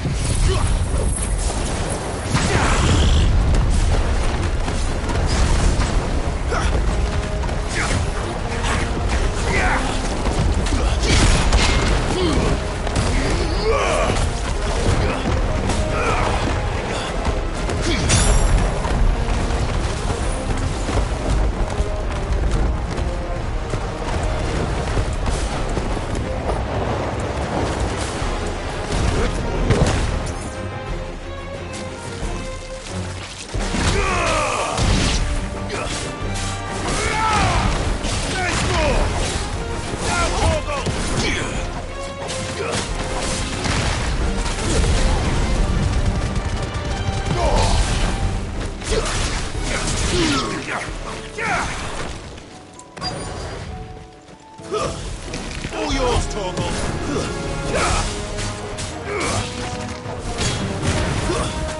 Stay down.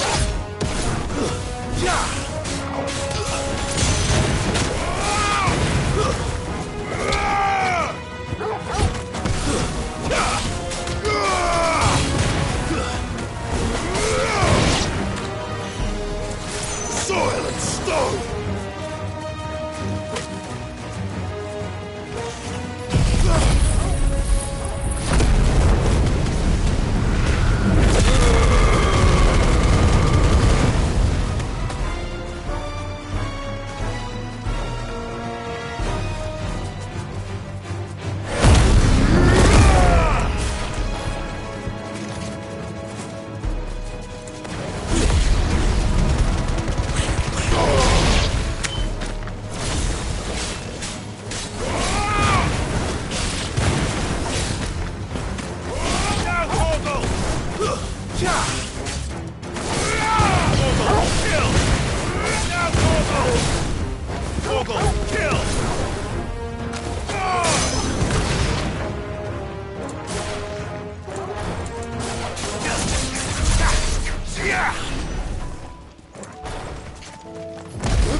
Hopefully will be enough.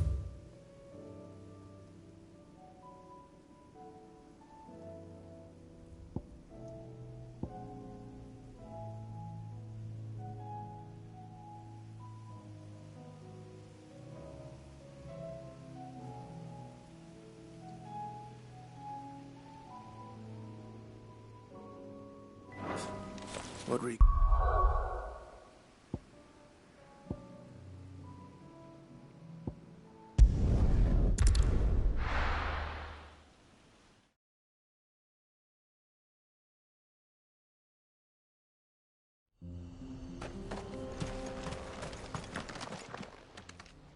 Kicked out already?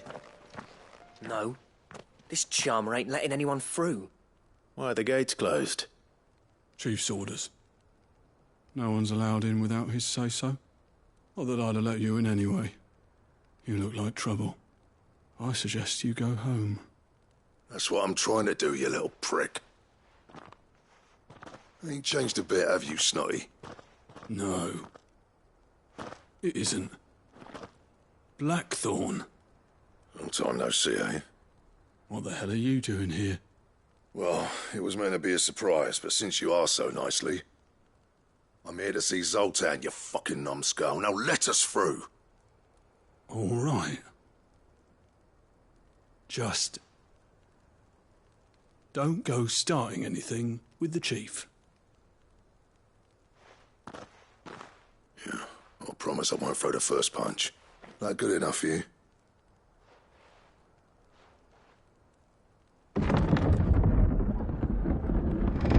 Go on then.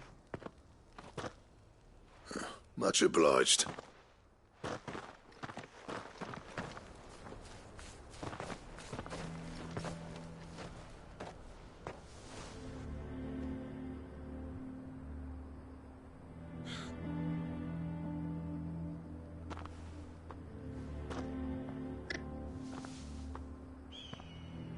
So this is Dravaged.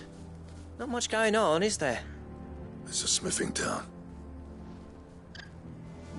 When I was a lad, you'd have to shout to be heard over the sound of hammer on anvil.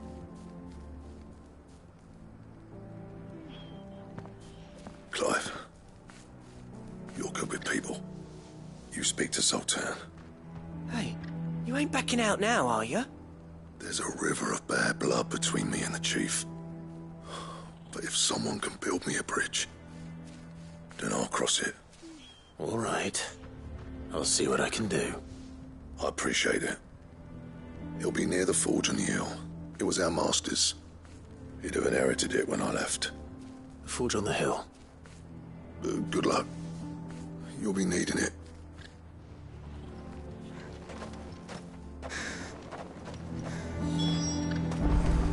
But if we can't fire the forges, how are we going to earn our keep?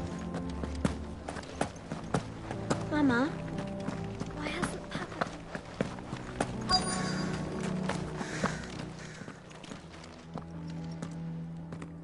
Hotter! Hotter, damn it!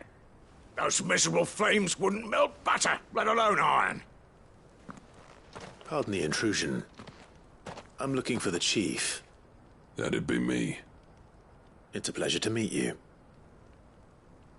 I'll bet it is. Keep the gates closed, I tell him. Well done, Snotty. You're not welcome here. Get out. Before things turn nasty. Blackthorn's here. What did you say? He's traveled a long way to see you. Yes, has he? He's waiting. Down by the gate. Then I suggest you take him with you when you leave. Didn't you apprentice together? So what if we did?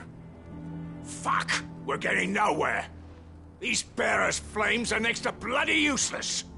We're never going to be able to fire up the forges unless we can find some new crystals. I'm a busy man, as you can see, so do me a favor and piss off. Oh, and if you're struggling to find your way out, ask Blackthorn. That prick knows exactly where the exit is. He's not wanted here.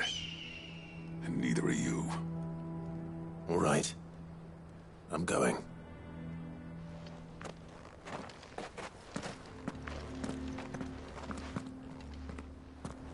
Please, Chief, you've got to do something.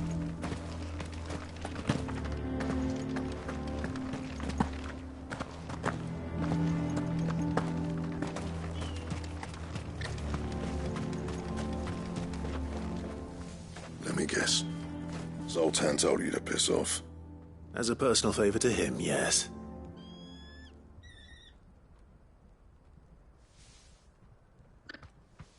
Well, at least he didn't beat about the bush. There'll be no talking him round. Not after what I did. Which is what exactly? If we're to help, we need to know. What turned the village against you? I left. Dravozd. Zoltan. The burden of leadership our dying master dropped in our laps.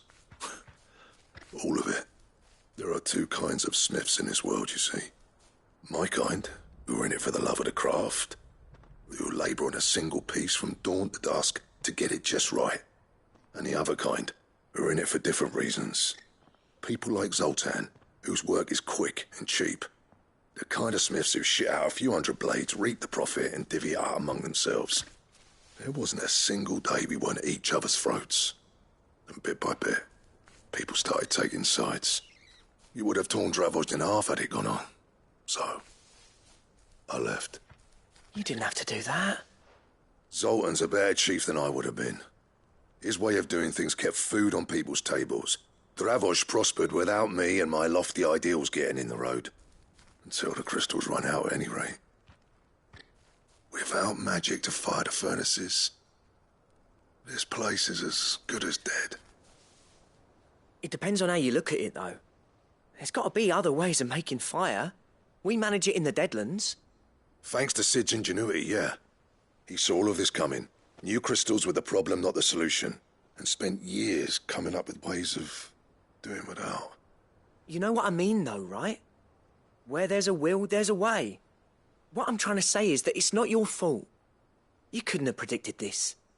It doesn't matter whose fault it is. I don't want to be the greatest smith alive just because I happen to be the last. Clive. Dravozd won't last long without its furnaces. So, do you think it's time we shared Sid's bellows with the world?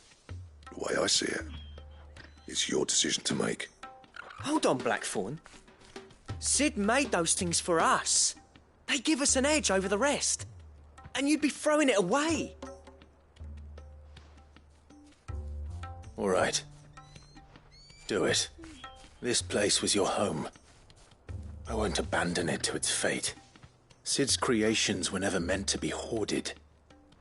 It was only ever a matter of time before we shared them. Let this be another step on the road to freeing Valisthea from the prison of the Crystal's blessing. Dravozd will show the world that it's possible. Wouldn't you agree, August? When you put it that way, of course. It's like hearing Sid speak from beyond the grave. Thank you, Clive. Shall I go and fetch the plans, then? I know I'm off by heart. I'll be needing some help, though. Building a furnace isn't exactly a one-man job. Do us a favour and round up anyone strong enough to lug a brick or two, would you, August? All right, then. And I've got a job for you too, Clive. Finding me some salamander skin. I need leather for the bellows and nothing else will withstand the heat. Luckily for us, salamanders feed out in the fields of Karava. Time for a spot of hunting, then.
Awaken!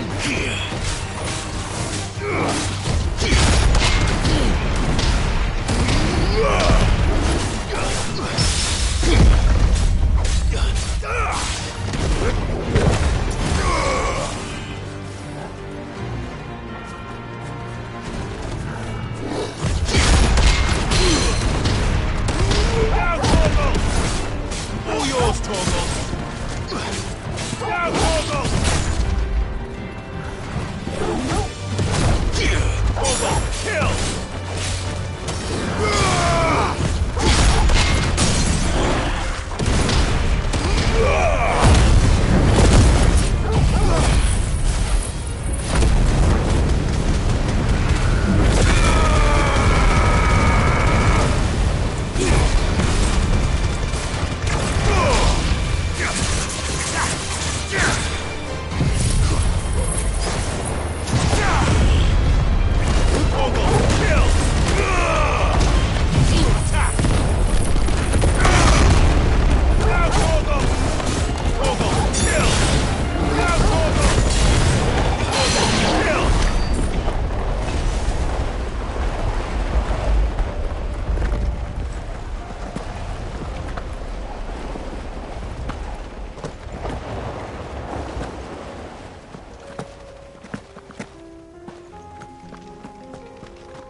That'll feel good, boy.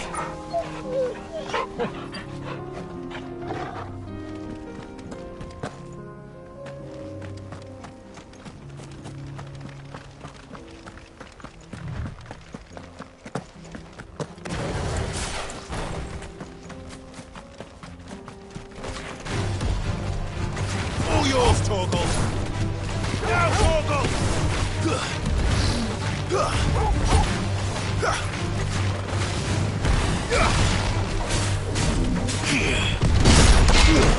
Now, Torgal! Torgal, kill! All yours, Torgal! Now, Torgal! Torgal, kill!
Now,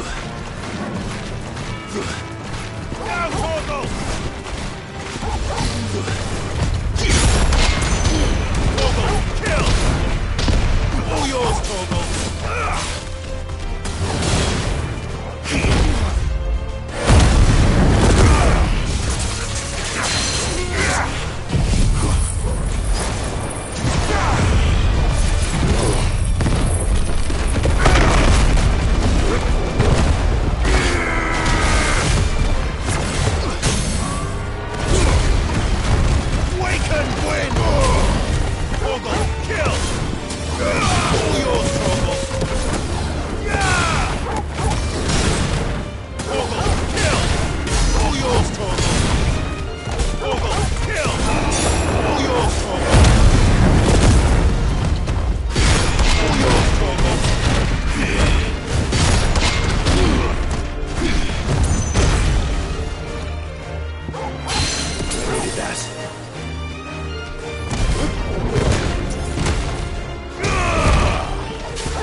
Let's make this quick, shall we? To business.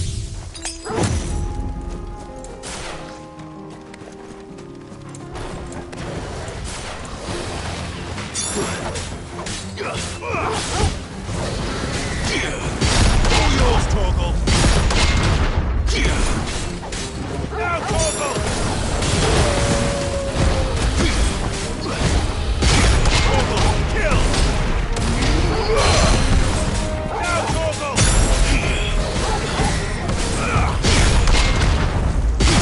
All yours, Torgal! Now, Torgal! Torgal, kill!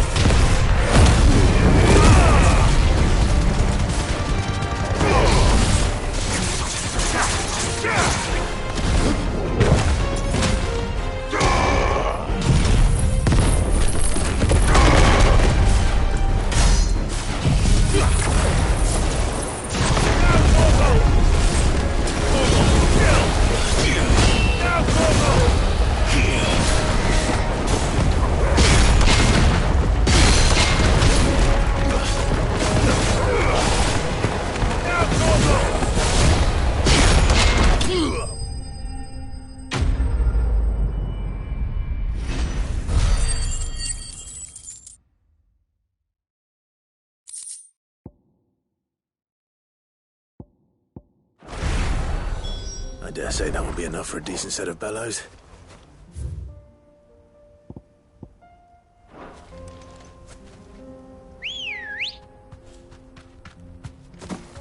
Come on.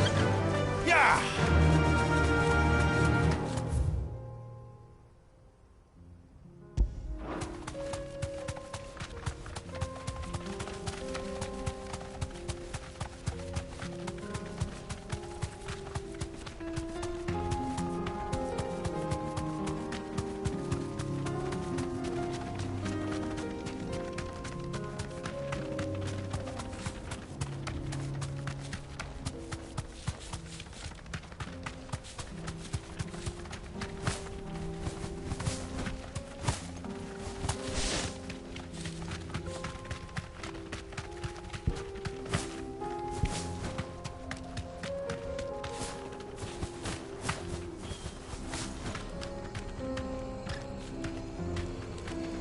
Thanks, girl.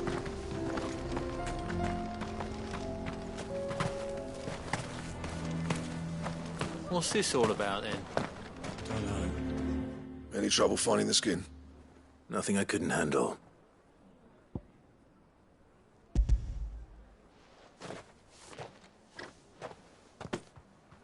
There should be plenty.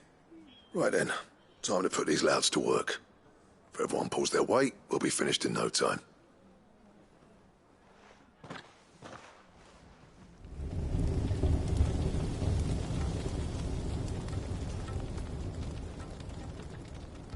Well, I'll be damned. I honestly didn't think it'd work. But it's hot enough, all right. And without a single crystal in sight. You know what this means, don't you? I do, yeah. Dravost is saved.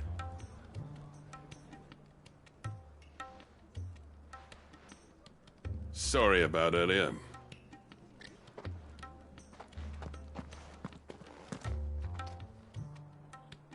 I take back everything I said. That thing you built us is an honest-to-God's marvel. You saved our village. It's Blackthorn you should be thanking. He oversaw the construction. Give this to him, would you? What is it? Pit Cole's cinders. After he left, I spent years trying to eke the most out of our forges. That there was my answer. Chuck it in the fire, and your forge will burn hotter for longer, which will do wonders for your steel. Our secret for yours. Only fair. I've always envied Blackthorn.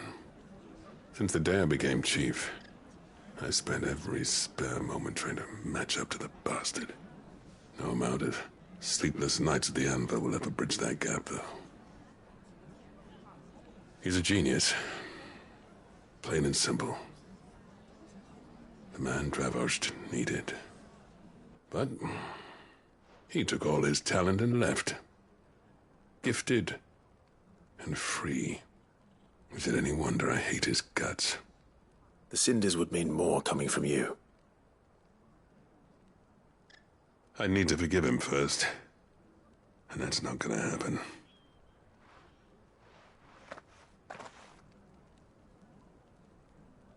Well, you know what they say. Oriflamme weren't built in a day and all that. These things take time.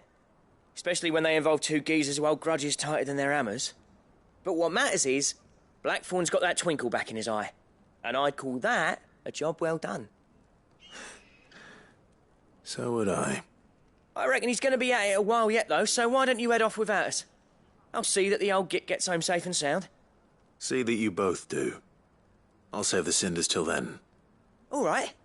It'll be a nice little surprise for him.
Paul said it was an army of Akasha.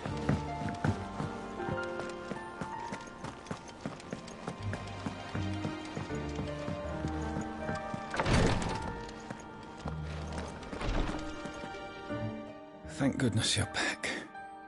Taya looks like she's about to collapse. Is this what you needed?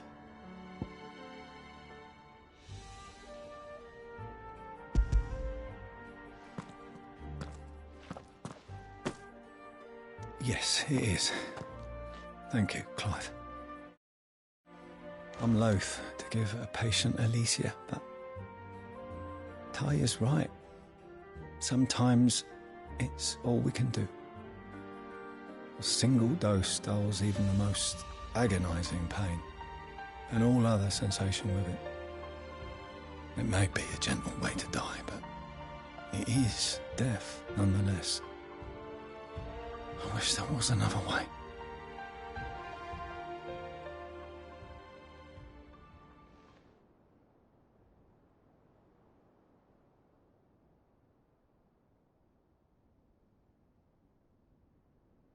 How are you feeling? Light, mid-here. Drifting on waves. Good. Just relax. Let the waves carry you to a better place. Thank you, Taya. I'm so proud of you.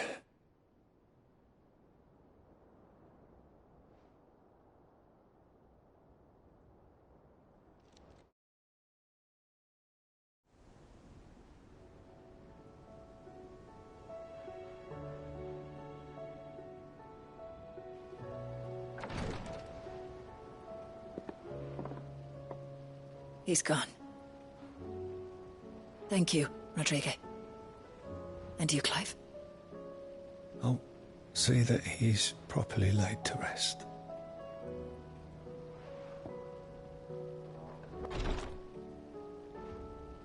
The man you helped today was my mentor, back in the Southern Isles, on the front lines of some meaningless war.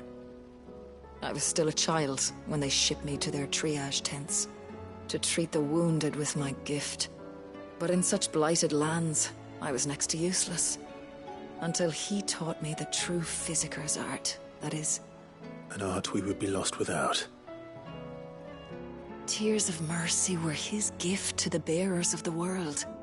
A respite from the agony of the curse's end. And a kindness Sid would have approved of.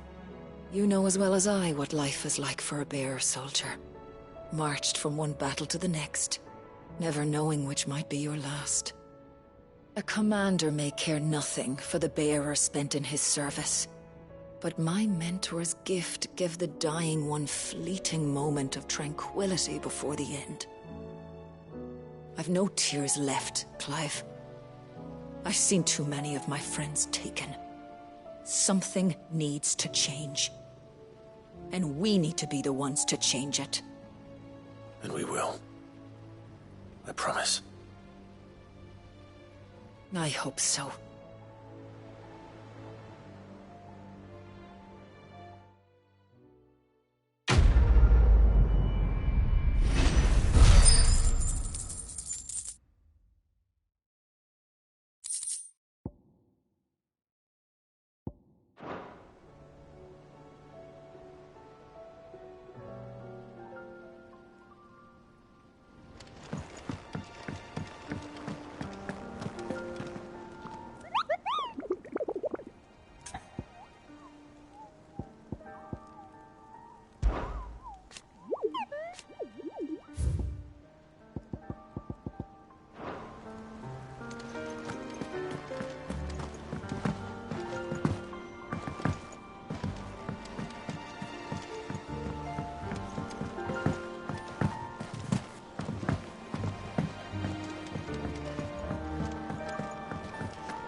Songs you...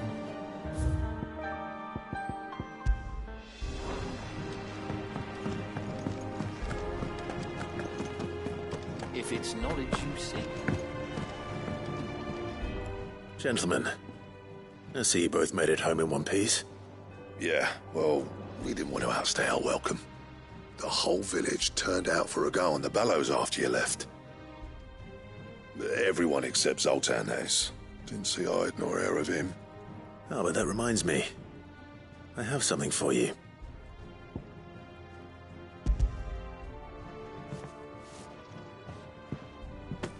Pico Cinder. How'd you come by this?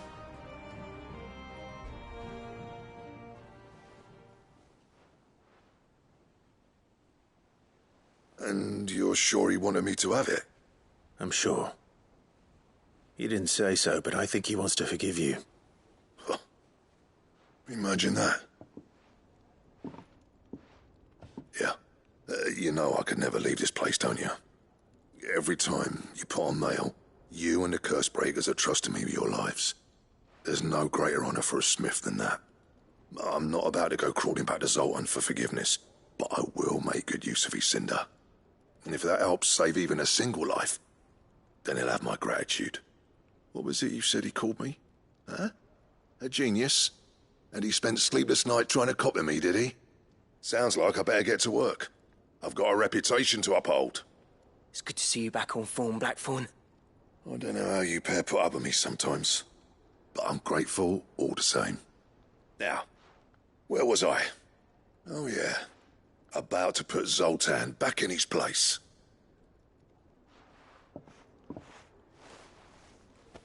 Ain't got the art to tell him how similar they are. Stubborn bastards. A little healthy competition should be good for him. You're not wrong. Still, it's a shame him and Zoltan couldn't let bygones be bygones. No use grumbling about it now, though. Blackthorn's happy. Or as near to happy as he gets. And that's good enough for me.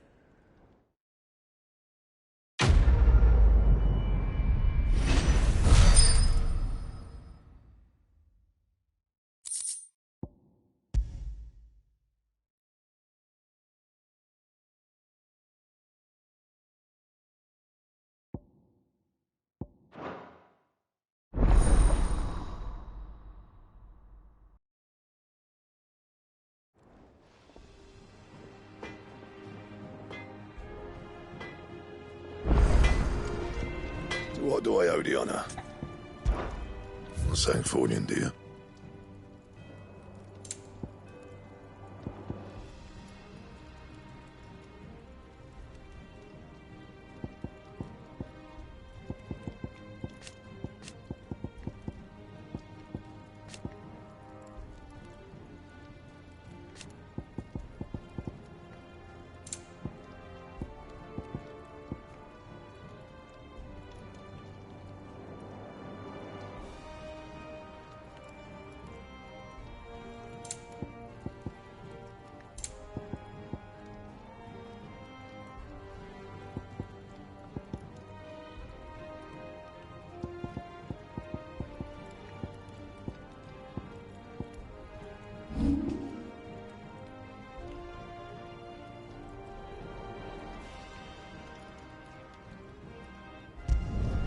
You can thank me later.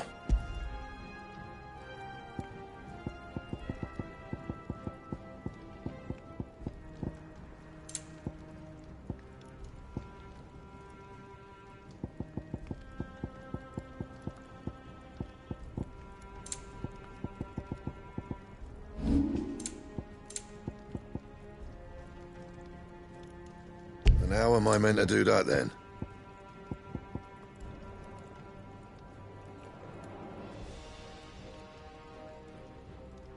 And?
won't be easy. All yours, Torgal! All yours, Torgal!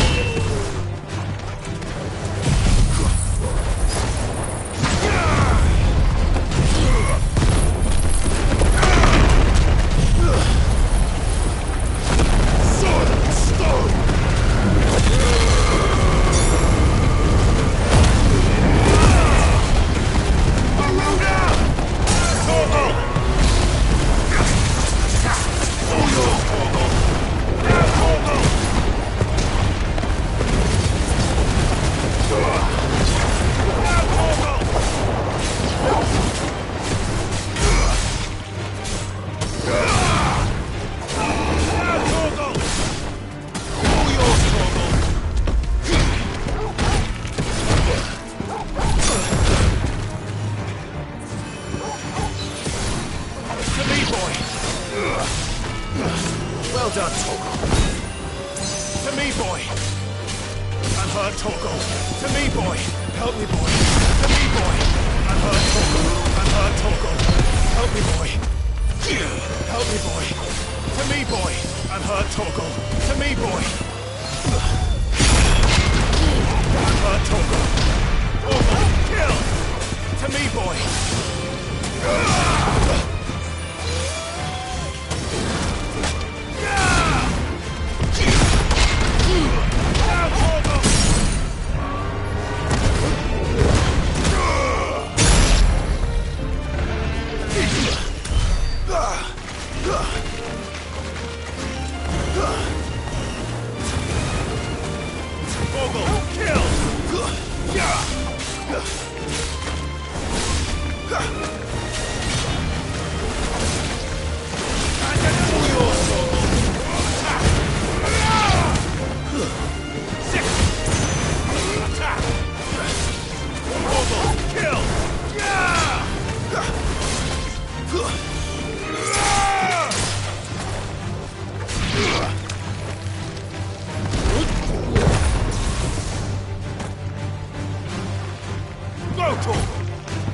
Over here! Second! Over here!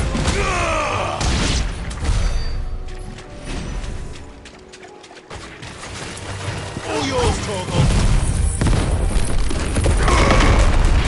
It's over!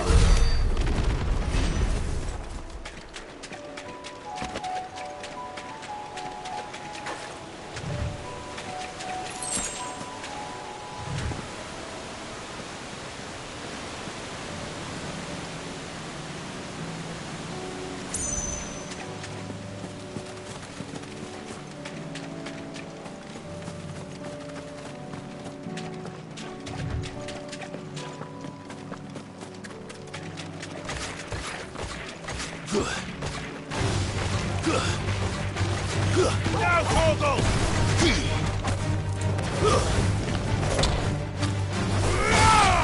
Torgal, kill! This one! And another! Now, Torgal! All yours, Torgal! Torgal, kill! Go, Torgal! And another! Attack!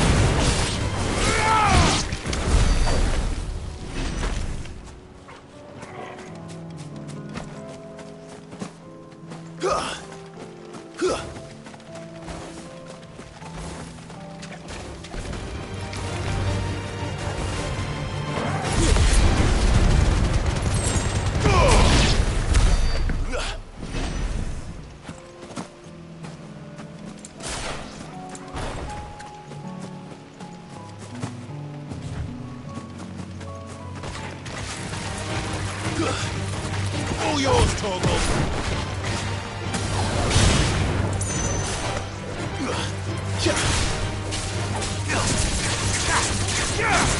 Now, Torgal!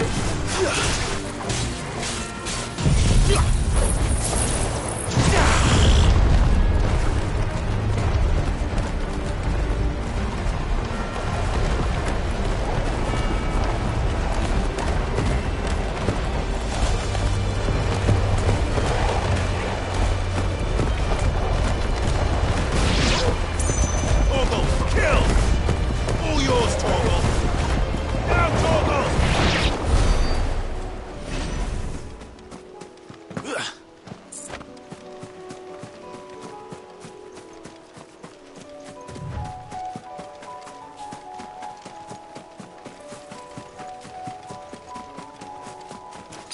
This should help. That's better.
That was definitely anything but ordinary.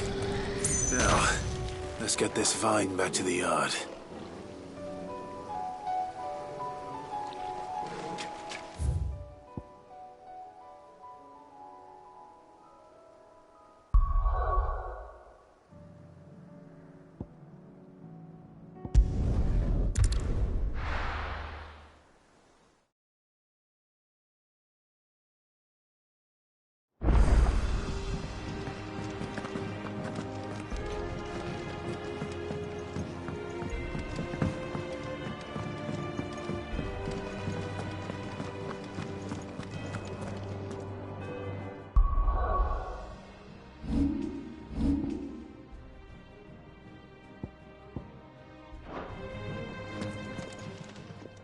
Clive. If you're gonna buy something, be quick about it. It'd better all be here. You're rubbing me blind, you know. It'd better all be here.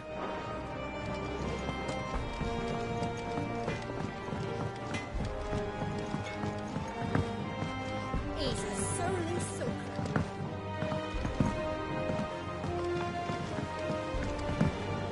Realm's crops are all being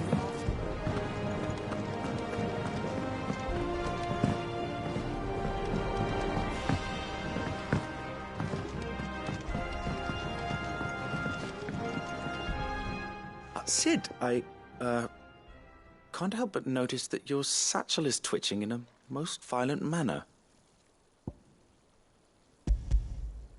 Here. It's your problem now.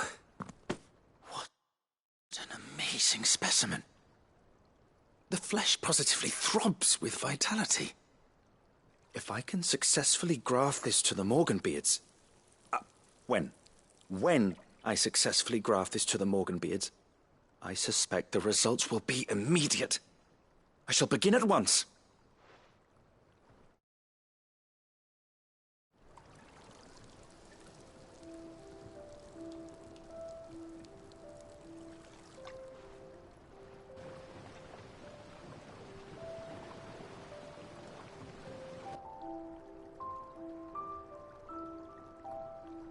It is just as I hoped. Witness how the Morganbeards have taken to the blighted soil. How they bloom with heretofore unseen vigor. Why, I dare say such a vine graft would yield similar results when applied to other specimens as well. I'm glad I could be of assistance. You've not only helped us, Sid, you've saved us. Do you recall the extract with which I provided you before?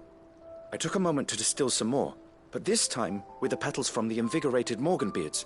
And would you believe? Its potency has nearly doubled. You must accept this vial as thanks for your assistance. The rest, I shall give to Taya.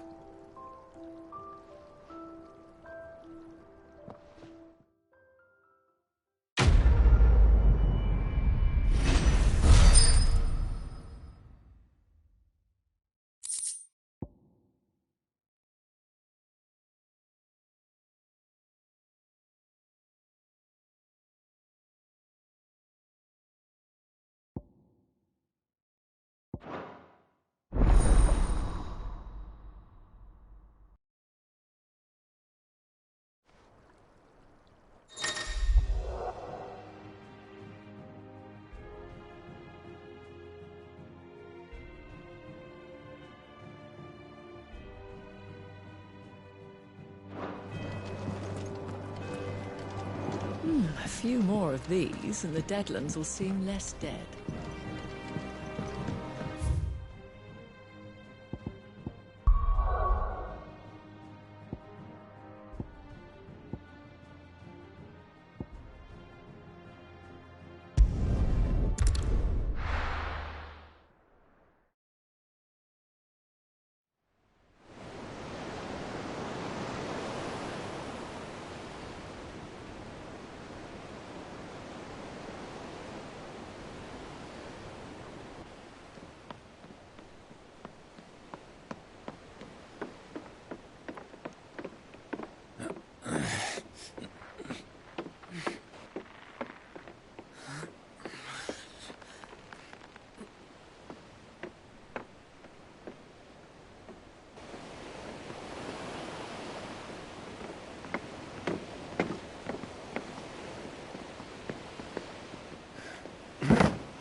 it, Clive?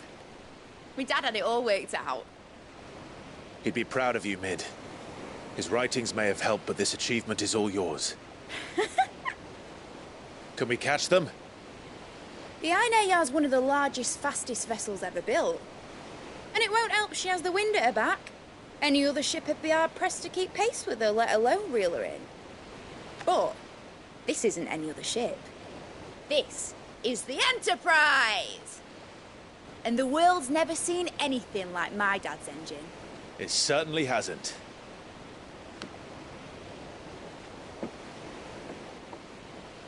Clive, what do you know of Barnabas Tharm? Only what the bards sing.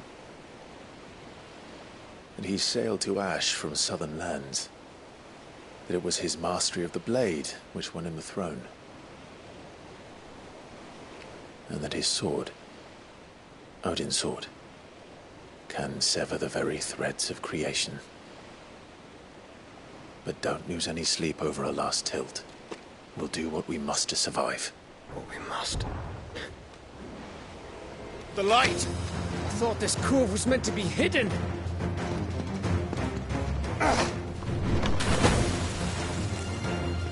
Mid! Company! Eh? We'll hold them off until the ship is ready. But hurry! Bollocks! All hands! Man your stations!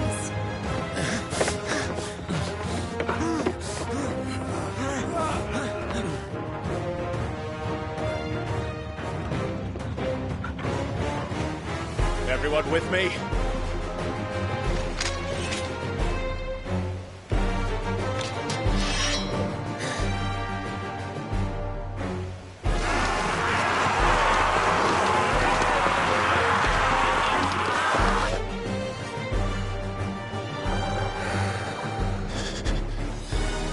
Here they come!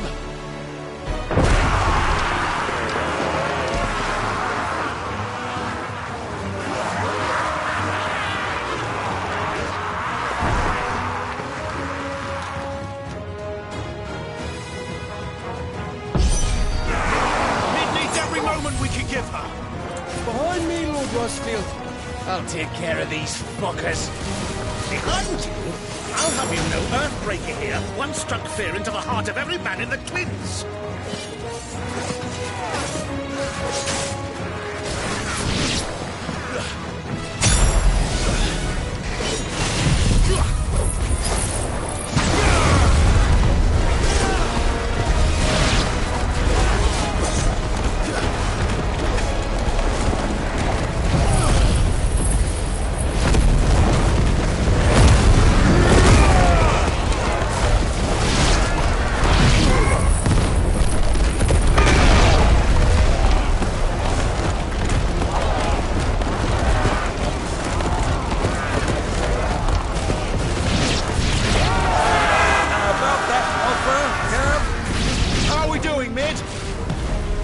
You said that ship was fast!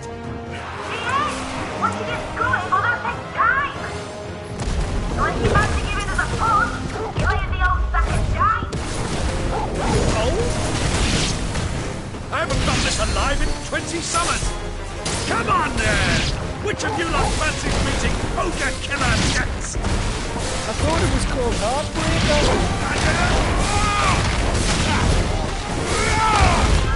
Get him! Don't let the clappers you can. We don't pay and I'll stand if I'm going first.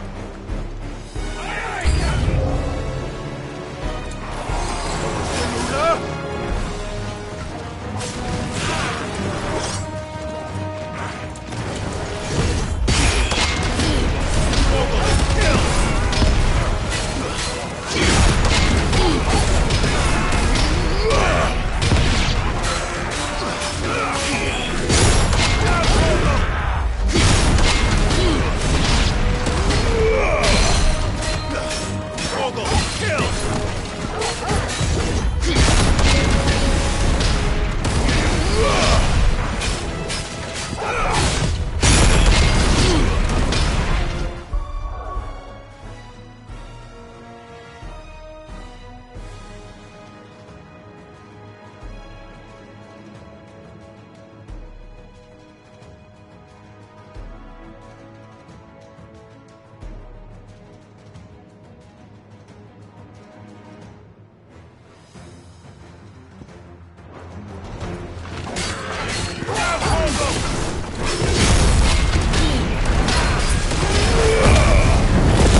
That was easy enough.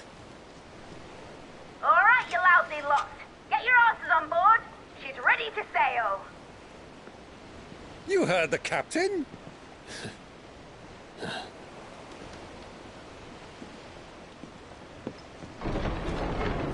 Clive.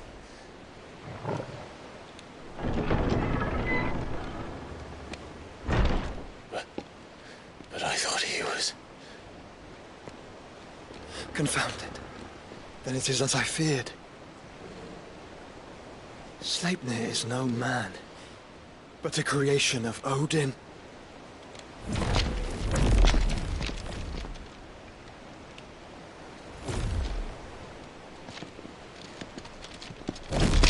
Phoenix's fiery fundament. Have you no normal enemies?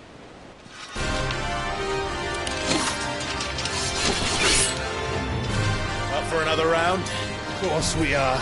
Right, Lord Rosfield? My boy, there was a time people called me the Executioner. Who was an Alex? No matter, heads will roll all the same. Mate! New plan! You leave! We follow! Follow? Swimming, are you? Oh, bugger me! Weigh anchor! Engine's dead slow ahead!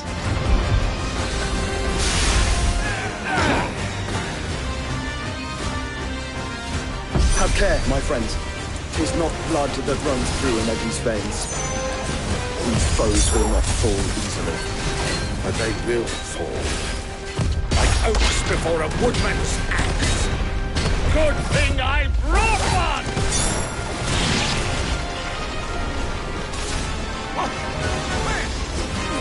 How long are we meant to keep this up? As long as it takes. Unless you have a better idea. Well, I've already killed at least 5 of the bastards. Fuck it. Let's do the lot. Farewell, Waken wins!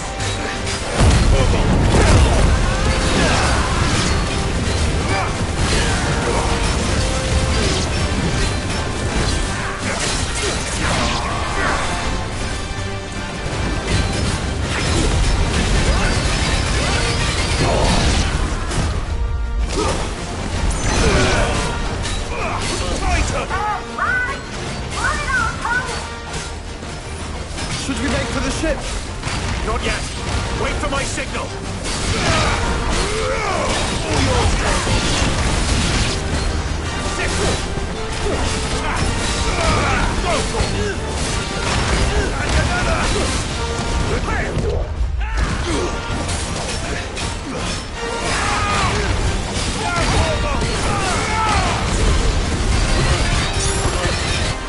In your own time, Clive!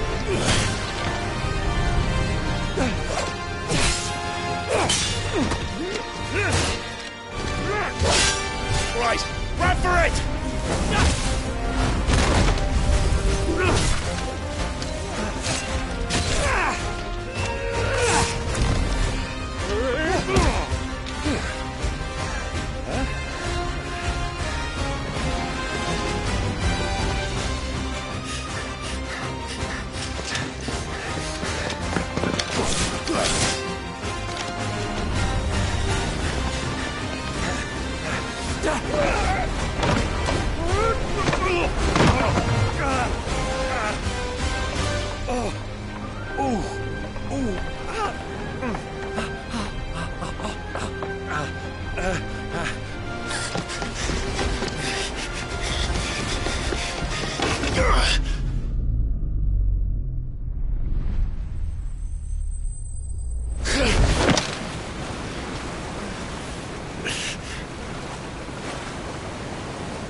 Mate! All right, engine full ahead! And hold on tight!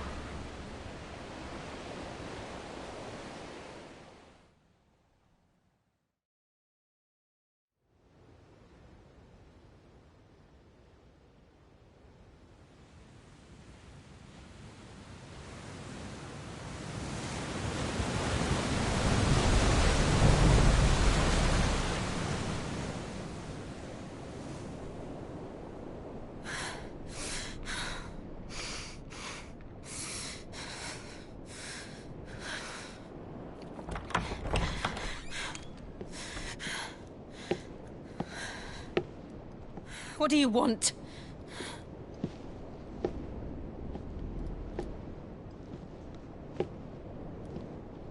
That's quite a mess you've made.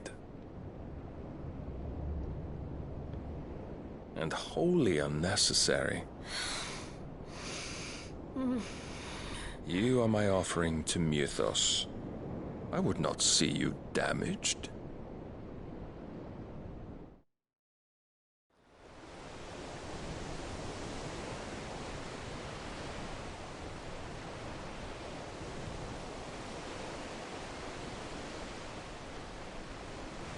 Now back to your stations! Every bell spent treading water puts another league between us and the galleon.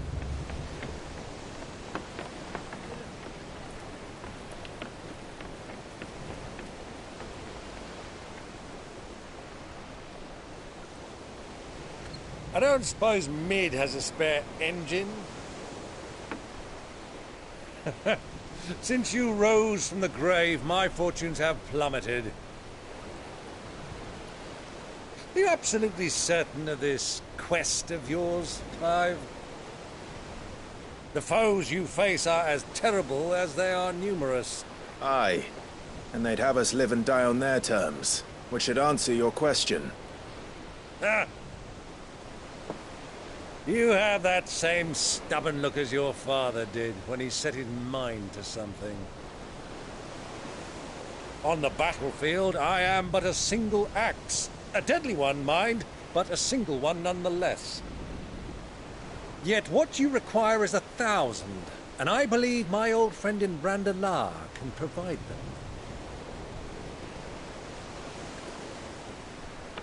Take care, Clive. I have many more tales of your father's exploits to share. And I cannot very well do that if you're dead. Again. Good luck, Uncle. And may fair winds attend you. As for you, Joshua, take care. I shall do my best, Uncle. Farewell, my nephews. When next you see me, it shall be with an army at my back.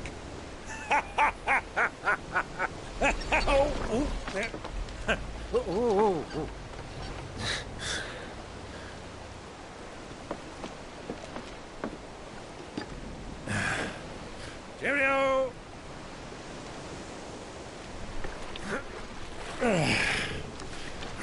Oh, yeah. Do keep up, my boy.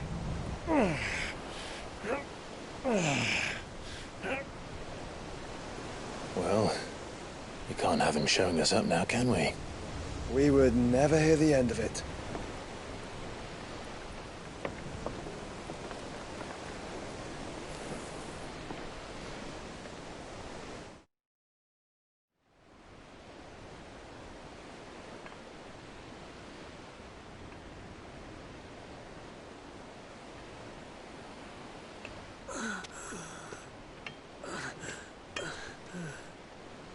Great God of mercy.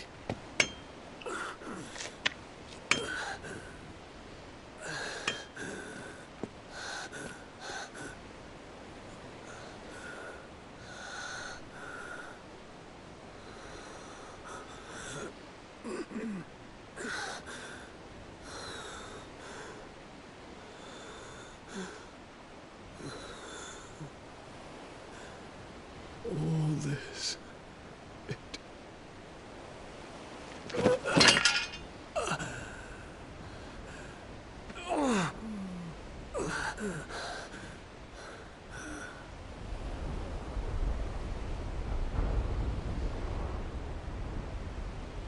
What have I done?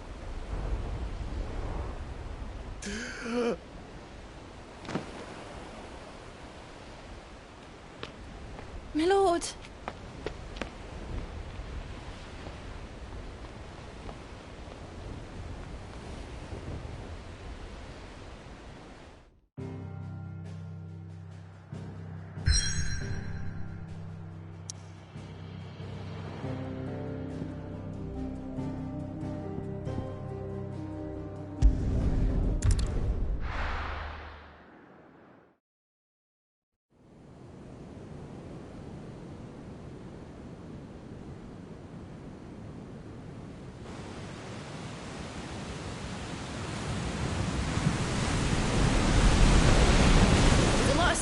between here and Waloed, but any ship heading north has to round Zemeckis and put through the Narrow. Maintain our current bearing north-northeast, and we'll catch the Black Galleon before she vanishes again. What's to prevent her from circling around Ash from the south? With these winds in those waters, it'd taken forever and a fortnight to reach Stonehenge. Mid knows what she's talking about, Clive. Better than any of us lot, anyway. I say we do as she tells. Sails on the horizon. She's ours.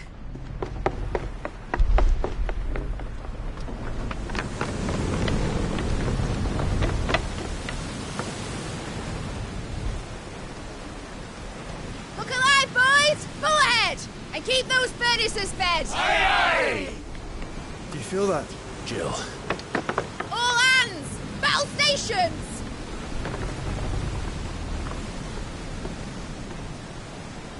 Let's see what this girl can do.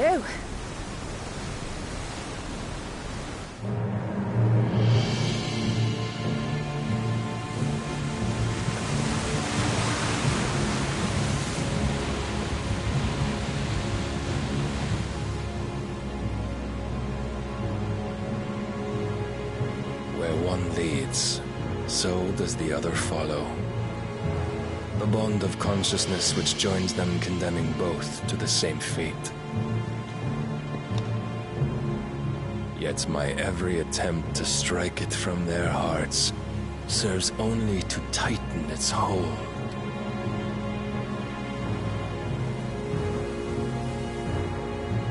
Fascinating.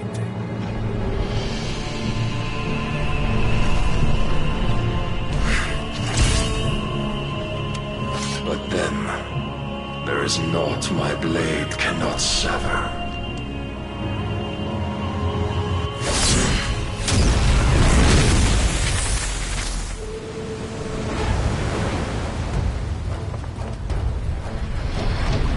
Great Gregor's gas!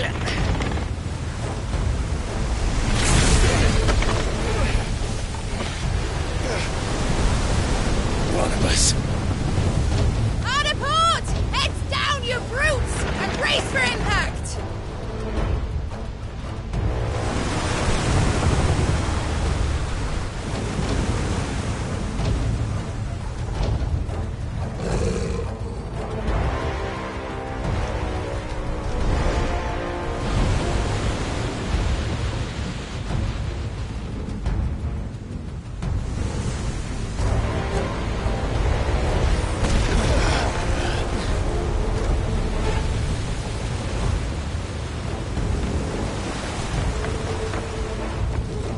It's now or never. I'll find her.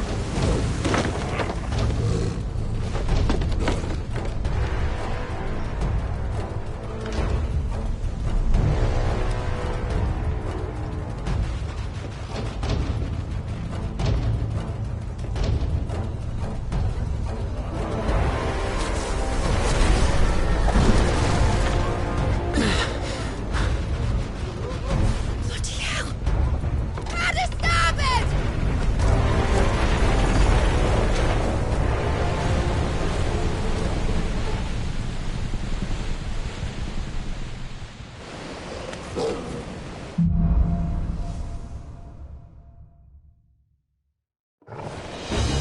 Where did you hide her, Barnabas?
I'm coming.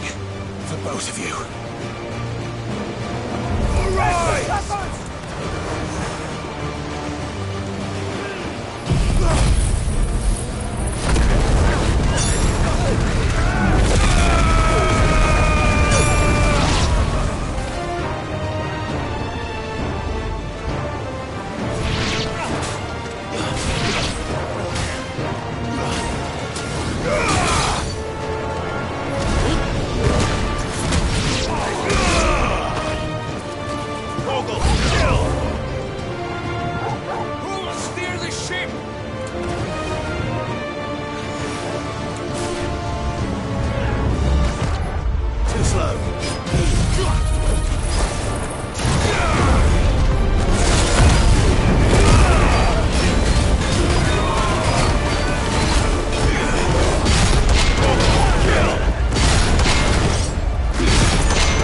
You came. Get back.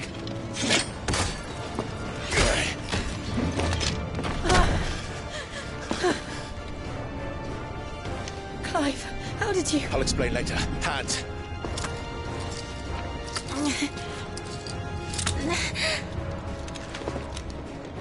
Can you walk?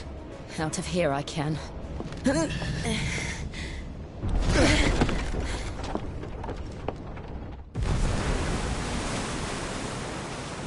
Stand still! Phoenix. Are you not the dominant of fire? I see naught before me but a guttering flame.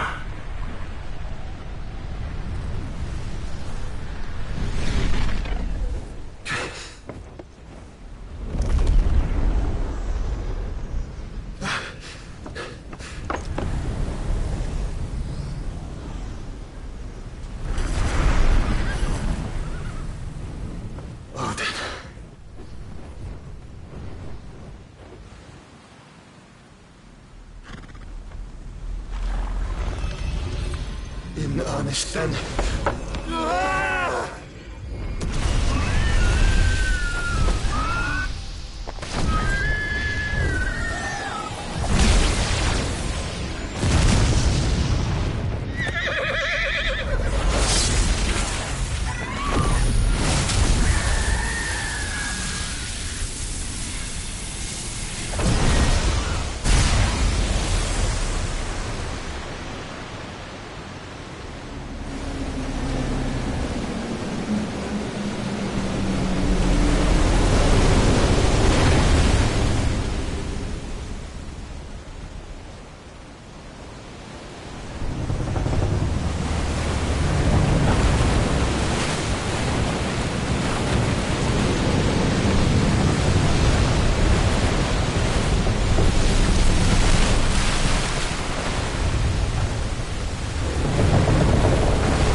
Can you go on? I think so.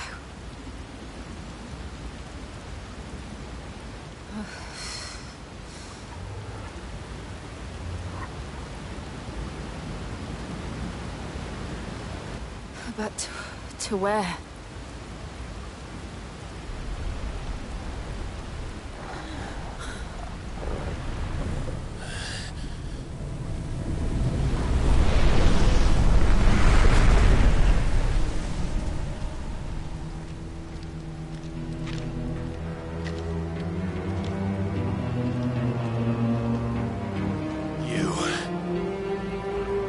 What did you do to Joshua?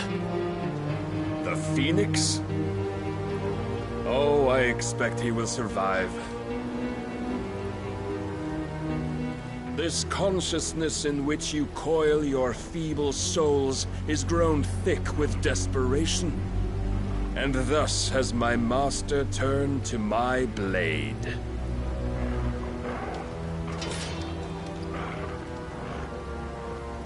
The world will soon be painted in black. And all that live shall gather in death's autumn wake. Not if we remove the cause of this misery. Not if we destroy the last of the Mother Crystals and restore balance to the world. Come. Do you truly think it's so simple?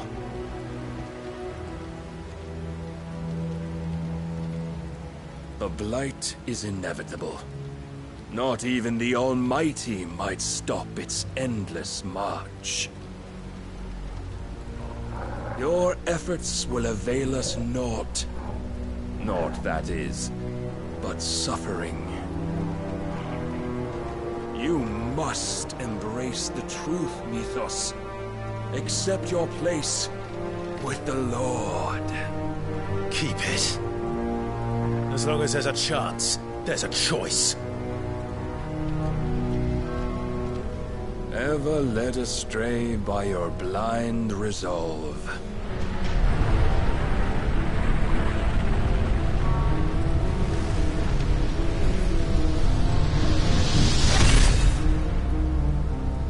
Now, it is time you learn the inevitability of your divine fate, however much it may hurt. Get as far away as you can. Clive, no! Trust me, Jill.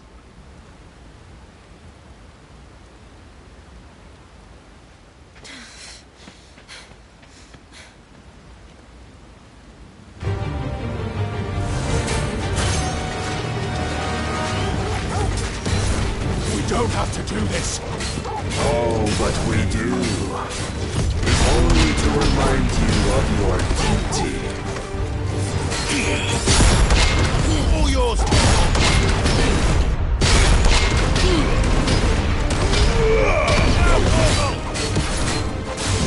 Rise, Mythos. In the short time since our last meeting, you have grown much. Yet as a vessel, I fear my lord will still find you lacking. All yours, Torgal! Over here! Now, Torgal! All yours, Torgal! All this fire and fury, and for what? Stopping the blight. A foolish notion fed to you by a foolish man. How dare you? You know naught of this world nor of our place in it. If our fates were so easily rewritten, we would all be gods. Torgal, kill! Defend yourself!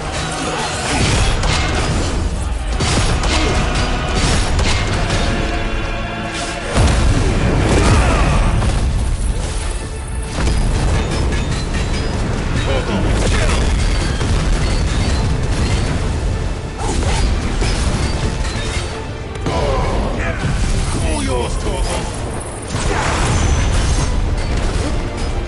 I have seen enough. If reason cannot sway you, there are other means of persuasion that might.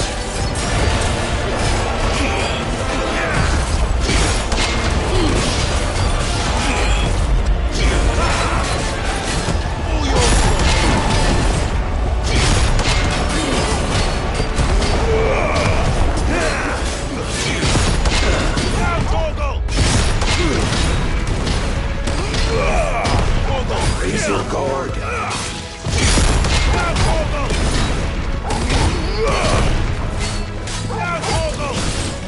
All yours, Torgal! I shall cut you free. Cast off your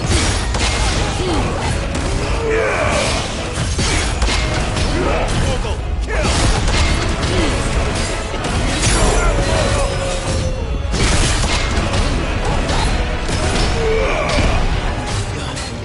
All yours, Torgal!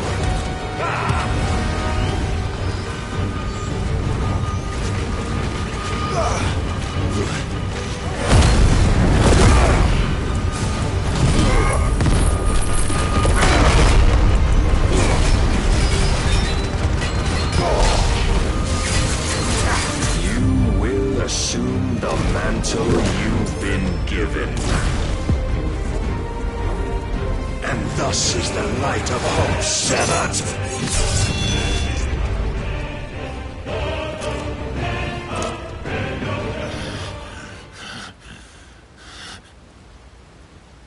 You would yield so soon. Never. Clive!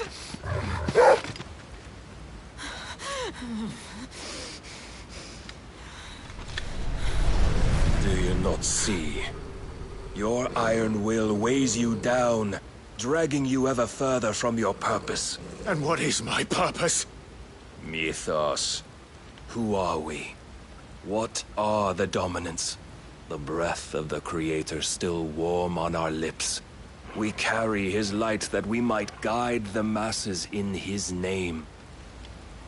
We are but mighty acts of God. We are more than that. You would be nothing without what he has granted you.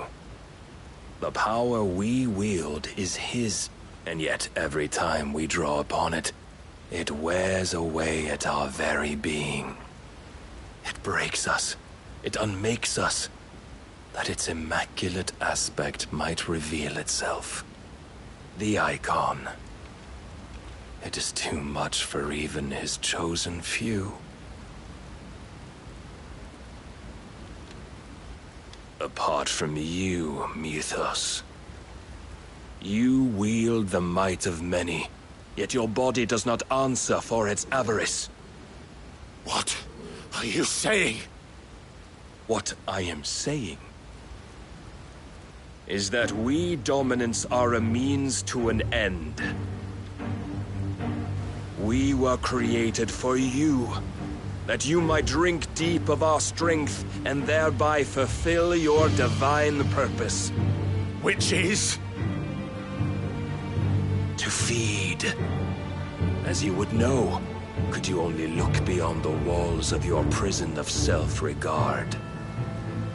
As long as you choose to ignore this, you shall never penetrate my defenses. Still, you may take solace in the fact that you are not alone in your plight. The chains of volition shackle all of mankind, but there is yet cause to rejoice. For the Lord, in his mercy, has taken pity on his flawed creations, and shall see them restored to their proper forms. And what exactly would that be? Why, loyal servants to God. No. Manners, Lord Rossfield? They are men, like you and me. Albeit one's unburdened by the wills that drive our kind to madness. They are pure. They are divine. You mean to turn everyone Akashic? Not turn, Mythos. Turn back. For too long has mankind been led astray by their clamorous wills. It is time they return to a world of quiet equality, where they might once more know salvation. Salvation? And abandon everything we hold dear? We don't need your salvation. We'll save ourselves, and we'll do it on our own terms. Not yours, and not your gods. With every defiant expression of your will, the tighter the chains of consciousness become. But perhaps that fact may be put to use.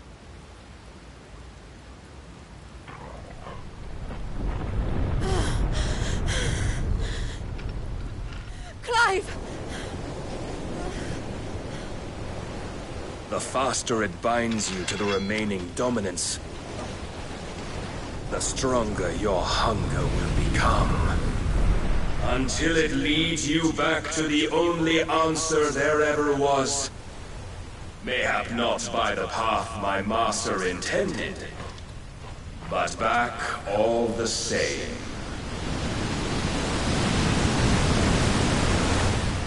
Ash is not far. I could freeze a path. You're in no fit state. Probably not, but I can try.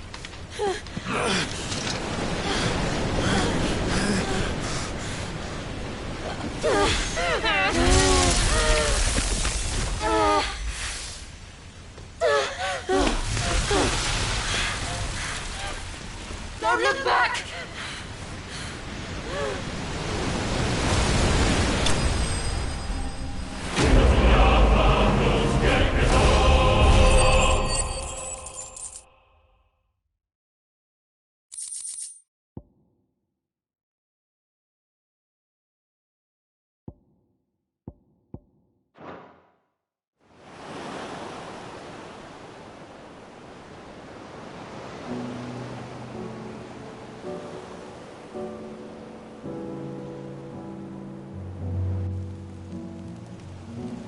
hope the others are safe.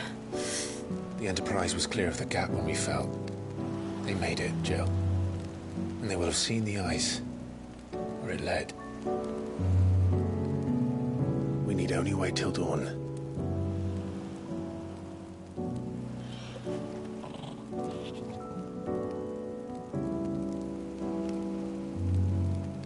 This is the second time Barnabas has bested me. I'm powerless against him. Then maybe there really is nothing else for it but to give yourself to his master.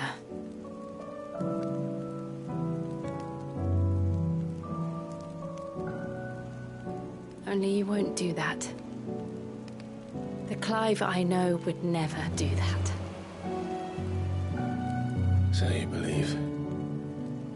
But do you really know me? If what Barnabas said was true, then I'm more monster than man. And each time I summon the flames from within, I burn away the things that make me who I am. Do you, though? Think of what you've used that power for. Of all the people you've saved. It doesn't matter how or by whom it was granted, only how you choose to use it. And you've chosen to use it for good, haven't you? I've also used it to kill. What if that's my purpose?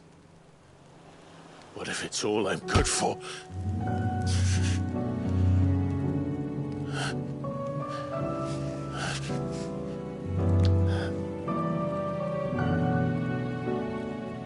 You're still that same boy I grew up with.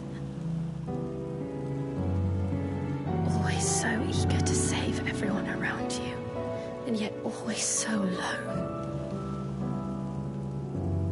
Because you failed to realize the one thing that needed saving most of all.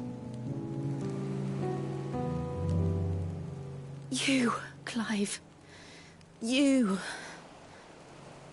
You never once took the time to save yourself.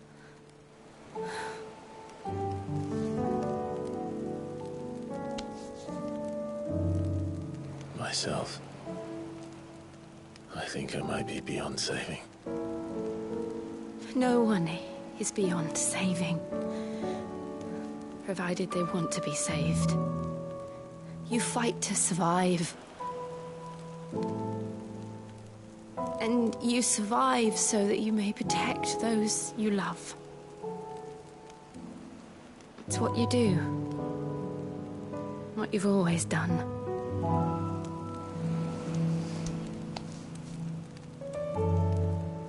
And I know you're not about to change. So I'm going to help you. To give you what you need to protect us all.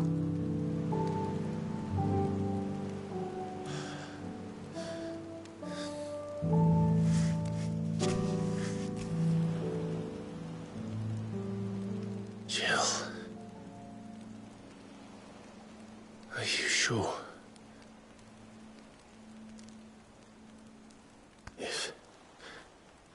If this is what you want, then...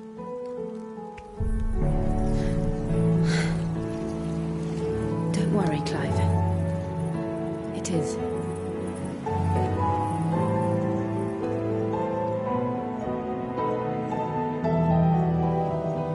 This burden, I'll give you the strength to bear it alone.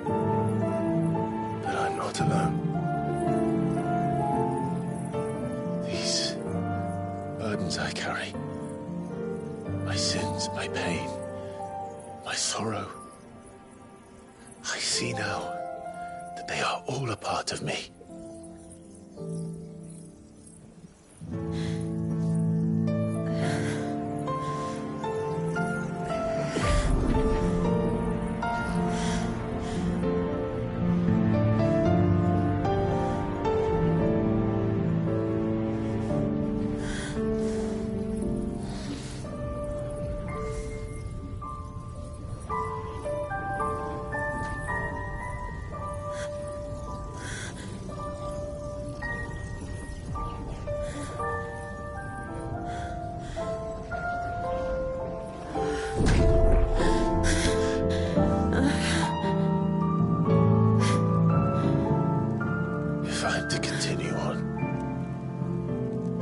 pledge my life to those I love. And I will gladly bear your burdens too, until my last breath. Clive.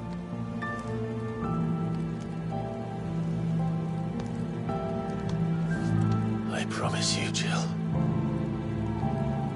We will find a way to escape this fate. Find a way to save each other.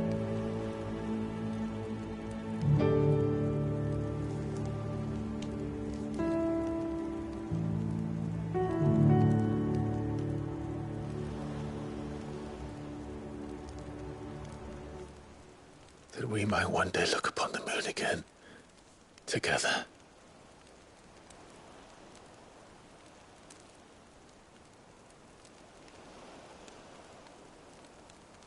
And I promise you, Clive,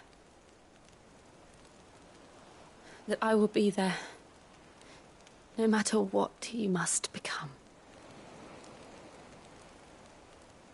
I know.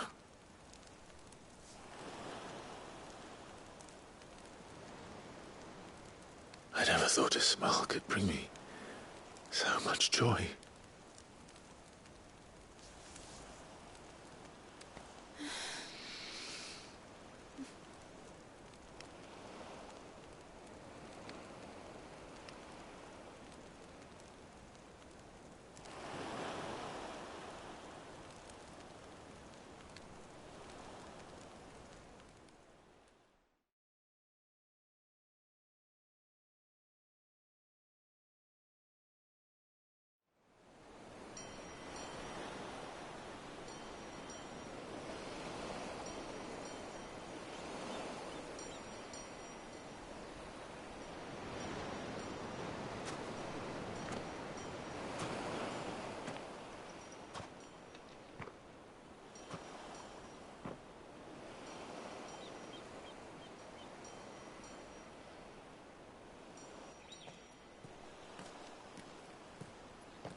What of Barnabas?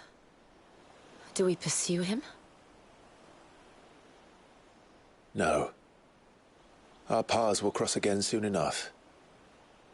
Whether we like it or not. Besides, there is something we must do first.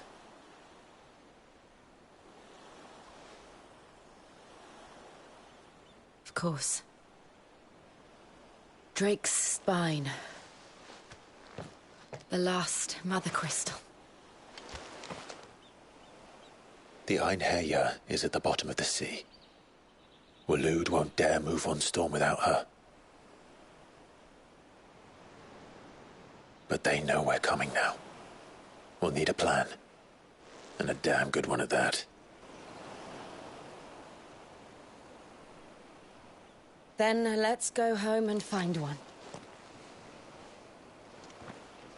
Ash will have to wait.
Mid says Odin split the sea in two.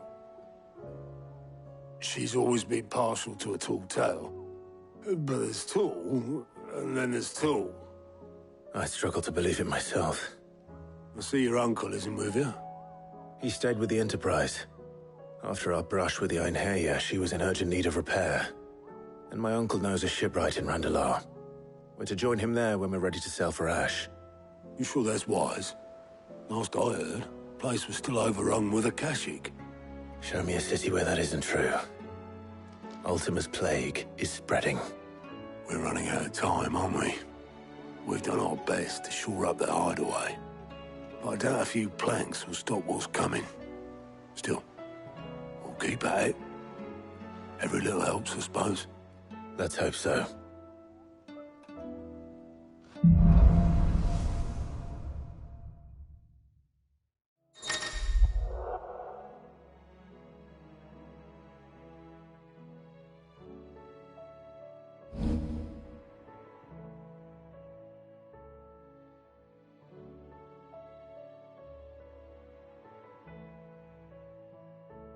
I should visit Joshua.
Assuming Talia will allow it.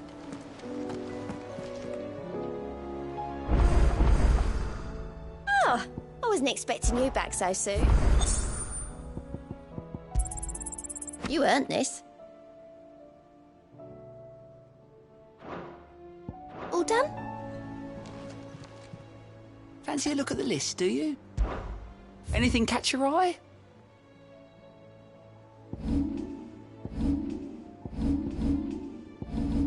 Think you can help?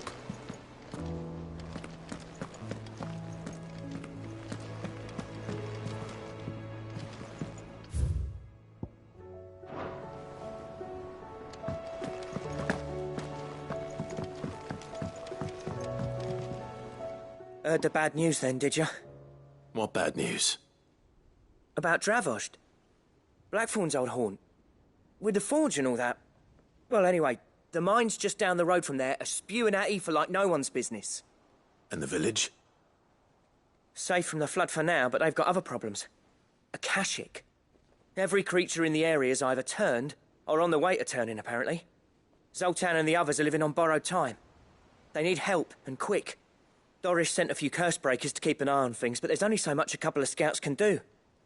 Except get eaten. If something ain't done soon, the old place will be overrun. I won't let that happen. Didn't think you would. Does Blackthorn know? I thought it might be better if he didn't. He'd only do something stupid.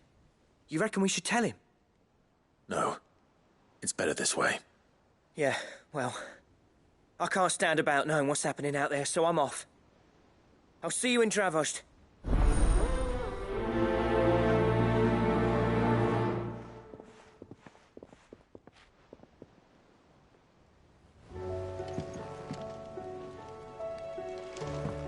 Howdy. Splits.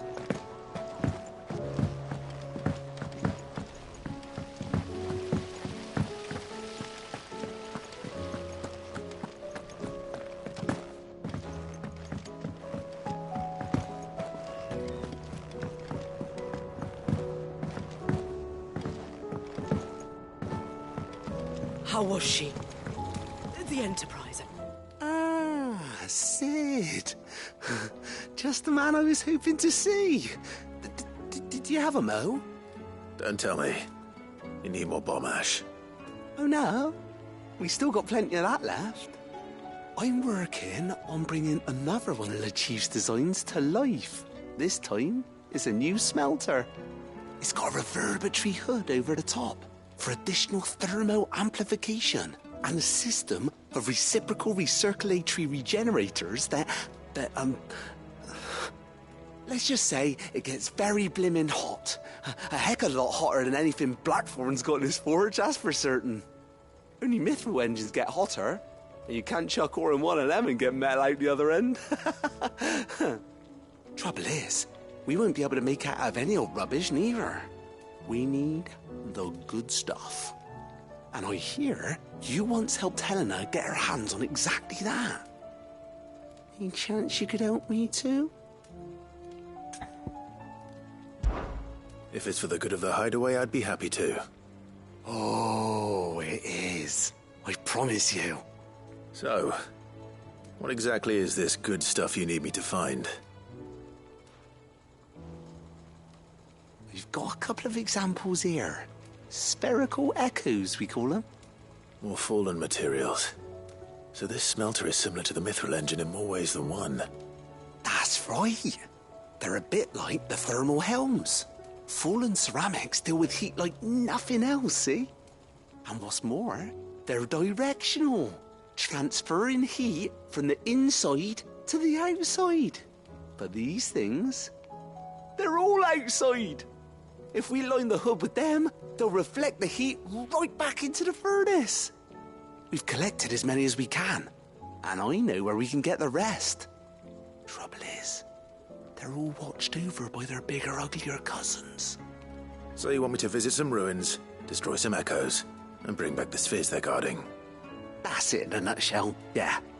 We're only 3 short, mind. And we know exactly where they are.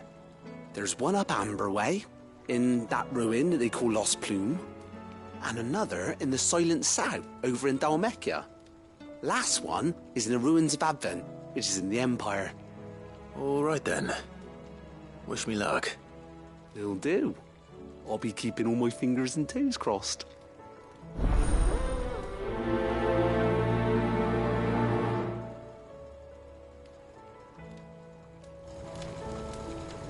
With Canva in the hands of Akashic, we'll need to find another.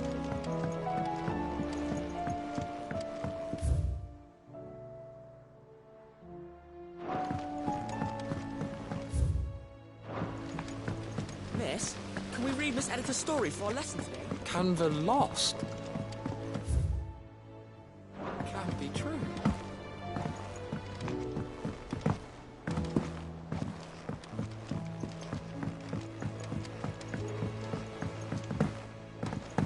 Have you tried Molly's lemon tarts? I've never had any. To what do I owe the honour? So, will it be?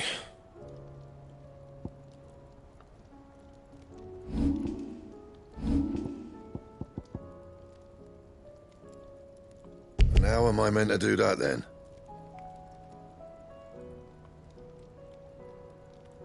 Bring me the materials, and I'll think about it.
Don't waste my time.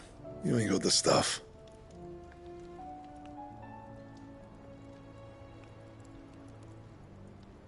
And?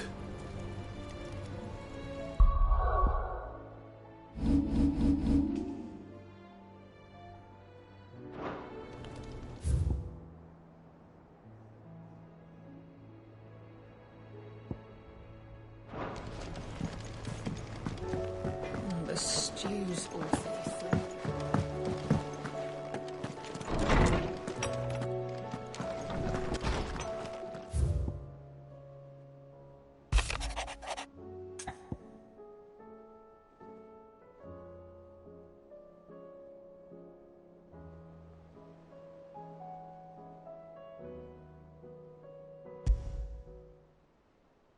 There's no way of knowing if Doris will confide in me, but I can speak to her at least.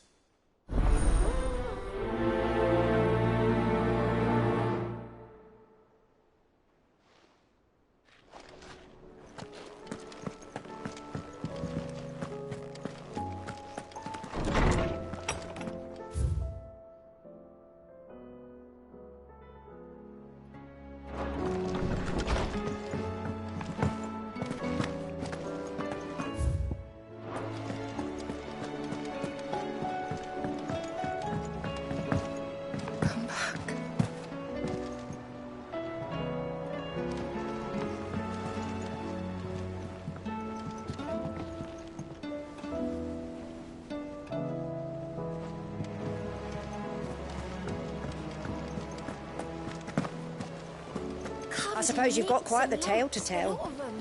I'll let you get some nice warm stew in you first, before I go bothering you for the details. At all. I heard Odin was there.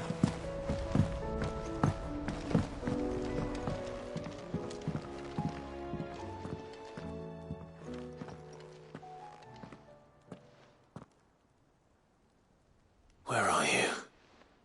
Can I help you, Sid?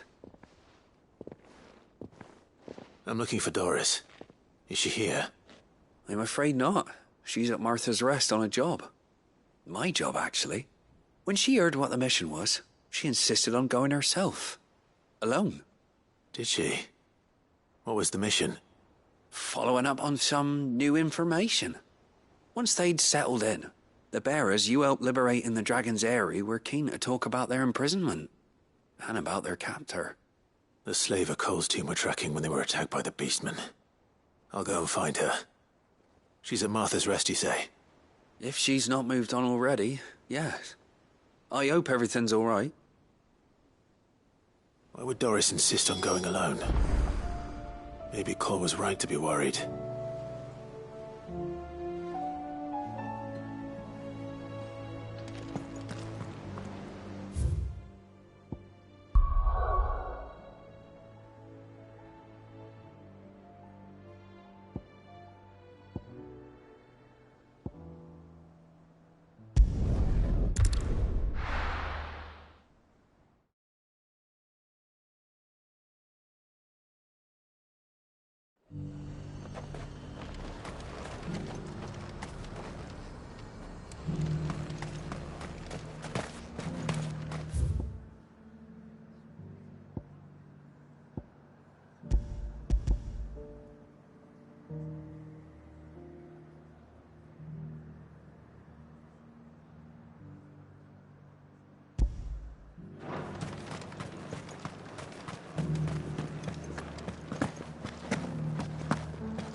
Let of us believe.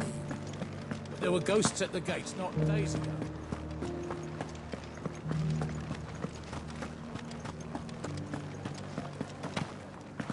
Those things I said before. So many were injured. Oh, Clive. What am I to do? My wards and I may soon be without a home. What's happened? The High Cardinal has descended from his lofty throne and taken up residence here in Northreach. The High Cardinal? Leader of the Council of Elders, second only to his Radiance at the head of the Imperial government. Not that any of those things still exist. Now he goes by his noble title, the Duke of Oriflamme. And what does he want with Northreach? He wants to transform it into a military stronghold, a foundation upon which to build a new Sambrec. He's already secured the support of the various army remnants, with promises that they shall be afforded the respect they deserve in his empire. One built on the confiscated property of the people. He would rob the populace to pay for it. Believe me, I have used every means of persuasion to discourage him from this folly. But for whatever reason, he will not listen to me. What does Captain Philippe make of this? When the town was under attack, it was him the soldiers rallied around. Couldn't he use that influence again? How? By speaking out against one of the most powerful men in Sambrec. A man whose stated aim is to revive the empire Philippe's comrades swore to serve, and to improve the soldiers' lot within it. The captain can offer them a regular supply of gruel, and an occasional trip to the Vale to help them forget the terrors they face each day.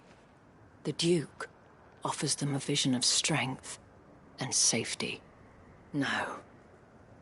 Any attempt to incite mutiny would cost Philippe the support of his men, if it did not cost him his life. But given the mood around town, mutiny may yet be unavoidable.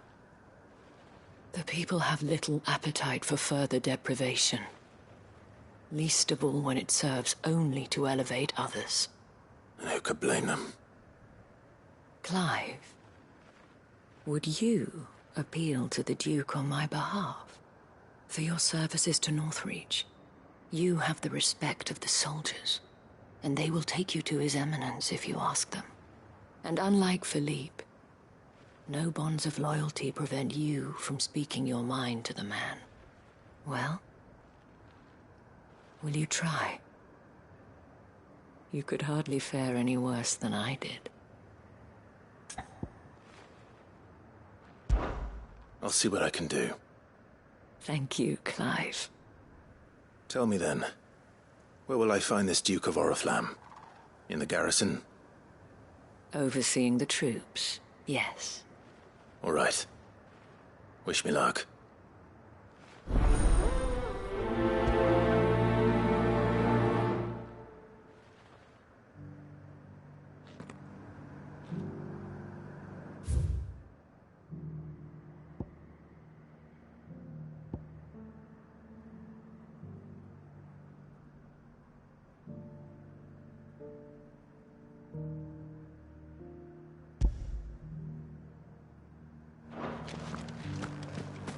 I may have met this Duke before, at the Remembrance Ceremony. Let's hope I didn't make a strong impression.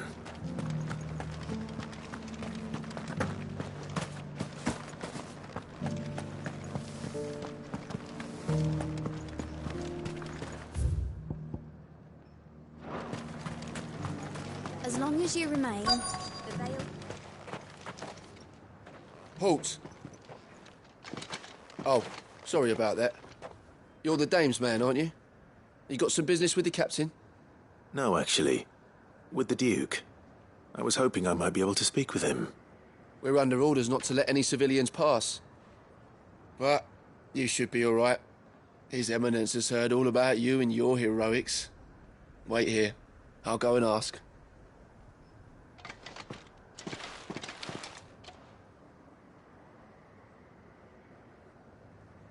So, you are the sellsword who lent his aid to the garrison.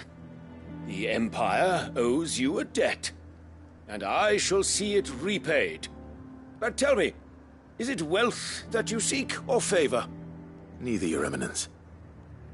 I thought only to inquire about your plan to turn Northreach into a stronghold. Ah, I see. You are worried the expanded garrison will render your services redundant. Yet you needn't be. A proud fighting man like yourself shall always have a place here. Pride of place, in fact. For too long has the contribution of the noble soldier been under-reckoned. But no more. For it is they who shall see the Holy Empire rebuilt beginning right here in Northreach. Why here, Your Eminence? The town has been fortunate enough to escape largely unscathed from the recent troubles. Her defenses are sound, and her garrison well prepared. Which is more than can be said for Oriflamme or Twinside. The Empire wants for a capital, and I believe Northreach to be the perfect place. With Caer Norvent as her citadel. Once we have seen to the refortification of both the town and the castle, we need only build a wall around both to create a city that would be the envy of the twins. Plans are already underway for the construction. Soon enough, these thralls shall learn that they are no match for the might of Sanbreque. I fear you underestimate how dangerous these creatures are, Your Eminence. Should they return in force, you will need all the people of Northreach to come together in defense of the town. Something they may be loath to do if they've been deprived of their worldly goods. The people will do as their leaders command. If Sanbreque is to be rebuilt, she will require a functioning government. One whose authority is beyond question. That is why this levy is necessary, so that any man who wishes to join the army might do so and be fed, outfitted, and paid as befits a defender of the Empire. And yet there are those who persist in peddling the treasonous lie that I seek to steal from the people and drive them from their homes. I suspect they're afraid of losing what little they have left. Precisely. The common folk have little and less, and you mean to deprive them of even that. You would sow the seeds of your new empire in your own salted earth.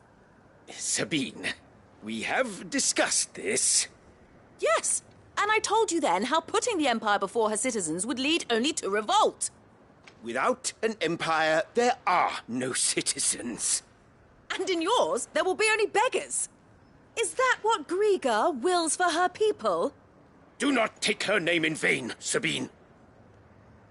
I'll come back later. The citizens revolt. I wonder what the people really think of the Duke's plan. It wouldn't hurt to ask them, I suppose. Let's begin with those on the other side of the wall. Sabine, you are embarrassing me. You're embarrassing yourself.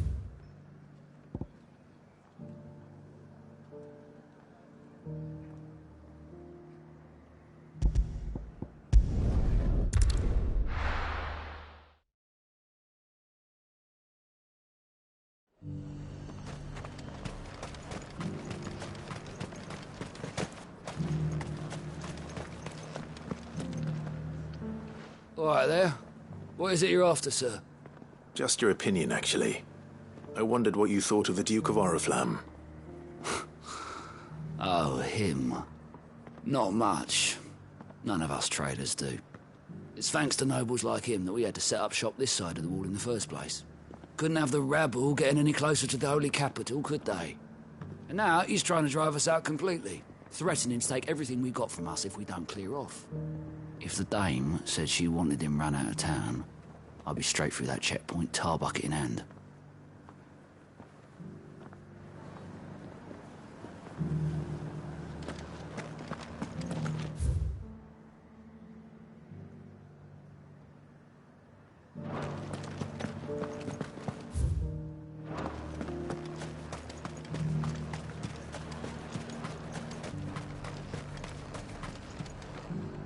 I've been hearing a lot of talk about a certain Duke.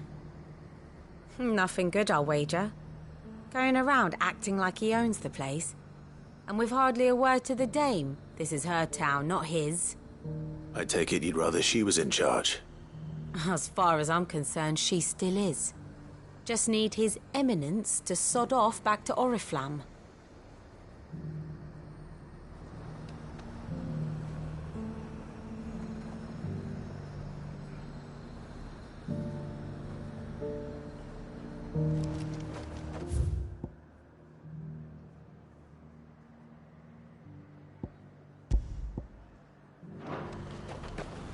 Why?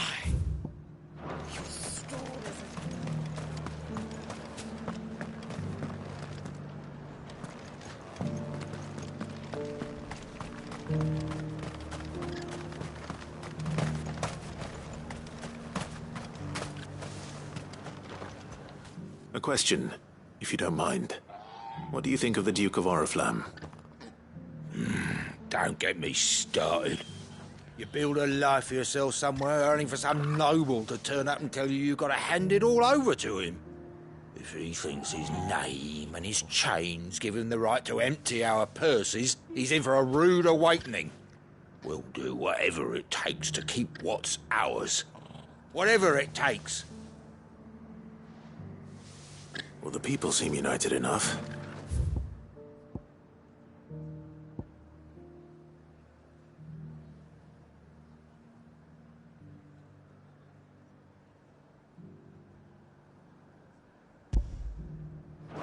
What about the soldiers?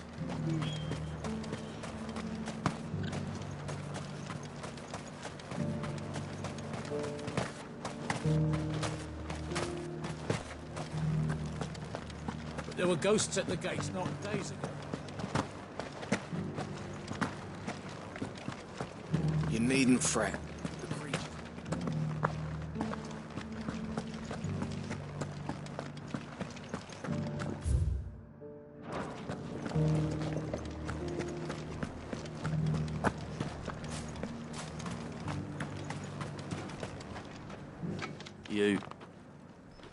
You're the one who was talking to His Eminence. On the Dame's behalf, yes. I was trying to persuade him not to take the people's goodwill for granted, but it seems my words fell on deaf ears.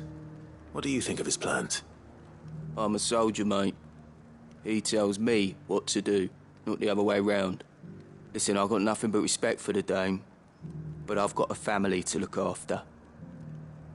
That's where my loyalties lie, not with the town or the Empire, but with my wife and children. If the Duke can get us the men and the equipment we need to fight off those blue-skinned bastards, I don't care how he does it.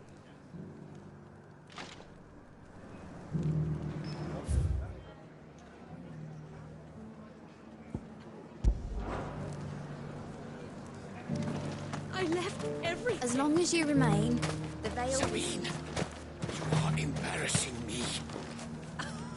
You're embarrassing yourself.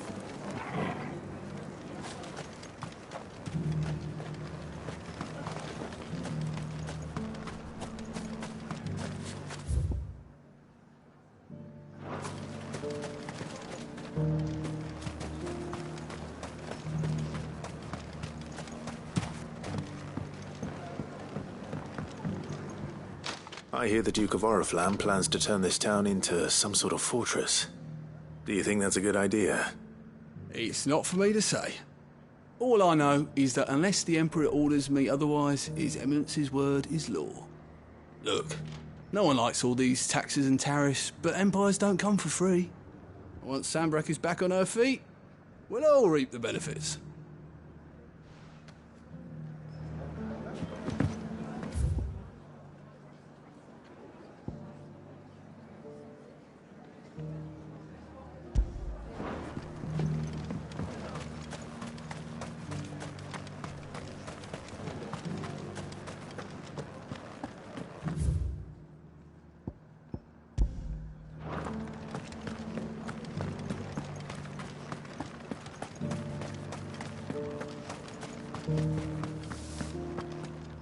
Excuse me, do you have a moment?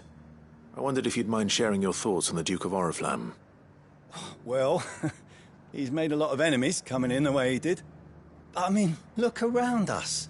You can see the state the realm's in. The traders might not like having the screws put on them, but if they volunteered a few more of their hard-earned gil before things got bad, maybe they wouldn't have to. I think the Duke's got a point when he says rebuilding the Empire's the best way of making sure we're all protected. And if that means people who don't know one end of a sword from another have to make way for those who do, well, that's just how it goes. Let's see what Philippe makes of all this.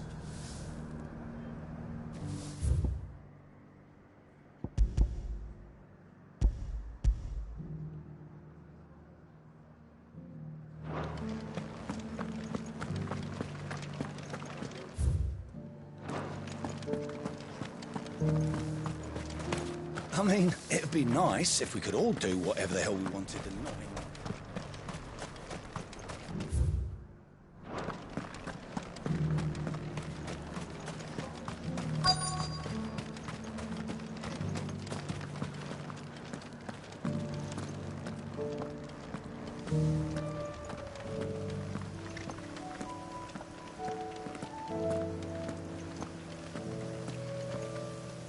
Captain, do you have a moment? For you? Certainly. Clive, wasn't it? Thank you for last time. How can I help you?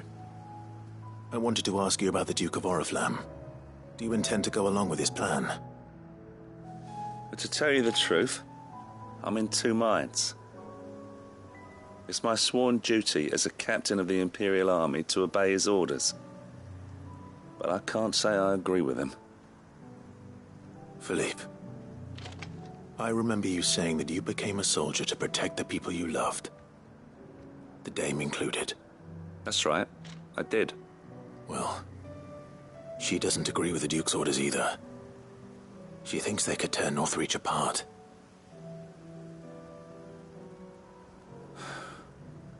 And she's probably right. Thank you, Clive. I know what I need to do now. Protecting the people I love is what matters. Doesn't matter how. Well, duty calls, so I better go. Thanks again.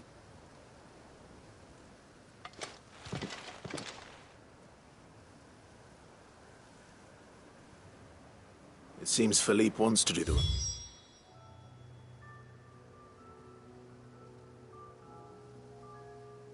Good thing at least. I expect Isabel will be pleased to hear that. If nothing else.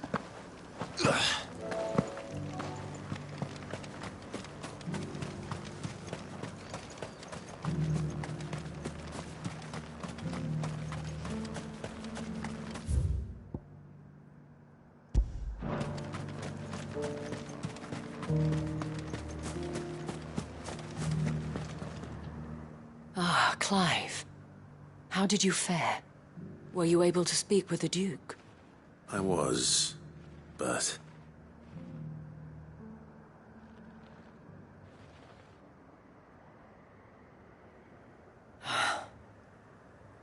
So Northreach is to be a fortress after all. Well, it will certainly help to hold back the thralls. There's no denying that. Though I doubt it will come as much consolation to the townspeople whose worldly goods are confiscated to pay for it. They deserve to be heard, Clive. To have a say in this new empire the Duke means to build. Sadly, His Eminence values their obedience more than their opinions, and hopes to reassert the authority of the state.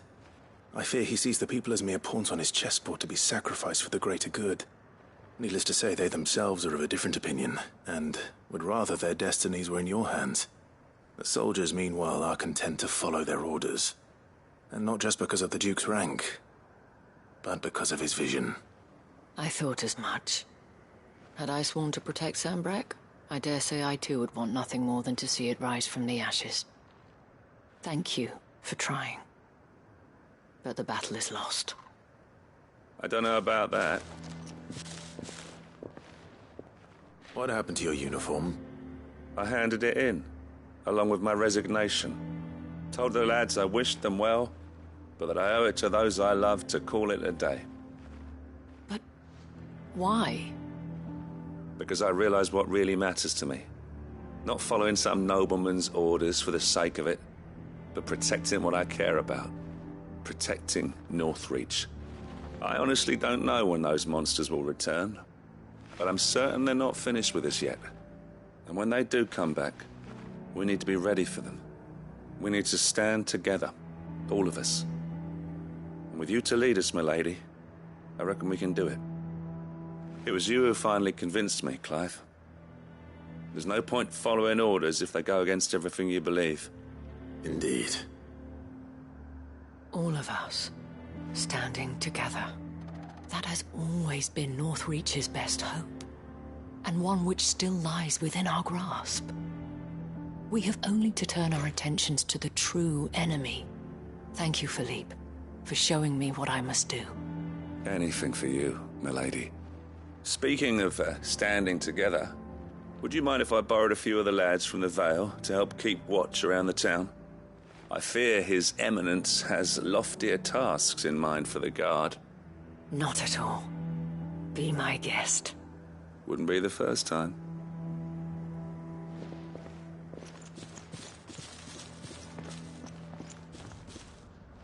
There may be hope for Northreach yet. Especially with men like you and Philippe to champion our cause. I, for my part, shall continue to work upon the Duke, in the stubborn belief that I might still tempt him into joining hands. But I suspect I shall have to call upon your aid again. Until then, Clive. Until then.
Thanks, girl. This won't be easy.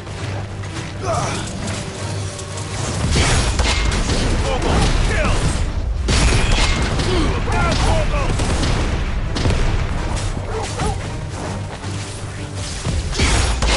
Kill!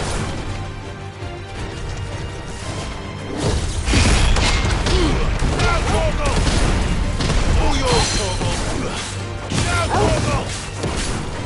Torgal, kill! All yours, Torgal! Down, Torgal!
Get it, boy!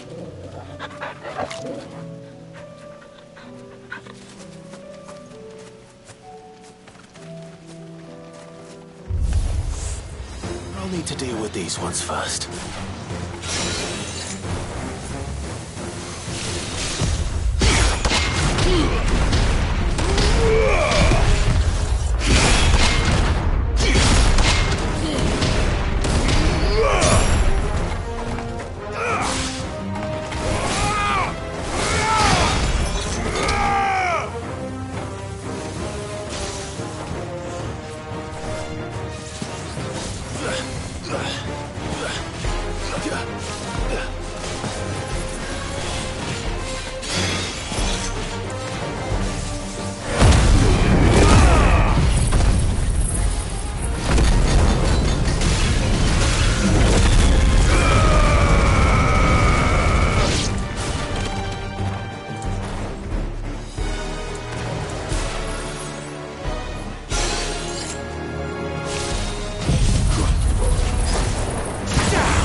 This is it.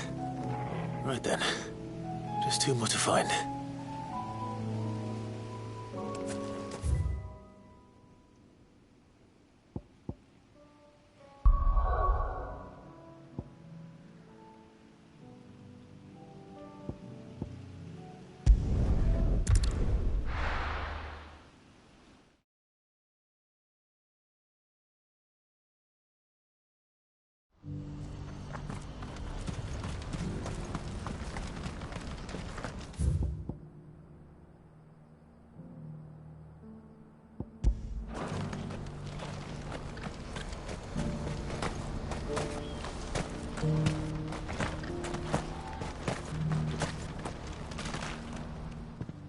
Clive, you'll be pleased to know that the negotiations are progressing well. That is good news. Yes. Our comrade in Randala has just sent word that the contract should be signed very soon. But I still have much and more to prepare. It's a huge undertaking moving this many bearers at once. You couldn't do me a quick favor, could you? What is it this time? More wild beasts? Nothing like that. I just need you to go over to the caravans and ask El how long we have until the bearers arrive. Find out exactly how much faster I need to get all these supplies moved. All right. I'll go and ask. Thanks, Clive. I owe you one.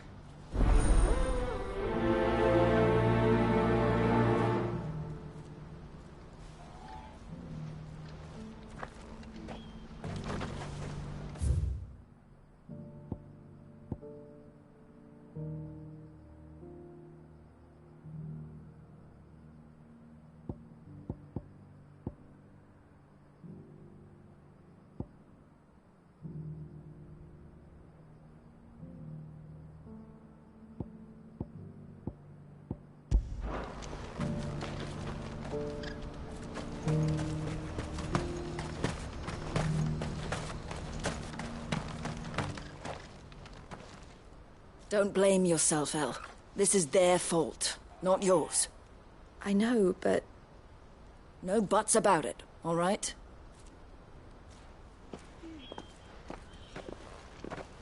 Is something wrong? Ronnie came to give me a message from our intermediary. The talks with the Republican army have fallen through. They've reached an agreement with the Silver Peak Consortium instead. Though prices have fallen of late, we deliberately offered above the going rate to try and deter other bidders. But the Consortium offered double what we did, and the army jumped at the chance. And you had no opportunity to make a counteroffer? None at all. And we were so close. El? What's happened? I saw Vonnie leaving. She didn't look happy. And with good reason.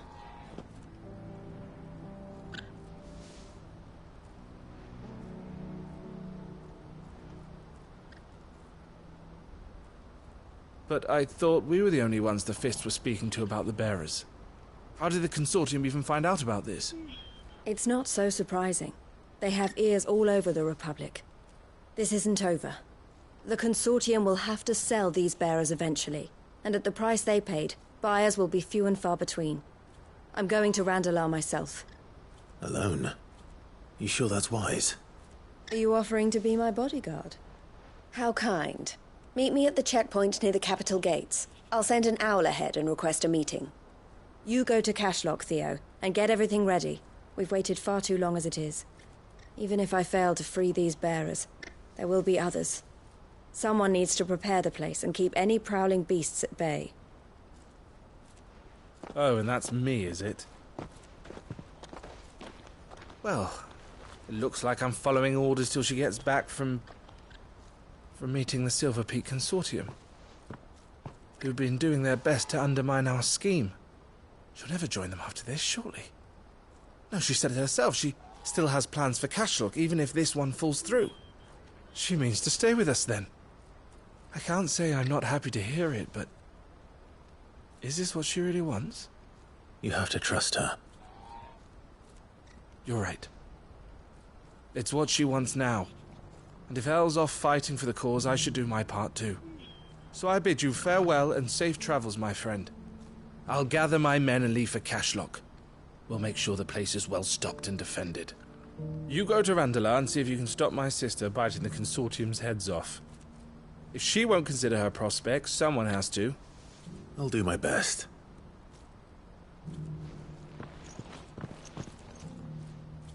All right.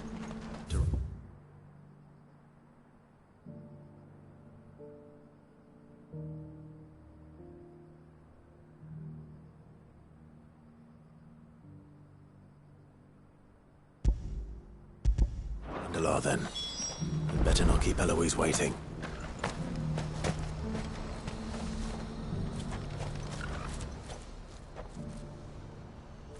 Well, this isn't at all foreboding.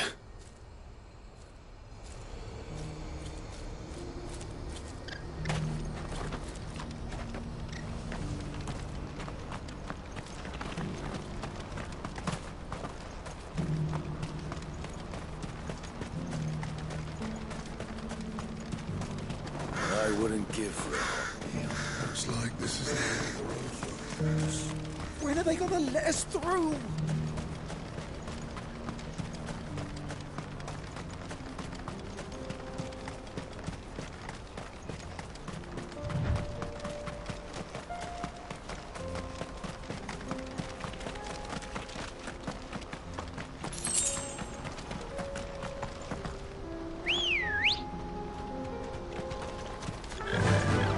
Faster!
I hope I didn't keep you waiting.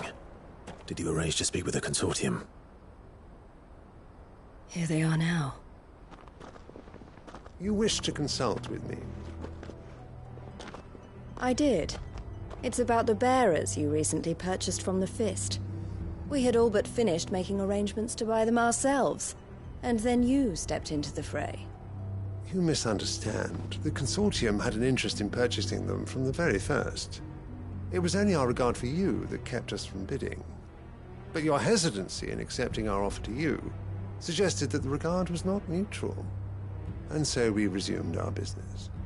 I did not hesitate. I am simply not inclined to make such decisions without first giving them due consideration. But what is done is done. Come then. How much do you want for them? Alas, you are too late yet again. We rarely take on such unconventional merchandise without a purchaser in mind. The bearers belong to him now. Who is your buyer? A trader from across the water. A most demanding fellow, if it's any consolation. He insisted the bearers be fed, dressed, even given their own bunks for the voyage over. That's what you get when you deal with continental types. I wouldn't know. Oh yes, the culture on the continent is quite different to ours. They pay good money for bearers not fit for the knacker's yard, and treat them like kings. But as long as they pay... That does sound unusual. No matter then. If they've already left our shores, there's little that can be done. Allow me to withdraw my interest. And with it, my interest in joining your organization. My associates will be sorry to hear that.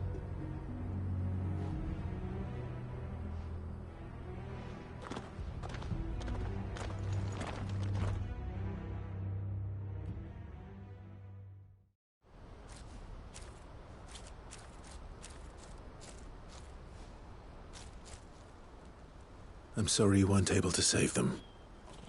As am I. But I only have myself to blame. He was right, you see. The Silver Peak Consortium did intend to buy those bearers before I did. Their representative hinted at a possible purchase when he came to recruit me.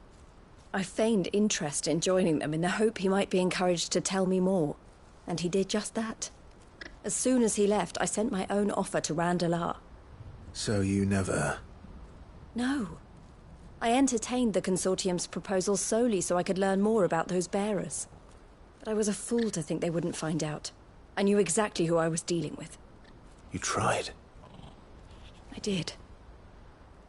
And if what he said was true, the bearers are to be well treated. Which is something, at least. But they deserved more.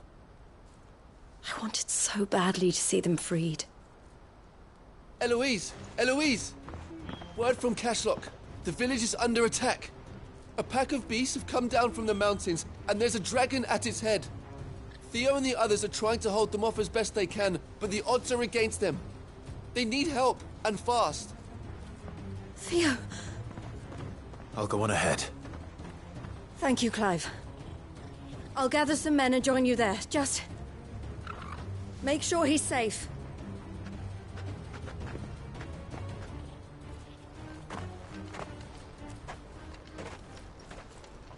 Hold on, Theo. I'm coming.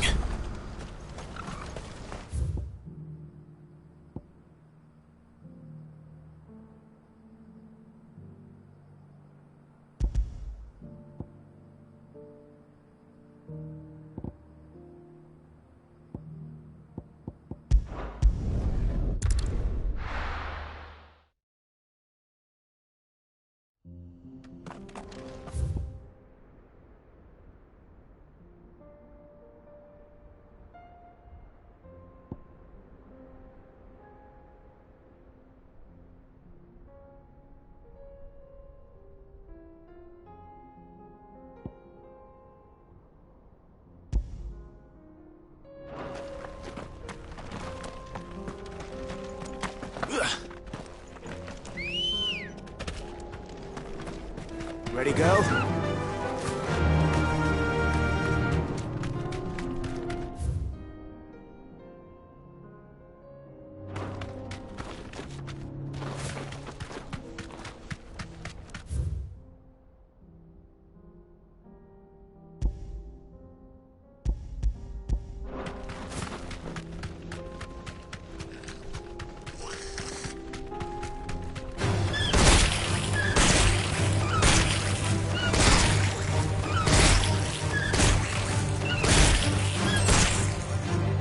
Stables go.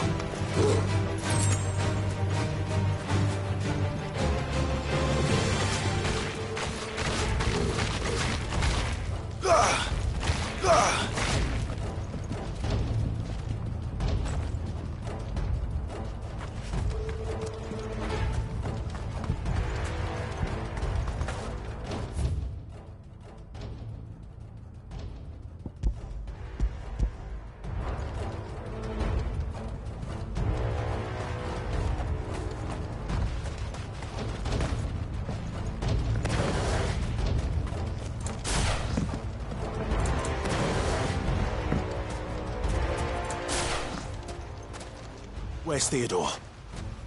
Upriver! He led the dragon that way to keep it from the village, but the whole area's flooded with ether. We just have to pray he makes it out in one piece. I can do better than that. Torgal, with me.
Time to fight.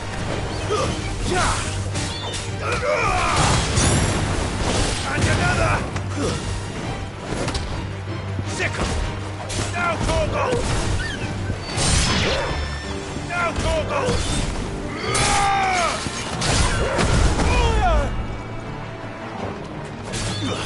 All yours, Torgal! Stay down! All yours, Torgal! Die! Now, Torgal! Torgal, kill! Now, Torgal! Sword!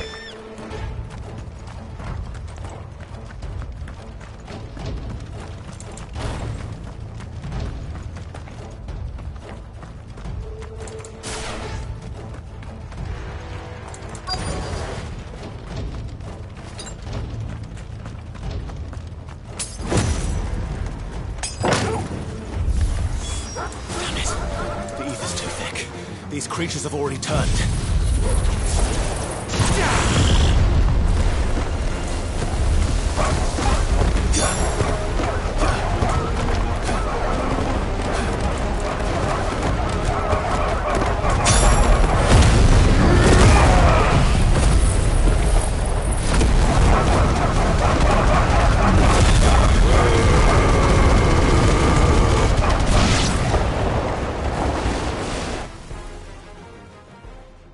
Any more time.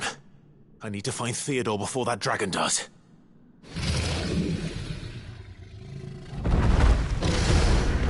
Looks like it's found me.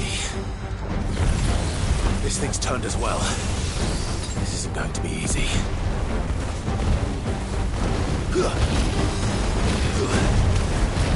Nice try.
Theodore, you had me worried for...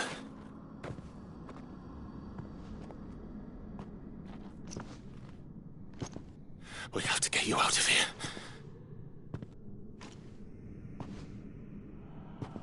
I think it might be a little too late for that. Bearer or no, there's only so much ether a man can take, and that Drake just wouldn't let me leave. You have my thanks, Sid, for finishing what I could not.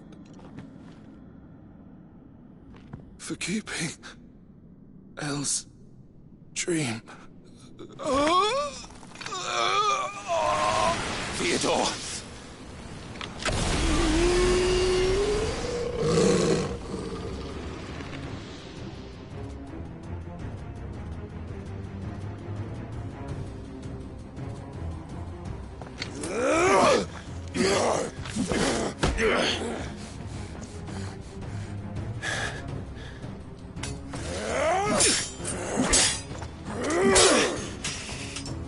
Don't make me do this.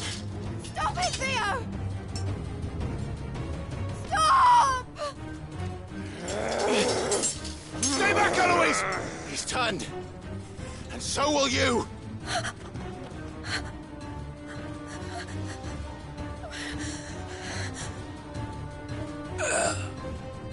Elle. Theodore.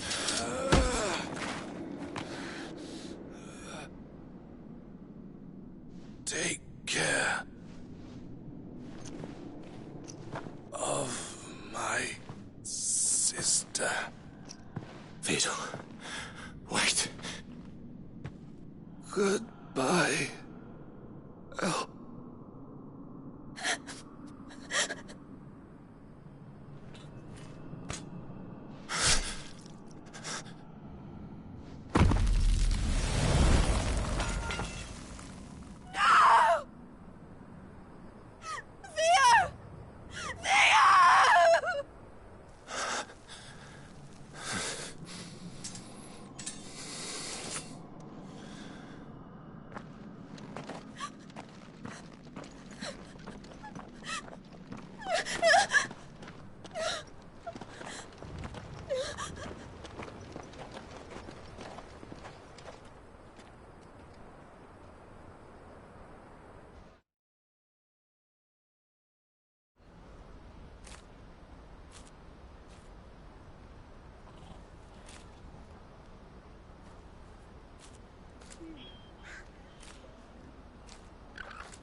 Thank you, Clive. I think I'll be all right now. That was true bravery he showed. Leading the dragon away from the village like that. His first instinct was always to protect people. To put others' well-being before his own. And now he's gone. Because I sent him to that place, against his will. It wasn't against his will. He was ready to do whatever it took to show you he could stand on his own. So that you would finally be free to live your own life. To live my own life? He never could come to terms with the choice I made. What exactly happened? You once told me Theo was the first bearer you ever helped.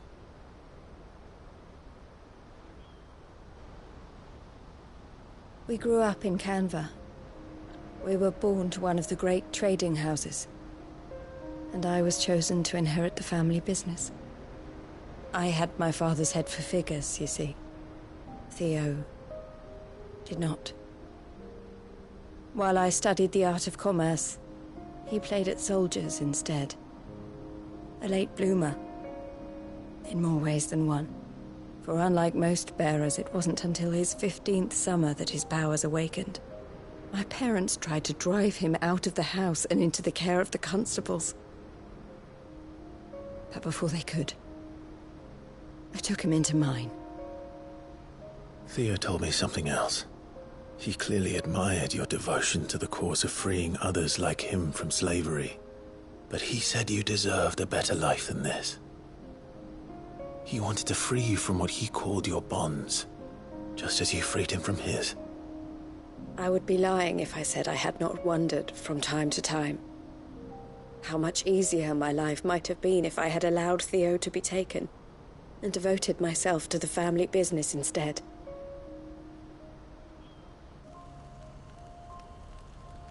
have never regretted the decision I made. Being with my brother meant more to me than tradition or reputation. I only had to look at him to remind myself of that night and the choice I made and the fact that I would make the same choice again in a heartbeat.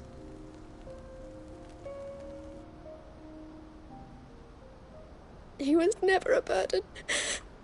How could he even think that? If anything, I was the one who weighed him down. You weren't, Eloise.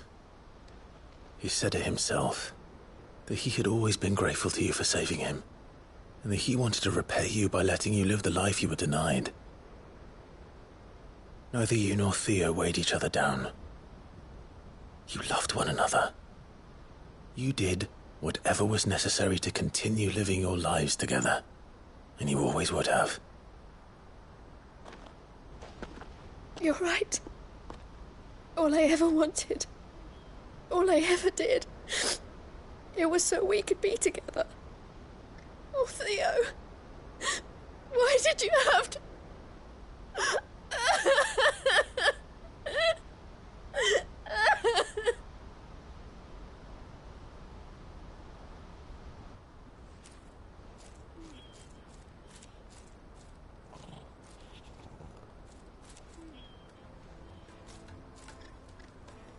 I know Theo wanted me to move on, but I'm staying here at the Crimson Caravans to continue our work.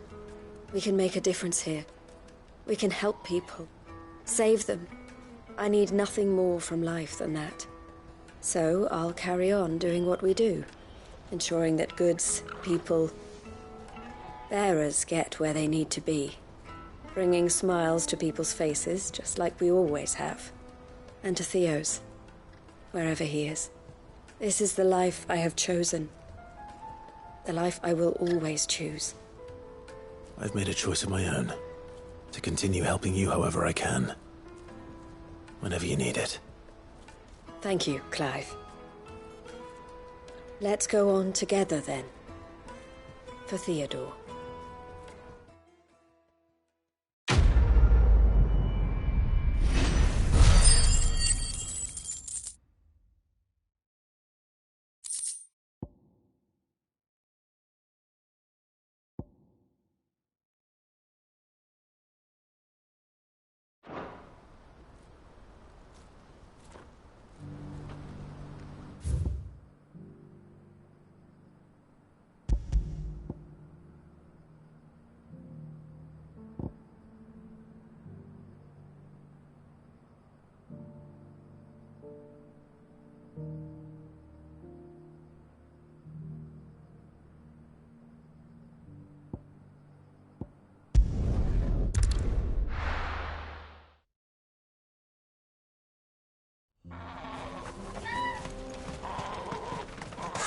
So Dravost is still standing.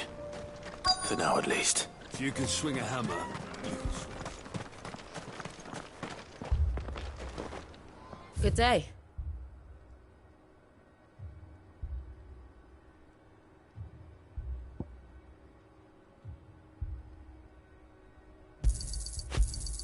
Here you are.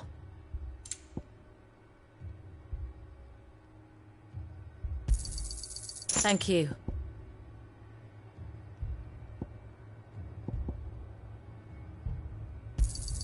Certainly. Thank you. Certainly.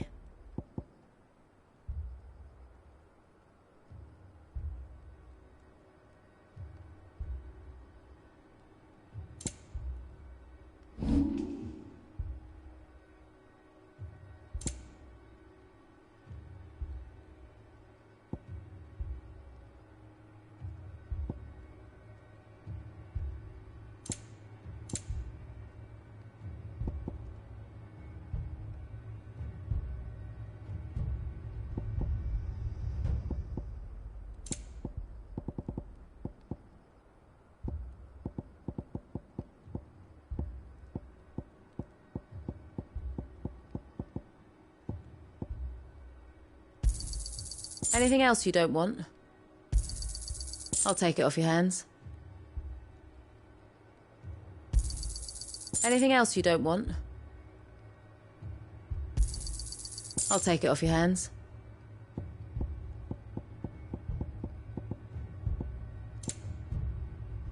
Go safely now.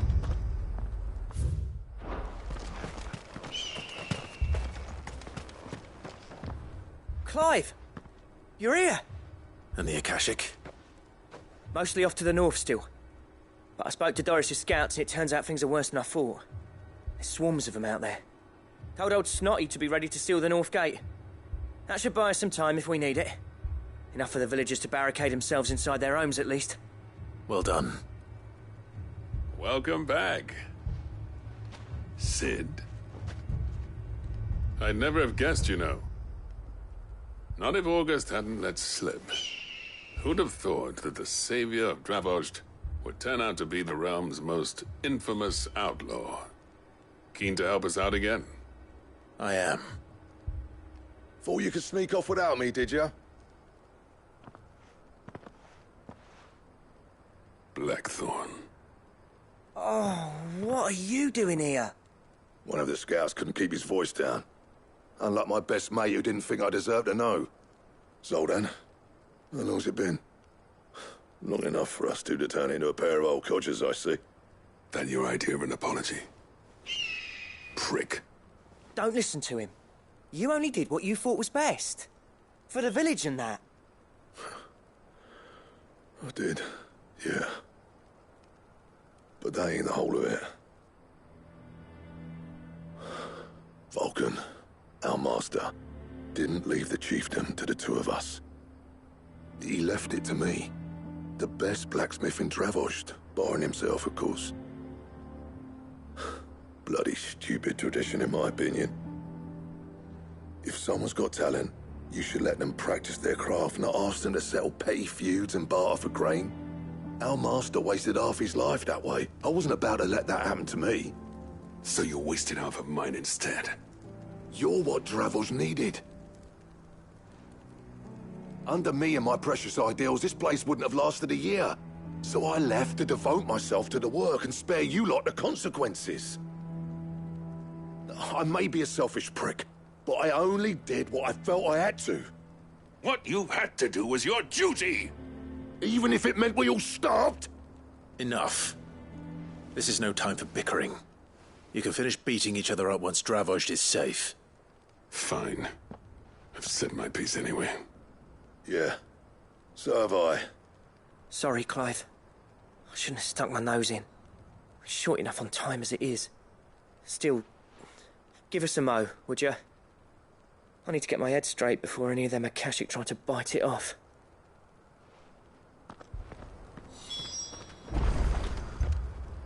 You, ready for the off, then? We can't afford to waste any more time. Right you are. Might be worth having one last word with the scouts, though. Don't want any nasty surprises, do we? Oh, and Blackthorn, you and Zoltan might be better off staying inside the... Akashic on the move. How close are they? Within sight of the walls, and there are more coming up from the mines. What was I saying about nasty surprises? They'll wash right over us if we stay out in the open.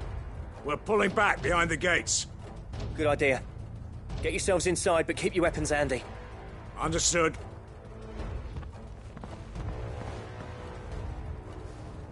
I'm prepared to fight if I have to. Well, let's hope you don't. That's our job. Once the scouts are inside, order your men to barricade the gates. No heroic last stands, you hear me? No fighting at all if you can help it. August's right. I've seen what Akashic beasts can do to armor. The people here are tough and willing, but they ain't equipped to face what's coming. I'm going out there. Start work on the gate as soon as I've left. I'll give you as much time as I can. And if they kill you? You evacuate. But it won't come to that. I promise. You'd better be right. Take good care of Dravost till I get back. Leave it to me. And give those things what for, yeah?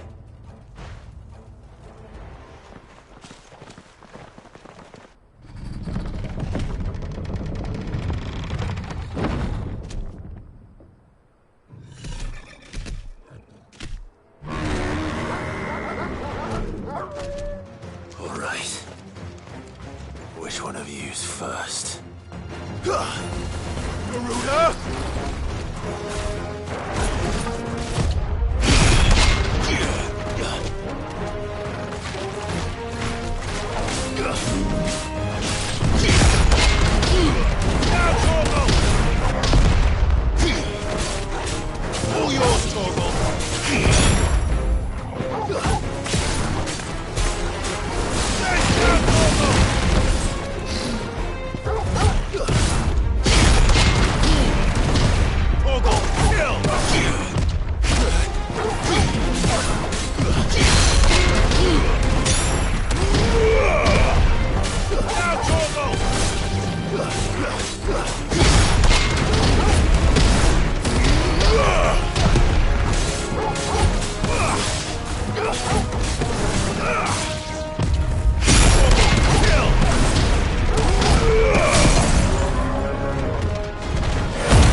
All yours, Torgal!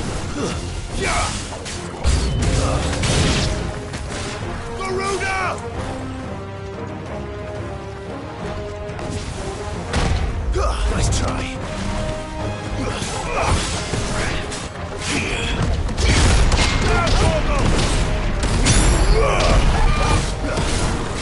All yours, Torgal! Slow.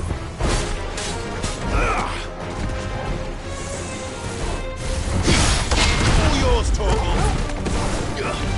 Torgal, kill! Now, Torgal! Torgal, kill! Now, Torgal! Torgal, kill! Now, Torgal!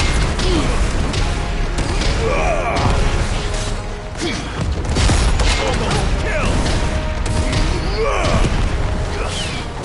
Now, Torgal!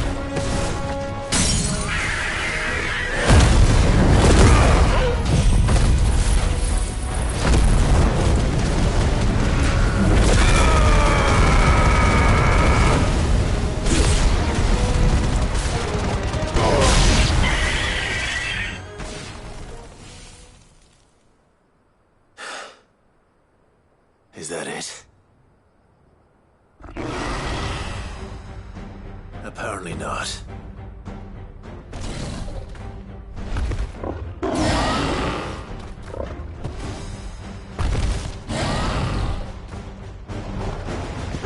You're not getting past me. Torgal, kill!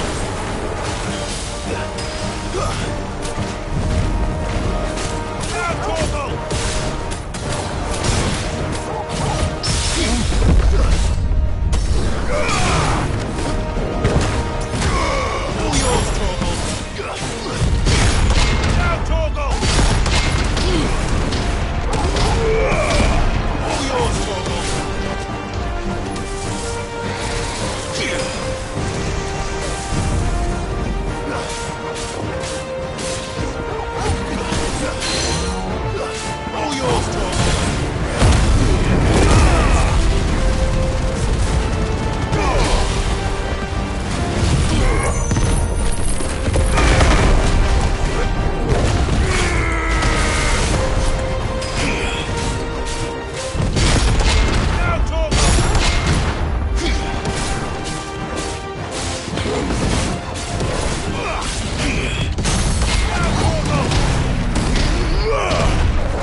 Torgal, kill!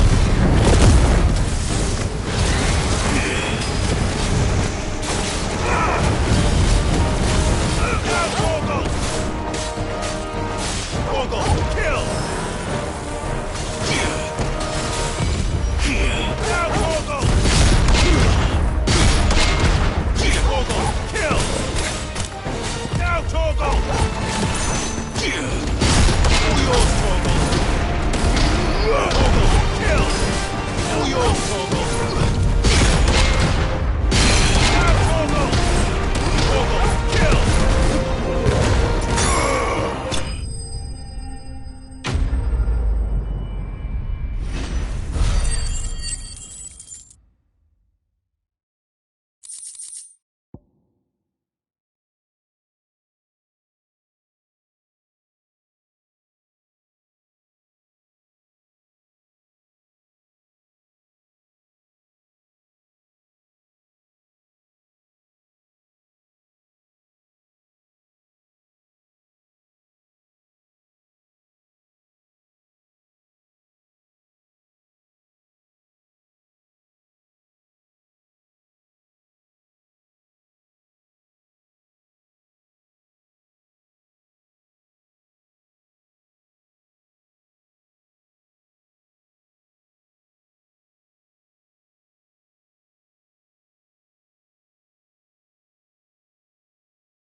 Now, the question is, did I miss any?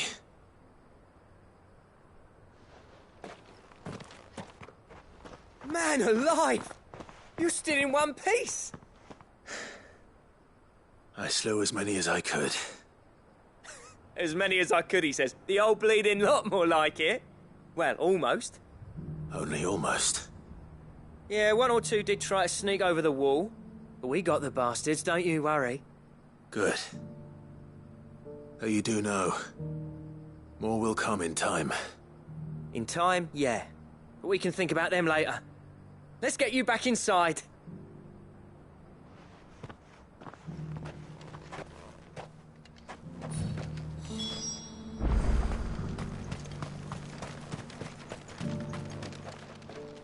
Sid! You're even more fearsome than your reputation. Enough to give those Akashic monsters nightmares. I almost felt sorry for the wretched things. But mostly, I felt grateful. Dravost won't forget what you did today. I'm afraid I've only delayed the inevitable. There's no getting rid of that ether flood. Meaning that any living thing which stumbles into those mines will end up clawing at your walls again. And that's if the flood don't spread. If it does, well, I hate to say it, but the village's days are numbered. That may be, but we're staying just the same. With ether floods springing up all over, it's no less safe than anywhere, and more importantly, it's our home. We'll fortify the gates to the north, and I'll see that they're guarded day and night. All right. Then we'll give you a hand shoring up those defenses. As for you, Blackthorn, that's twice you've turned up when Dravosh needed you. So, thanks. I shouldn't have stayed away so long. and I shouldn't have left without talking it over with you first. Too bloody right you shouldn't. Though I doubt I'd have listened. I always envied you. How you made everything look so easy when, for me, it was anything but. You leaving gave me the perfect excuse to hate you. And from that day on, I never once stopped to wonder what it would have been like if you'd stayed. But what you said earlier, it was true. You'd have been the death of this place. Finally, something we can agree on. I hope you see the sense of it eventually. You kept this place alive. Alive, perhaps. Wealthy even, but Dravozhd isn't what it once was. Our work used to be the pride of Dalmekia. Now, we churn out the same rubbish day after day because it's easy and turns a profit. It's not about the craft anymore. I wouldn't send my sons to war wearing the shit most of our smiths are making. I've kept working, honing my skills, trying to lead by example, but no one sees the point. The average castle apprentice has as much passion for the craft as our current lot. Come back to us, Blackthorn. Remind Dravozhd what a true master blacksmith looks like. I'll even man those bellows of yours if it means we can work at the same forge again. That's a kind offer. Kinder than I deserve. And I wish I could accept, but I'm needed elsewhere. There's people who trust their lives to my steel, and I daren't let them down. Fair enough. But that doesn't mean I couldn't visit from time to time. Let's see if we can't rekindle this town's passion for the craft, shall we? I'd like that. Just be sure to tell Snotty to let me in the next time I come calling, yeah?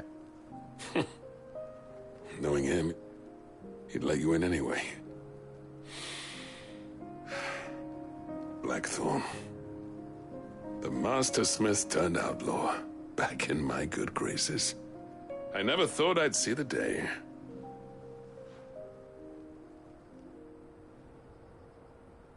I'd say that went pretty well, wouldn't you? Even better than I'd hoped. Sid, I've got something for you.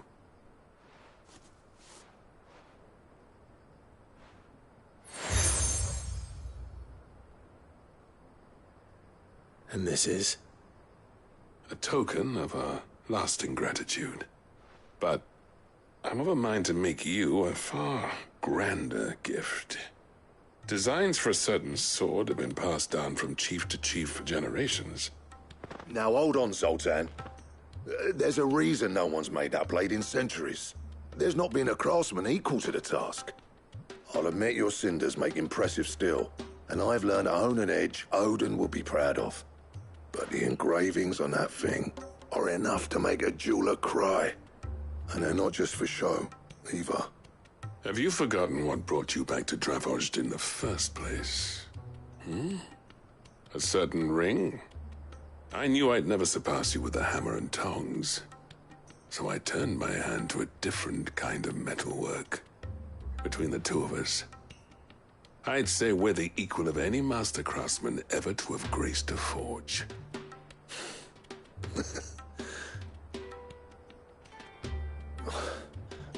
You know what? I think you might be right. Clive, you wouldn't mind if Zoltan came back to the hideaway, would you? He's more than welcome. As long as he can keep our secret. Right. Zoltan, get your tools. We've got a legend to forge.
You deserve a rest.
Two down, one to go.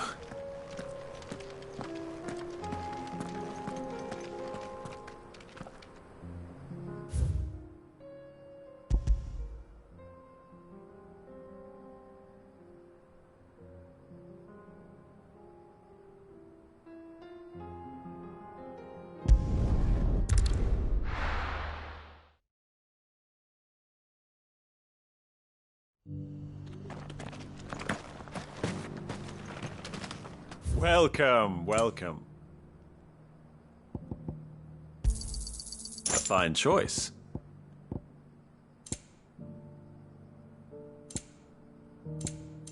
Go safely.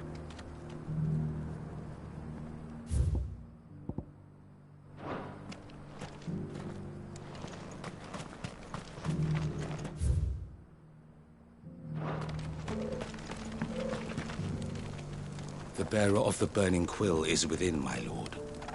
Prithee enter.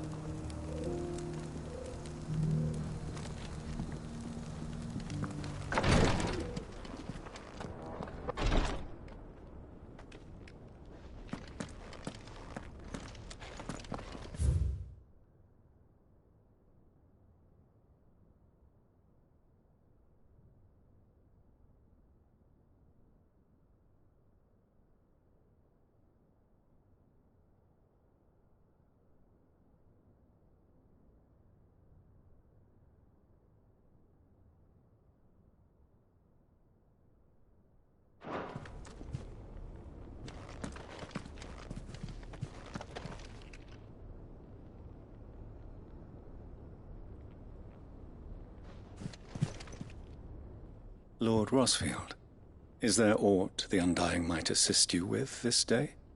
Perhaps. My brother said that your order was helping him with his quest to uncover Ultima's origins. Have you learned anything of note since last we spoke? Little and less, I regret to report. I see. Be assured, however, that we will not rest until the truth is known. Even now, our archaeologians scour ruins in every corner of the realm for traces of Ultima's touch. Fallen ruins, I take it. Dating back as far as Phoenix Gate. Indeed. Ultima's thralls are oft sighted among the remnants of the fallen civilization, as if protecting the secrets concealed within. Secrets we'd see unearthed. Should our methods be of interest, my lord, mayhap it would please you to observe some of our number at work. Would that be possible? Of course.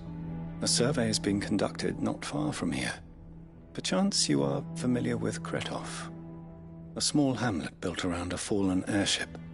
I was due to visit my colleagues there to collect their preliminary findings, but if you would consent to do so in my stead, I'm sure that they would be honored to relate any discoveries they have made to you directly. All right. I'll go and meet with them. They will be most gratified, I am sure. Might I suggest you take the road through Titan's Wake? It will lead you straight to the village after but a short walk. Thank you. I will. I wish you a safe journey, my lord. May the Firebird's flames burn ever in your heart.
Come on. Run like the wind.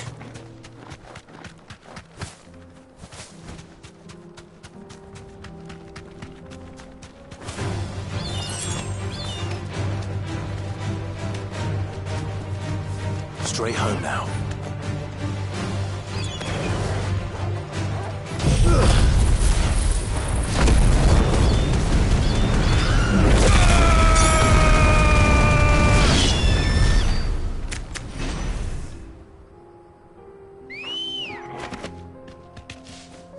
Ready, go?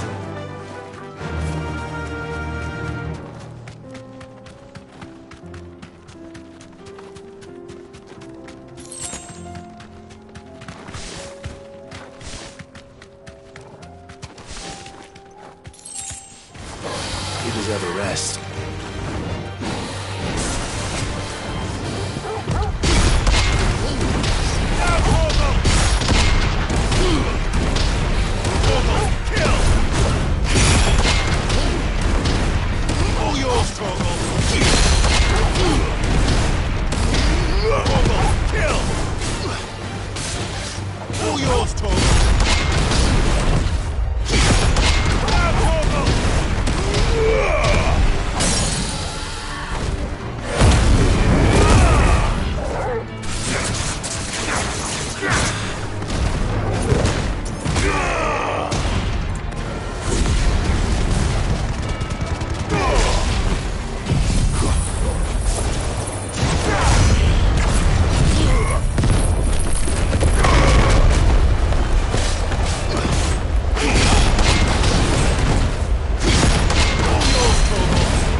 Come on.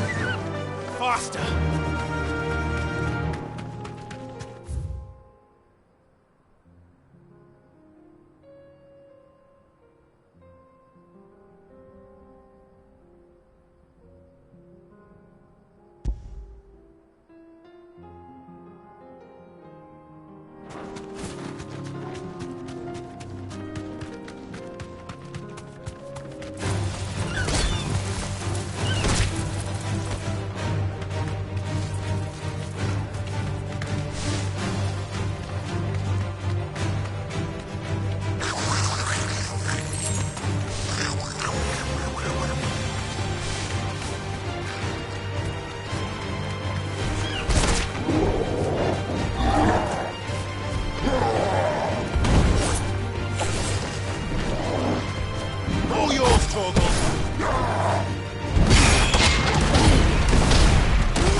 Good girl.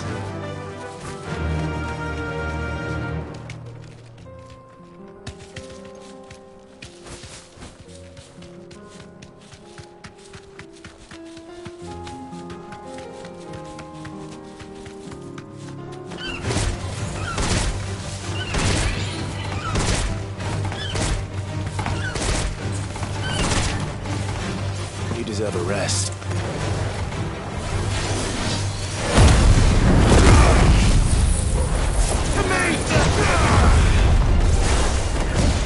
Nice try.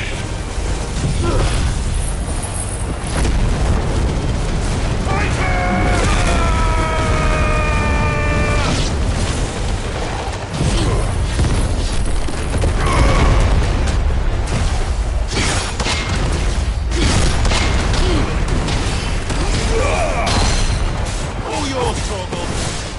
Torgal, kill!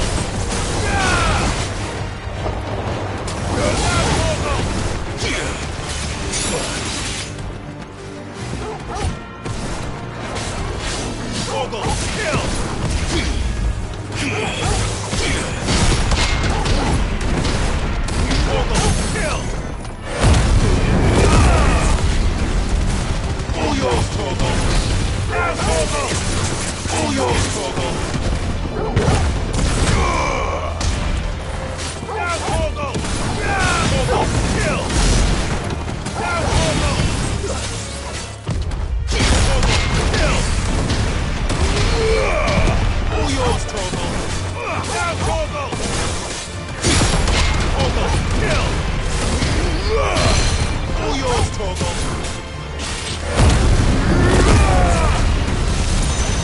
To me!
You'll pay for this. There may still be survivors.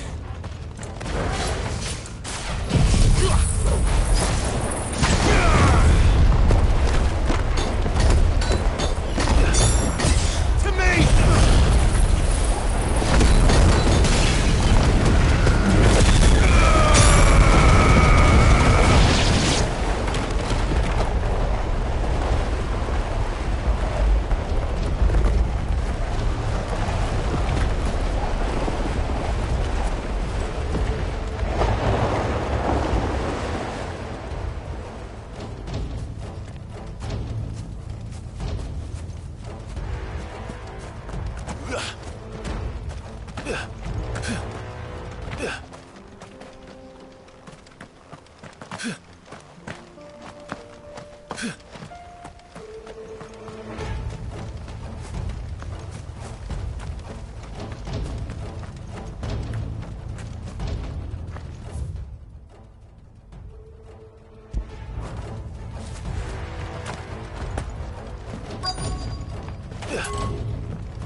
Whatever that thing is, I'd say it's their leader.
Should have stayed in the past.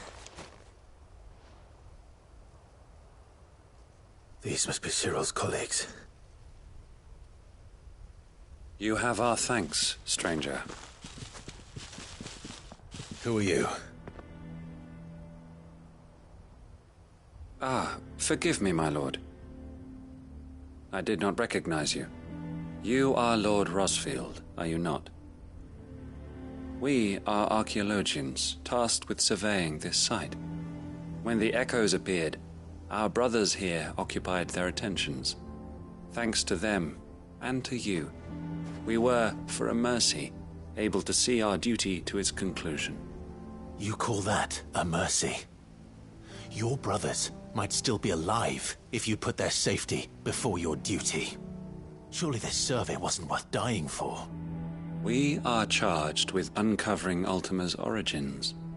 A duty of the highest import, as I'm sure you will agree. And you think your dead brothers would agree with you too? I know they would. They gave their lives for the cause, an honor to which all Undying aspire. Now, to what do we owe the honor of your presence, Lord Marquis? Cyril told me of your work here, and I agreed to collect your findings in his stead. I see. That is most kind. Pray, take them then, with our humble thanks.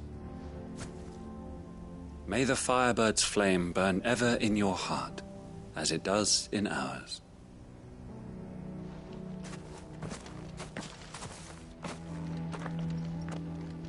It's one thing to lay down your life for another, but for us...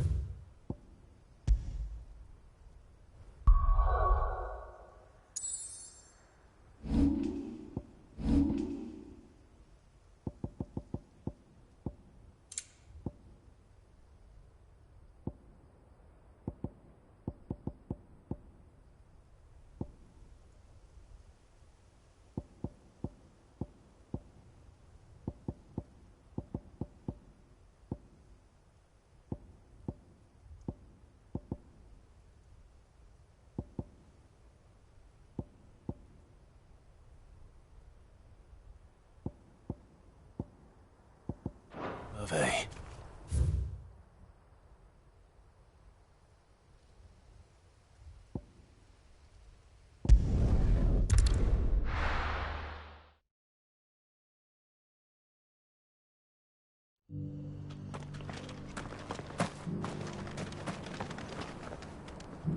Are you buying or selling?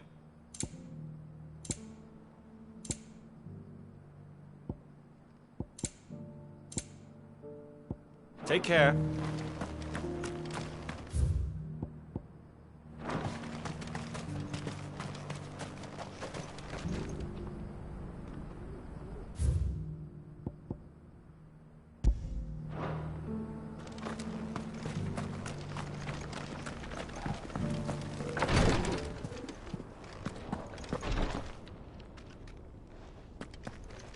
The greater number of our order live among the masses, hidden in plain sight.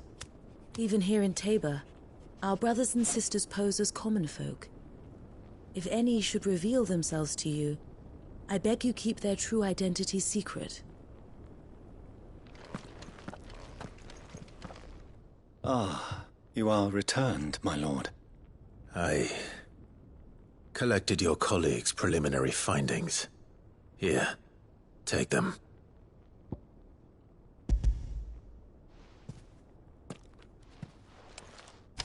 My thanks.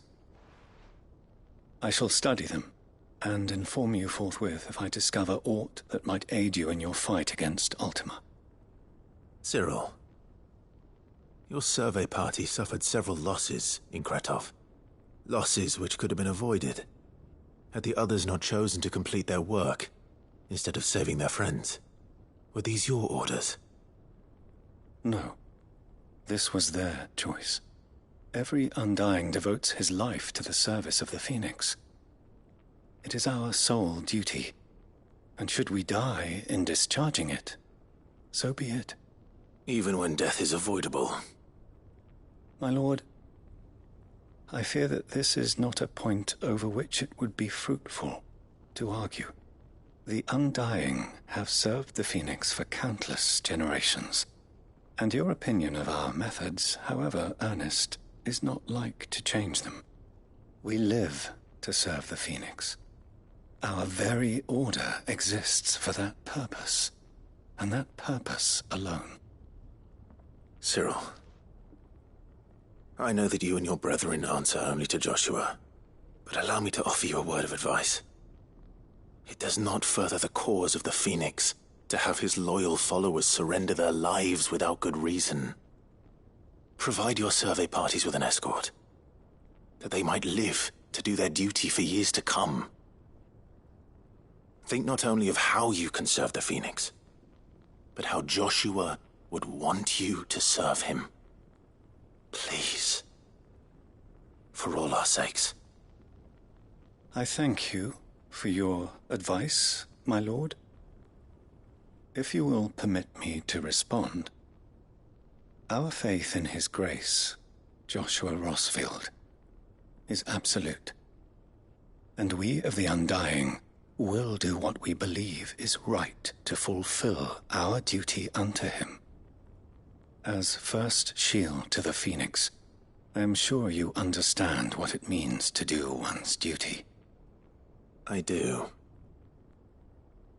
Then we are of the same mind. And it is my hope that we may continue to do our duty together.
Clive!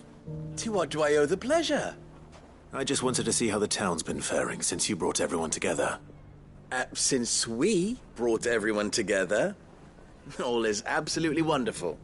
Conrad and Natalie's hands remain safely away from each other's throats and firmly at the helm.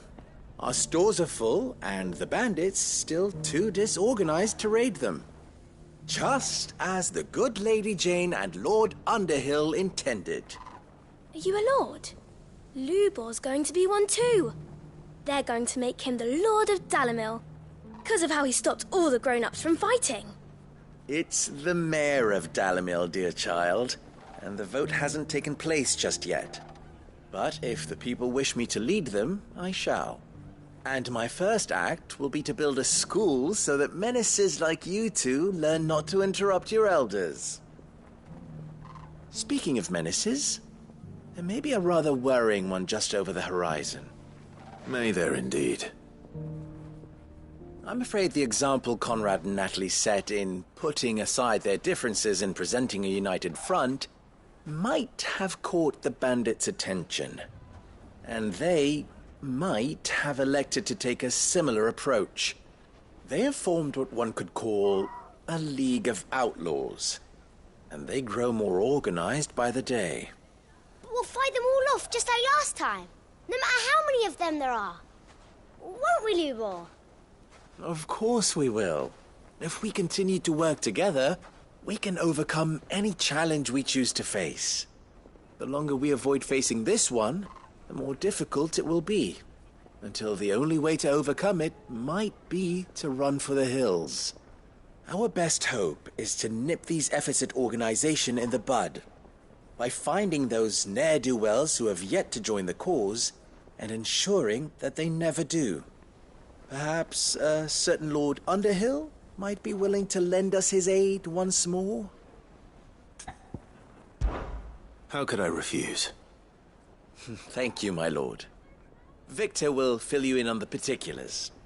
I have him stationed by the desert gate, receiving and collating reports from my scouts. Such an amenable soul. He reminds me of you. I'll go and speak with him.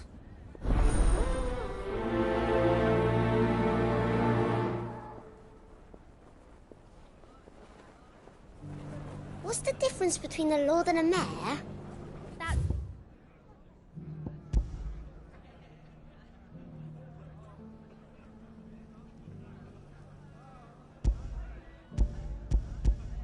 Easy.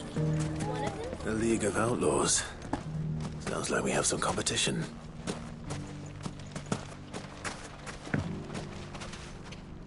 Still in Dalamil, Victor?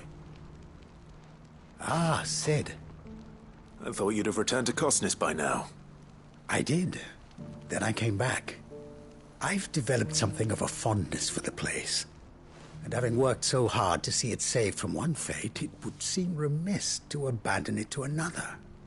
A sentiment Master Lubor certainly isn't shy about exploiting. Hence my doing his bidding yet again. You're not the only one. What does he want you to do? He asked for my aid in putting down the bandits. And he said that you might be able to help me find them. Then you've come at just the right time. I was on my way to speak with Conrad about how to organize our forces. There are more camps in the vicinity than we can safely strike at once. But we must strike together, and we must strike soon at as many camps as we can. We can't give this league of theirs time to rally its forces. All right. Which camp shall I take? There's one upriver. Just out there, across the dunes. Leave it with me.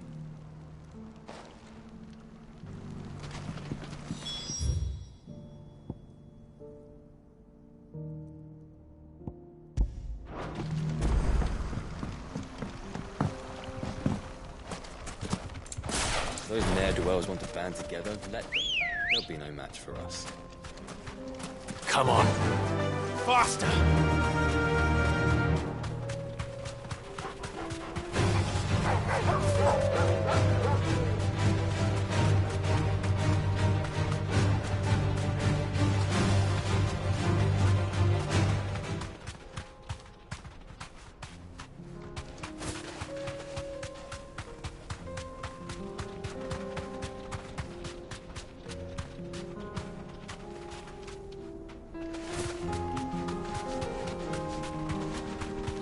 That must be the camp Victor mentioned. Come on then, Toggle. That's him! The one who killed Locke and Fingers! Take his head off!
I'd better let Victor know. Sid, where are you? Ah, I see the bandits didn't pose you any trouble. No, but that's not why you're here, is it? No. Something's happened. We need you back in Dalimil. What is it? The whole town's in uproar. They're saying that Lubor is a bearer. What? Seems that one of our parties wasn't as thorough as they should have been. They let one of the bandits escape, and his escape route took him right through Dalimil. Some of the children spotted him, and he was about to silence them. And when Lubor felled him with a bolt of magic, and without a crystal. But that's not possible. It is, if he's a bearer and has been hiding it all these years, which is what people are saying. If he has, well, I wouldn't blame him. No man is branded by choice. Still, all those people see is a man who's lied to them all his life. One who was made a leader of himself when the world believed he should have been a slave. Fuck. I don't know where we go from here, but I know one thing. Lubor needs all the friends he can get right now. You're right.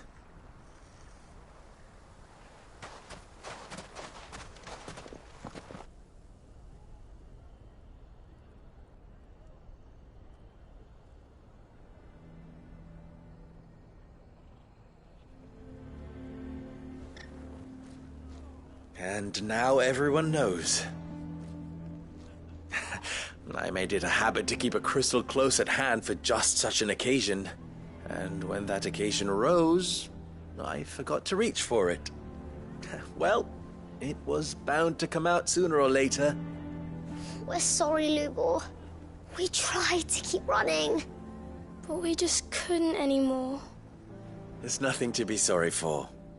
I rather enjoyed playing the hero for once. All that matters to me is that you two are safe. Look at him talking to his betters like it's nothing. All lies, I'll wager. Just like the ones he fed us all these years. Once people make up their minds, it's hard to change them. We need to do something, and quickly. Convince the people not to let their prejudices blind them. Convince them that nothing has changed. That their enemy lies outside these walls, not within them. You're right. We should speak to everyone. I'm glad you agree. I'll handle the townsfolk. I'm a Dalmek born and bred. They listen to me. You head to the tavern. Make Conrad and Natalie remember who Lubor really is. They know that Lubor and I are friends. I might not make for the most impartial of interlocutors. Lord Underhill of Randalar's League of Merchants, however, is a trusted and impartial mediator of note. I'll do what I can. Lubor, stay here with the children. I can't promise anything, but we'll try. And that is all I can ask of you.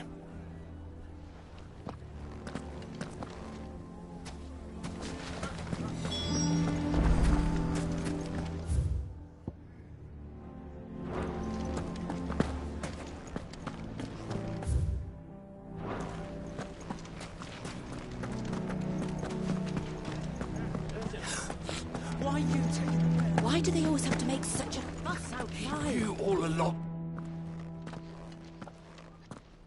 Forgive me for disturbing you, but could I have a moment of your time?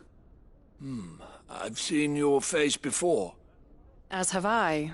Lord Underhill, wasn't it? Of the League of Merchants. That's right. I wanted to speak to you about Lubor.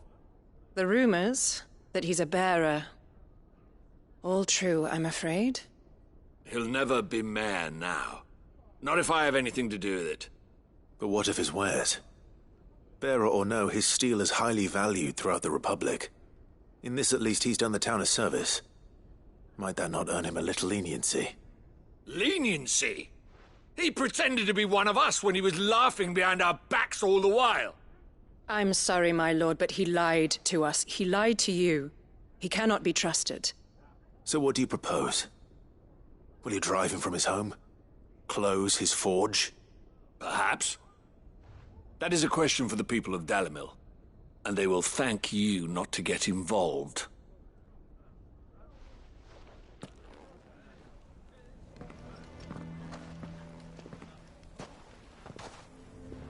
The townsfolk have made their minds up.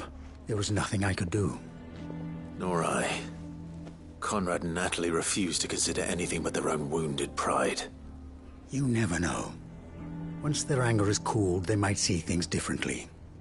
For now, we should report back to Lubor. All right.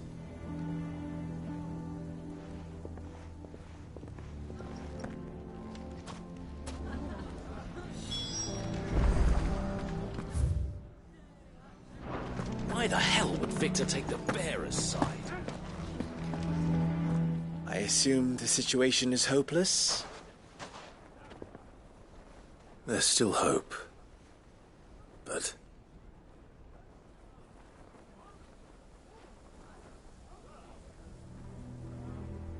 But perhaps not in this lifetime, I think it's fair to say. You mustn't think like that, Lubor. Give them time. They'll come around. We'll talk some sense into them in the end, you'll see. No, you won't. And your efforts would be better spent elsewhere. But Lubor... Rosina would often tell me that steel does not lie, that a blade is a reflection of the smith who forged it. To yourself be true, that was her point. Rather an ironic one when you consider that her life was taken with a blade of her own making. But I do not doubt that she was always true to herself and what she believed in, right to the end. And so must I be. I must do what I know to be right, no matter what others might think of me. And now, I know what that is. I must embrace my new role of villain so that the people of Dalimil have something to unite against. For only united can they hope to stand against the threat that awaits them. I'll need to make a suitably dramatic exit, of course. Don't go, Lubor. You're the only one who was ever kind to us. We'll be all alone. Again. Trust me, little ones. It is for the best that I go. Not only for the town, but for you, too. How could it possibly be for the best? These children need you.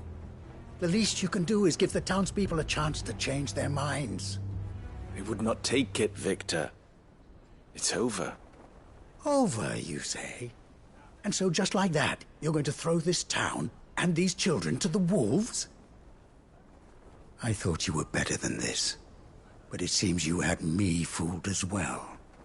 Victor. Forget it. Do what you will. You sure you're making the right choice, Lubor?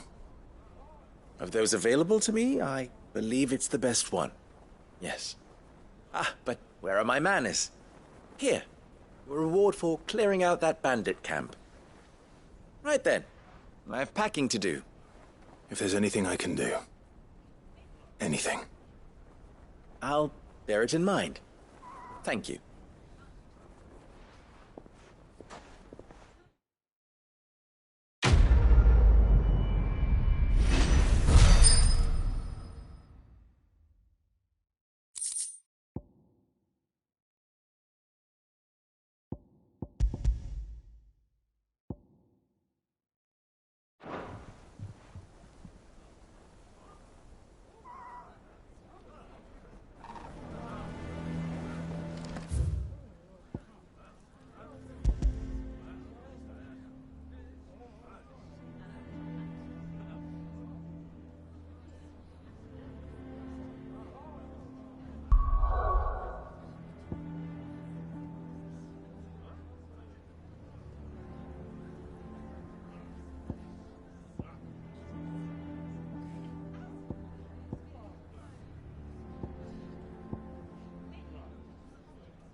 Ready, go?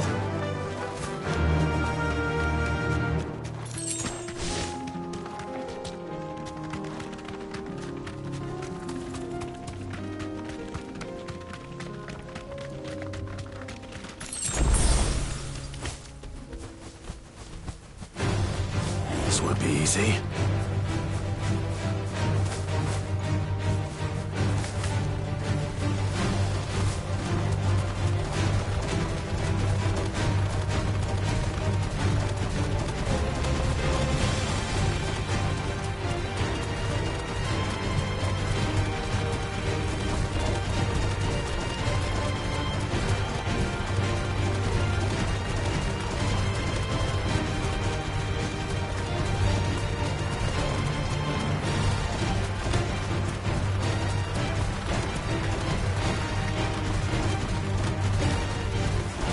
Stables go.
Run like the wind.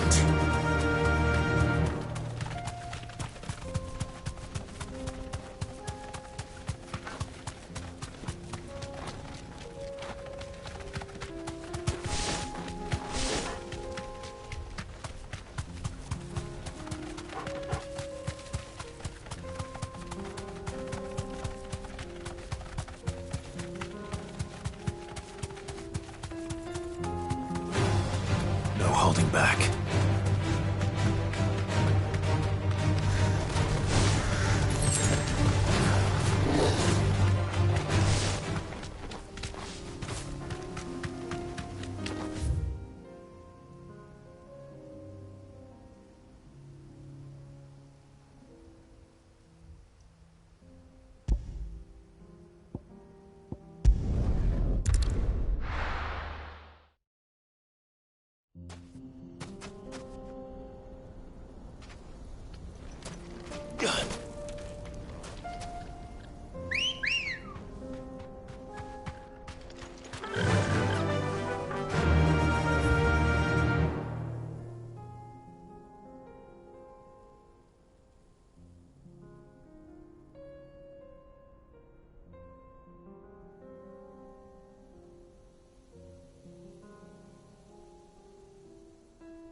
to fight.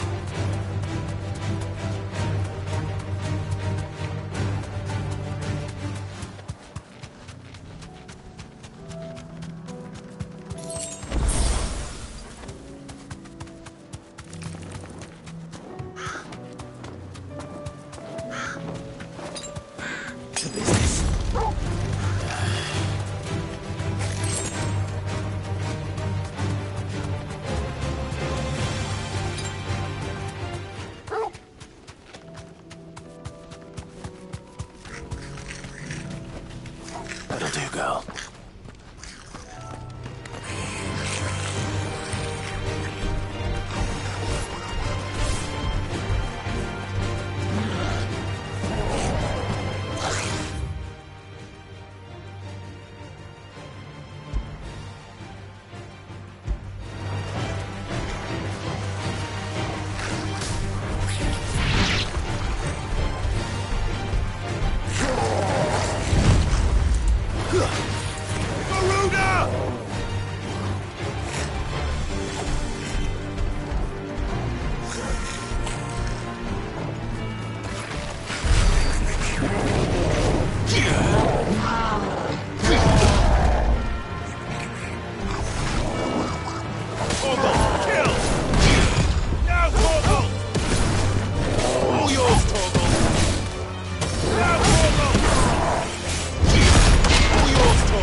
No use calling Ambrosia now.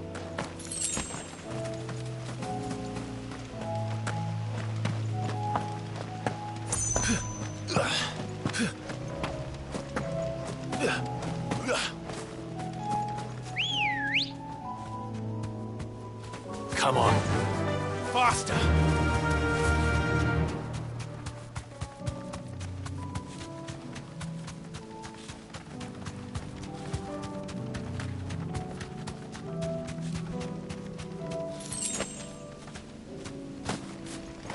This should help.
Come back.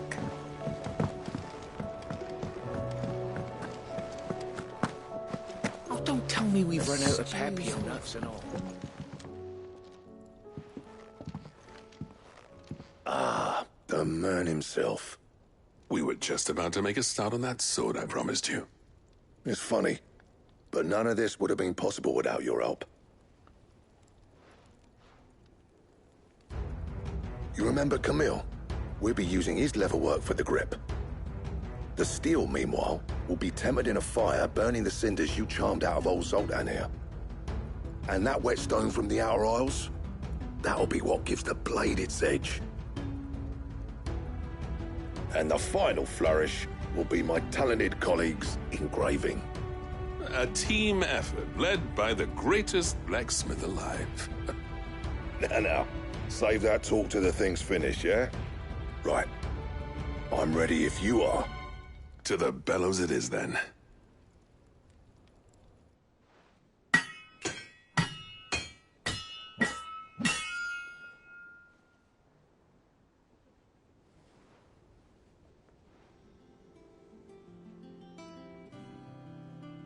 Well, bugger me.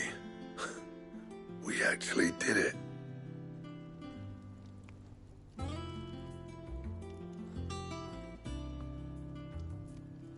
The sword to end all swords. Ragnarok. It's quite something. I trust you'll take good care of it. Thank you. Both of you. So, does this make you pair the greatest craftsman alive, then? This?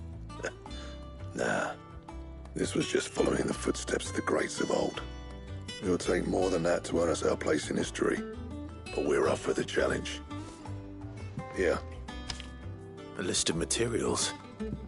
Zoltan and I got talking on the long road back from Dravost. We reckon with those items there, we could craft something even better than the Ragnarok. Something worthy of a legendary outlaw like yourself. That's a weapon I'd like to see. You leave this list with me. I was hoping you'd say that. One legend at a time, eh, lads? Before you start on the next, who fancies raising a cup to friendship reforged? Good idea.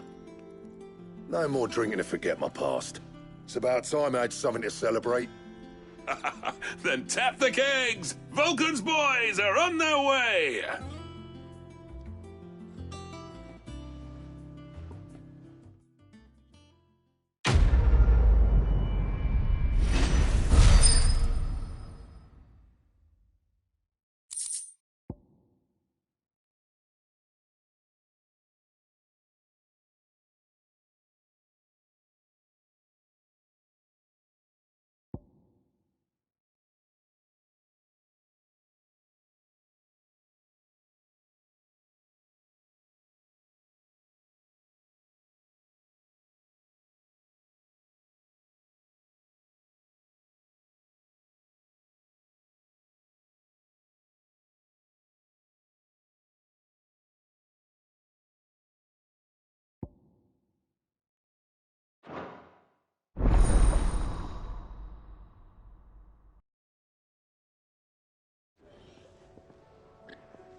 do I owe the honor?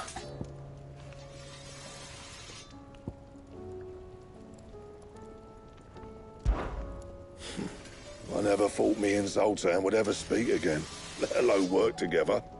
And if it hadn't been for you, we wouldn't. You've been a good friend to me, Clive. The best.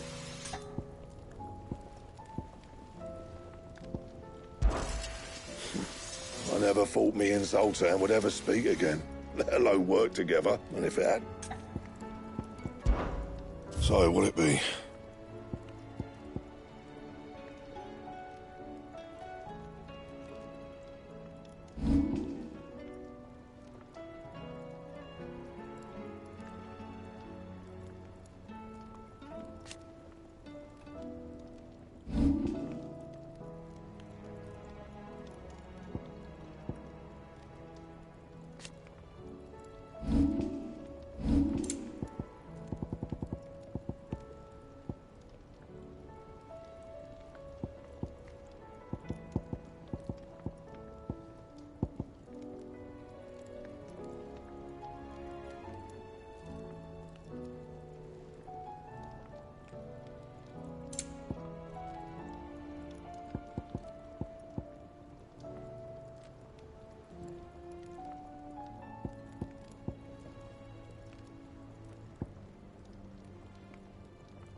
Don't waste my time. You ain't got the stuff. Should last you a good while.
Not bad, if I do say so myself.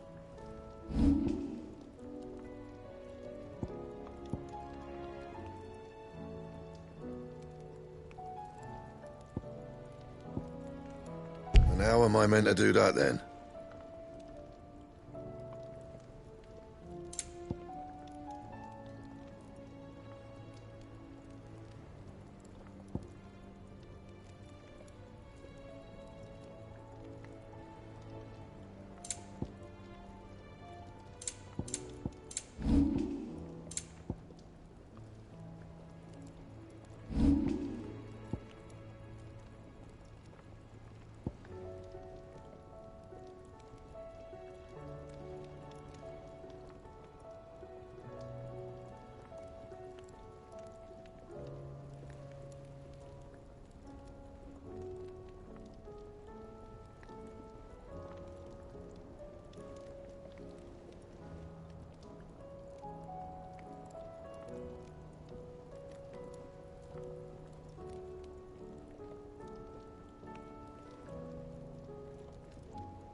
That it?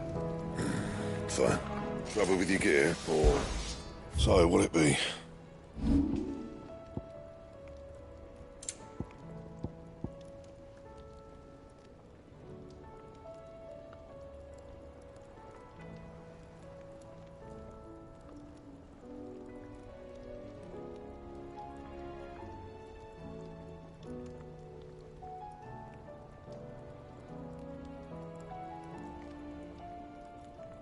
And? Don't tell me we've run out of papio nuts and all. What do you expect? Aye, it's a dangerous world out there. Best.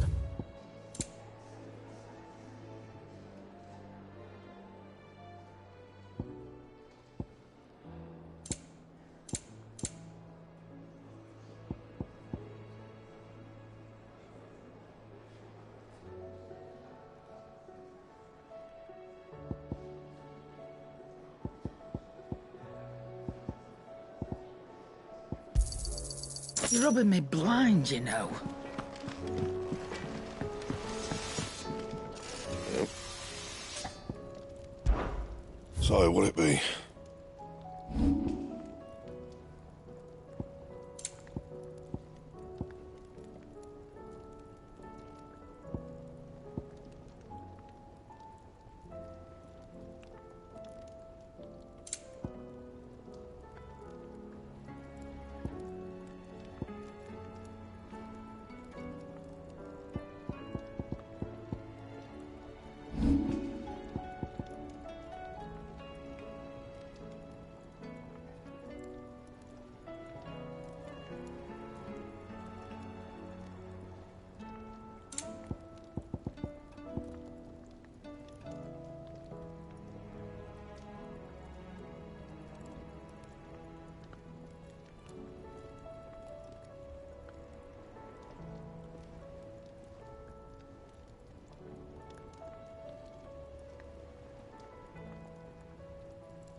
Let's go.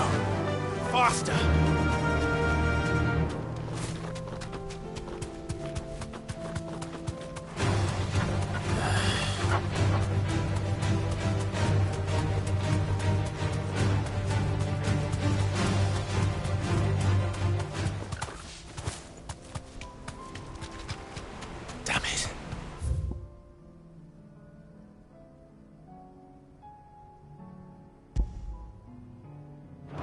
The whole village is turned. That'll do, girl. Torgal, kill! Nice move! Now, Torgal! This one. This one.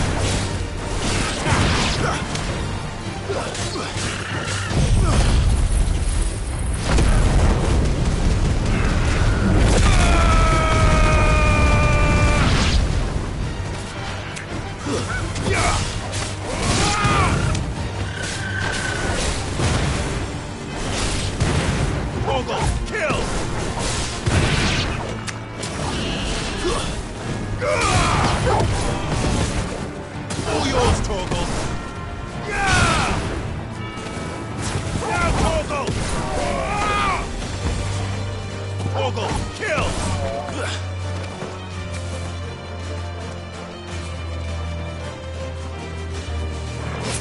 Now, Torgal! Torgal, kill! Now, Torgal!